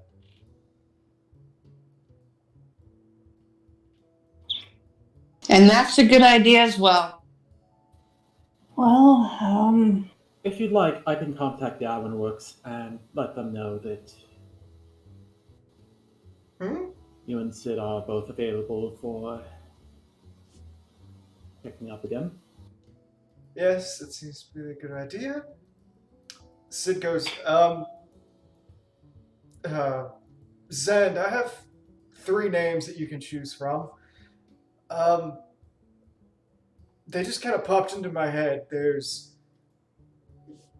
well, we could call you Leia, we could call you Padme, or we could call you Brunhilde. Oh my god. really? No. Oh, don't go with Padme. I will. Okay, when do we start getting those golden bricks at the GM? I don't know, but I think that needs a gold wall. Oh, considering come on, every single Ironworks person is named after a fucking character from Star Wars. Yeah. But I hate it. I was making a joke with the suggestions of like Sid's wives in like 2 games. I'm gonna say that she goes with Brunhilde. Yeah, I sure. was gonna say, tell me that's how we get Jesse. Jesse already Oh, you exists. have Jesse. Yeah. That's why I brought up Shiva and Hilda. Mostly Hilda, because let's be honest, Zan's the type of person if you did piss her off would either kill you or turn you into something like Doglop. Yeah. Zan, meanwhile, is just like looking back up at the ship, and she goes, "Oh, by the way, agents, Yes? if you ever have need for the ship, you know where to. Well, I'm not gonna say you know where to find me, but you know how to reach out. I will say I will leave the simulation room open at the very least for you." Worst is just like, He's just like, you don't understand. Like, I train out there in the woods. I fight trees. Fighting something that actually hits back has been invaluable. So for that, I thank you. And Zan for every smiles. and for everything else that you have done, and he looks back to his parents, and he looks back at Bells, I can't thank you enough. He nods. He says, "So, where should we hide her?" Hmm. The lake seems too generic. The I lake think- is not big enough. Plus, I think Yedra might have problems with the loss of space. Is there any way to get in orbit? What did you say, Ron? Is there any way to keep her cloaked and in orbit? Zan says, "I'm messing with you." Absolute diminish. At which point you watch as the ship folds in on itself thousands upon thousands of times over until it's the size of a sugar cube, and Zan puts it in her pocket. Oh, wow. Rowan looks at works. How you gonna get in there now, bud? That's actually a good question. I swear there are some things I've read from Charlian that would argue that such a thing is not even possible, but I know better. We just watched it happen. I know. If you think about the whole mass and the weight, it should be a really heavy one, but magic. Zan just goes, "Oh, yes, honestly, it shouldn't be possible, but elegant technology and, well, science, along with magic, we kind of broke a few laws here and there and adjusted it. Heck, it's actually about only the weight of a sugar cube now." Wow. At that point, she, like, tosses it to Fionn. Fionn scrambles to catch it. She catches it. It's like, it doesn't even feel heavy, but it definitely feels metallic, and she can see, like, all the details of the ship on it. I swear if I look at this any harder, my eyes are going to hurt. Yeah, Sit back. I wouldn't suggest Zan, like midway through, Zan just, like, has it float and starts to orbit her head. It also doubles as an iron stone. So, Rowan I actually could brings scarce up a imagine good the question. benefits that would provide. An entire ship worth of firepower, I'd have thought. That's terrifying. That's pretty hardcore. Abjectly so. On both counts. I say hardcore is a good thing. She laughs and then takes it down and puts it back into her pocket. But Anyway. Rowan did bring up a good question. If I did wanted to, borrow the use of the training sim, Zan looks at you for a second. She winks, and you disappear and appear inside the training room.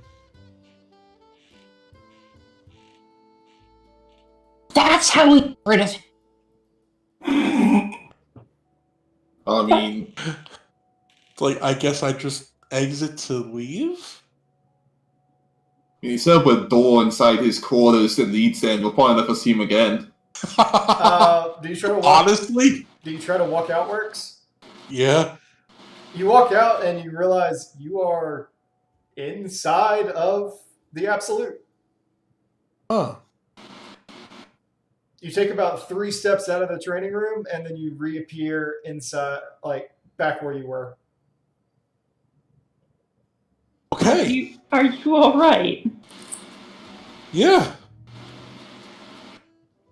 It's just a little temporal manipulation combined with density and matter observation, transference, and manipulation as well. Honestly, any high school graduate in the Allegan Empire could do it. Rowan looks at Tart and says, "I heard words. That's all I heard." So I don't need to ask for too much, but would there be a way to set up an entrance to that in my house? I don't feel like doing it. That's fair enough. He's learning. Very much. At that I'm point, also not going to push my luck. at that point, Adol comes up with Zand and goes, Lady Zand, Empress Zand. And she goes, "Yes, child, you've been very sweet. You may just address me as Zand if you desire." He goes, If it's okay with Dak, would you sample our wares? We would love to know how, well, culinarily we stack up against the Allegan Empire. You see Oh, yes. Did you see Zan's eyes just like light up? She goes, finally a challenge worth committing myself to. Lead on, young ones. Please be our guest. And she just follows the two of you. Yay! Jack gets to go and bake. Yeah, yeah. I'm going to go with the sleepyheads and make sure nothing happens. Who do you go to wake up first? For shits and giggles. Oh, I got Emmerich. You go and wake Emmerich up. He's just like rubbing his head. He's like, ah. He looks up and he goes, how much did we drink? There are no words to fill that quantity. Would you like to go get some rest? My house is right over there. You can go lay down and I can bring you something to eat. He's just like, oh, okay. Rowan helps him over to her house. Okay. Works walks into the Pavilion and comes out and brings a glass of water to Rowan. Here, you might need this. He hands the water to Emmerich. You need to stay hydrated. And he just like drinks and he's like, oh, it feels like someone took a hammer to the inside of my skull. I have a potion that will help with that. Mm-hmm. And lets him go lay down. Before Work walks away, he's just like, that was you for your thirstiness. Any more obvious, and you'd be me. Okay. So Rowan lets him lay down and quietly gets him something to eat. He just looks at Works like, yeah, I know what that was for. So Fionn, who are you going to try to wake up? Fiona's going to wake up Cam, Boudica, and Livia and urge them to go wake up the rest of their comrades and head home. They all like wake up and they go, oh, I can't remember the last time I drank that much. I guess they're just like, ugh. Did we even get the beast reading side? Oh.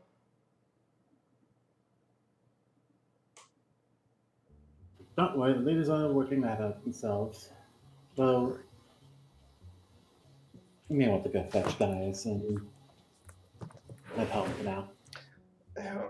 Okay. They like march off, confused and sore. Fionn breathes a sigh of relief. That's one less source of things coming to blows on their own turf. Mm-hmm. Basically, like, eventually everybody gets woken up and just starts heading out. Kind of like, there's some slight confusion, but Zan's magic seems to be so powerful that they're like, oh yeah, we're basically doing a celebration for the Green Wrath not going off and the Primals dying. And, you know, we didn't really get to finish the celebration in Aperneus, so we wanted a chance. I guess we got a little carried away. Meanwhile, Sir Emmerich been in Rowan's bed. Still smells like him. Oh, his shampoo. Looks at the staff. Do not touch my sheets. Sorry. To put it into perspective, Yedrin, Zan upcast an altered mind to 10th level. Actually, not even 10th level, to 12th level. And then had every satellite that the Allegans put up reflect the spell back down onto the surface of the planet. Oh, I figured. I was just commenting powerful mind Rami, but I know she has a casting level of like yes. Yes. That was Camilla needed a natural 20 not to get affected. Wow. That's probably purely on the back of Nat 20s do stupid stuff. Mm. That's exactly what it was on the back of. Was if you don't make a natural 20, your mind go bye bye.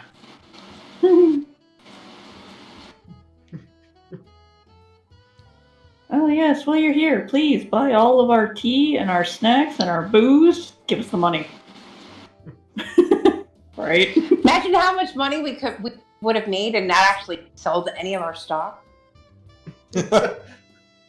Just run some fake tabs. Oh my god. I'm pretty No. sure Zan would have problems with that. Dak No. would have problems with No that. one would have problems with that. I would. Regardless, everyone leaves with the exception of Sid, who's like rubbing his head. He's sitting on a table and he's like rubbing his face after everyone's gone. He's like, oh god, what am I gonna do?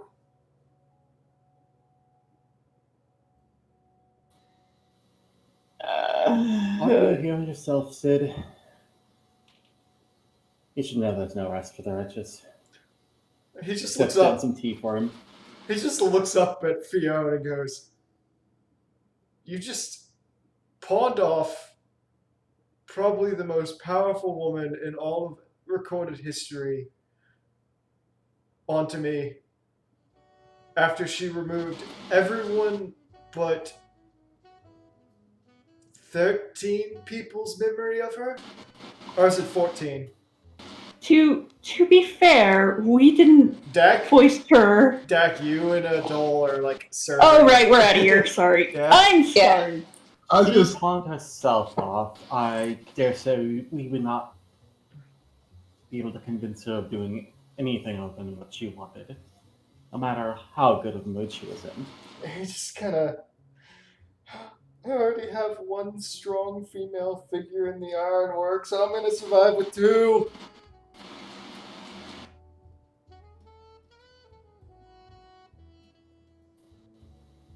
figure out how But to make. think about it. You have a 12,000-year-old genius. What you could learn just from her tidbits, not even what she's willing to share yet. Think of Oh, it this way. At least Brynhild will be more interested in the mechanics themselves rather than the logistics. I'm not. It's like I'm not concerned about her capability or that she'll be a good worker or anything like that. I'm concerned that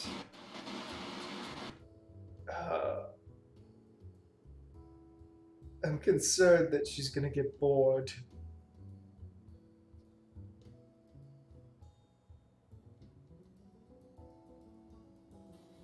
Gets I feel like Misty she's got a does that too. spaceship.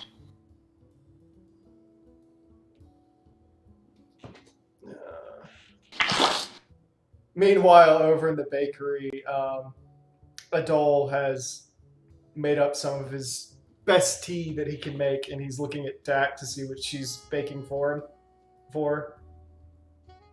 She has baked snickerdoodles. Nice cinnamony, sugary cookies. Zan eats them, and she kind of gives a faint nod. She says, "Well, it seems that you'd have at least crafted good recipes. I wouldn't say they're on the level of Alk, but maybe give it a century or two." We may do. She just kind of nods a little bit.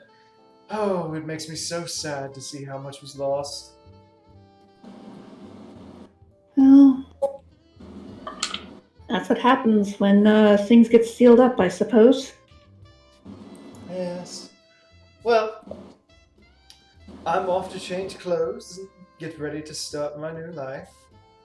Best of luck to you. I wish you well. You don't have to. I'll be absolutely perfect on my own. Yes, that's true. At that point, she kind of like sachets out.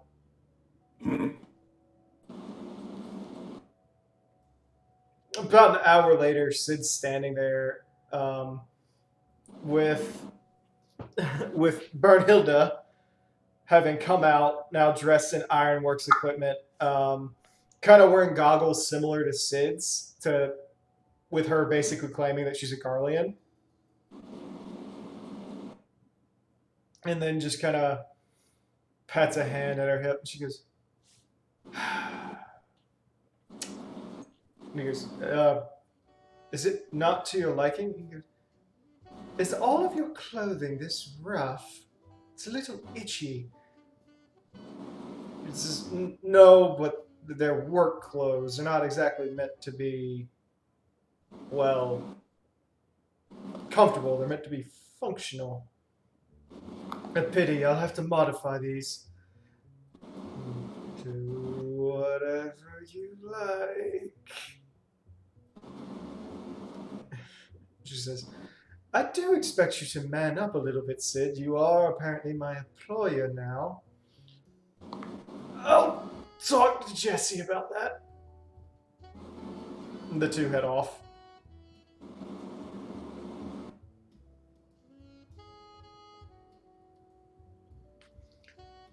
Ark, meanwhile, just kind of like pokes his head out and looks at everybody and goes, he's gonna die.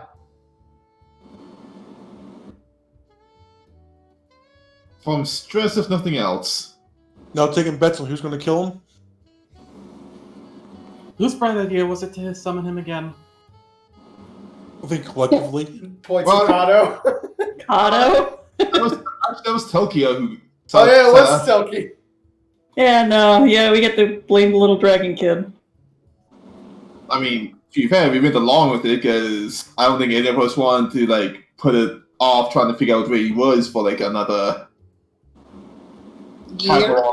How long these crises continue to last?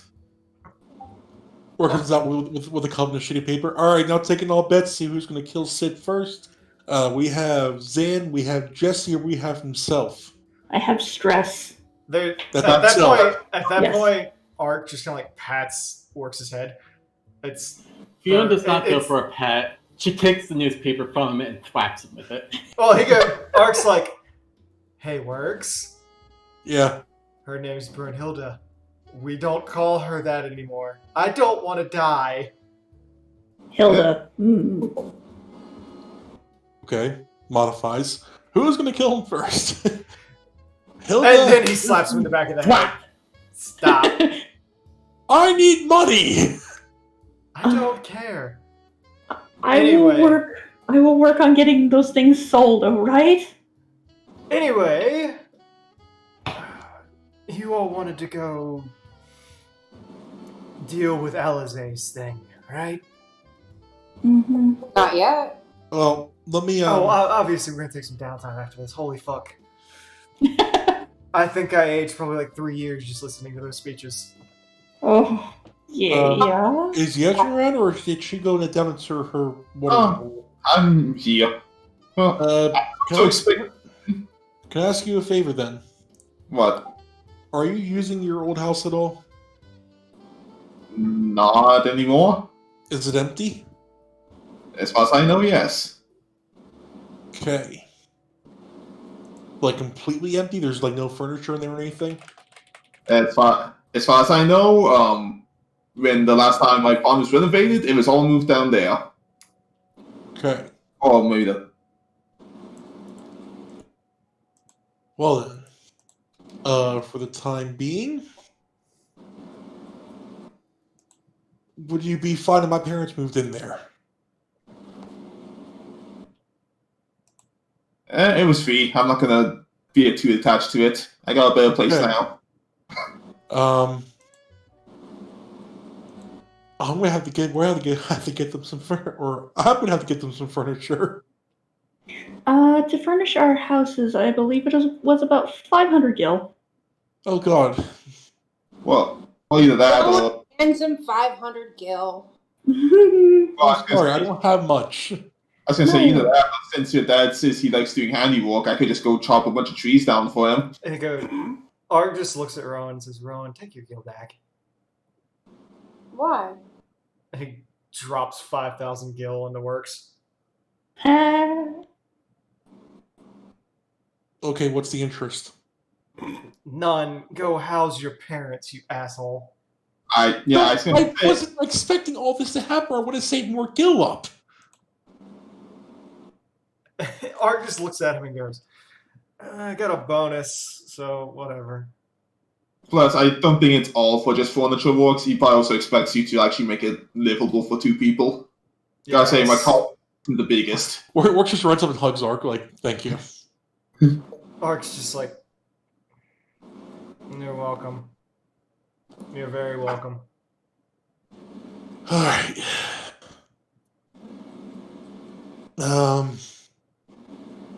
What time is it? It's like turning evening now. Shit, I don't know if I'm gonna be able to get stuff and get back in time. Well, I guess it could stay in the inn room. That's done. They can take my place tonight. And I'll find somewhere to sleep. So everybody left, including the inn? Yeah, everybody left. They're like, ugh. Okay. Don't take advantage of the junk, man.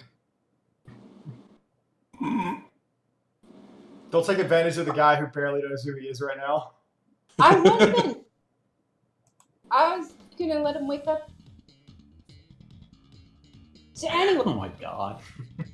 that would have been like killing him right there.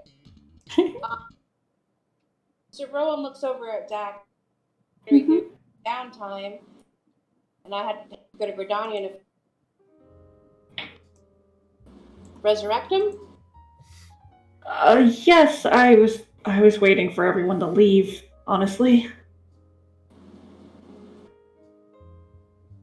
It shouldn't take too long.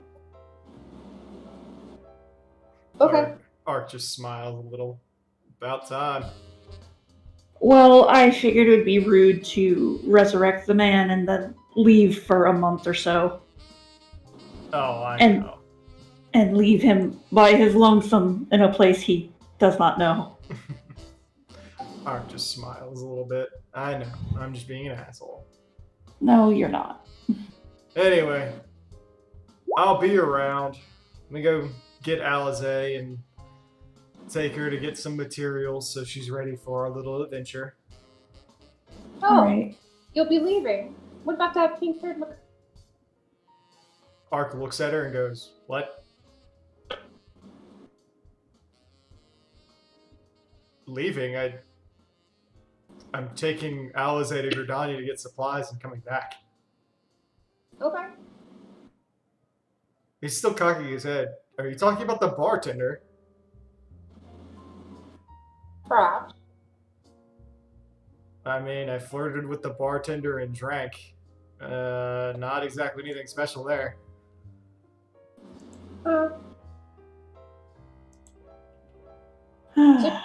You're ready. Right. Anyway. Robin. It turns and goes sort of crazy. And her baby comes out. Ark just like shakes his head and walks back to the inn to get Alize. A moment? What's up? Nick squats down so that he's like about head with Dak. This is way too familiar for me. Well, it doesn't help that you got taller as I got taller. I know, it's unfair. Anyway, she hugs him. Take care on your travels. I'm gonna be gone for 2 days. I don't care. It's been a while since I got to hug you. And I wasn't in distress. Okay. He I will goes, take it as I can. Yeah. I'm gonna teleport back to Zolfatal first. Let them know what happened, what's going on, what I'll be doing, Mhm. and I'll be back. I'll be gone for maybe 3 hours. No, it's fine. I just wanted an excuse to hug you, okay? Okay. Don't let Adol see you do it too much, or he'll get jealous. I can hug my friend and brother. It's a little different when you used to have a crush on your friend and brother. He pokes your forehead. She just kind of like turns away and blushes, and her ears like pin. He just laughs. Anyway, after this is done, I did talk to Connie a little bit. Oh? I asked her to let me have my old squadron back. Oh. If they're not too busy. Yeah. Well, Ark starts to think for a moment. He goes, "Oh, that's gonna piss Rowan off." Yep. They're all women. I remember all too well.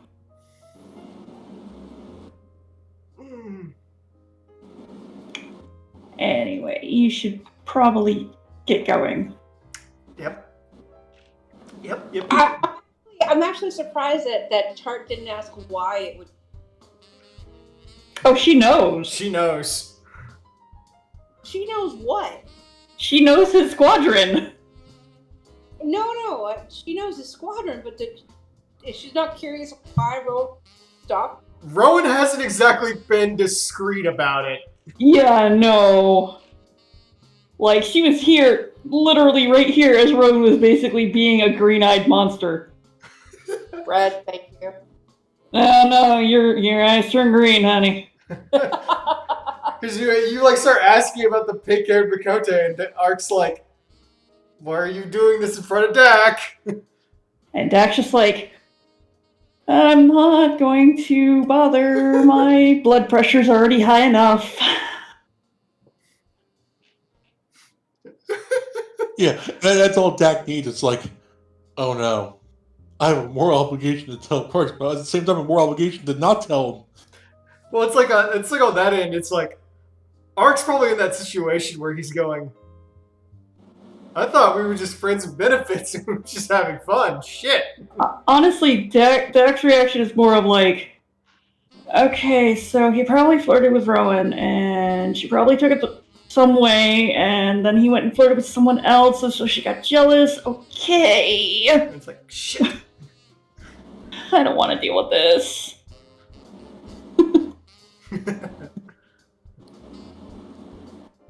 Girl's not really that stupid. Ark's not that dumb. Yeah. Ark knows he's probably gonna get set on fire. And he's very glad for the fire resistance.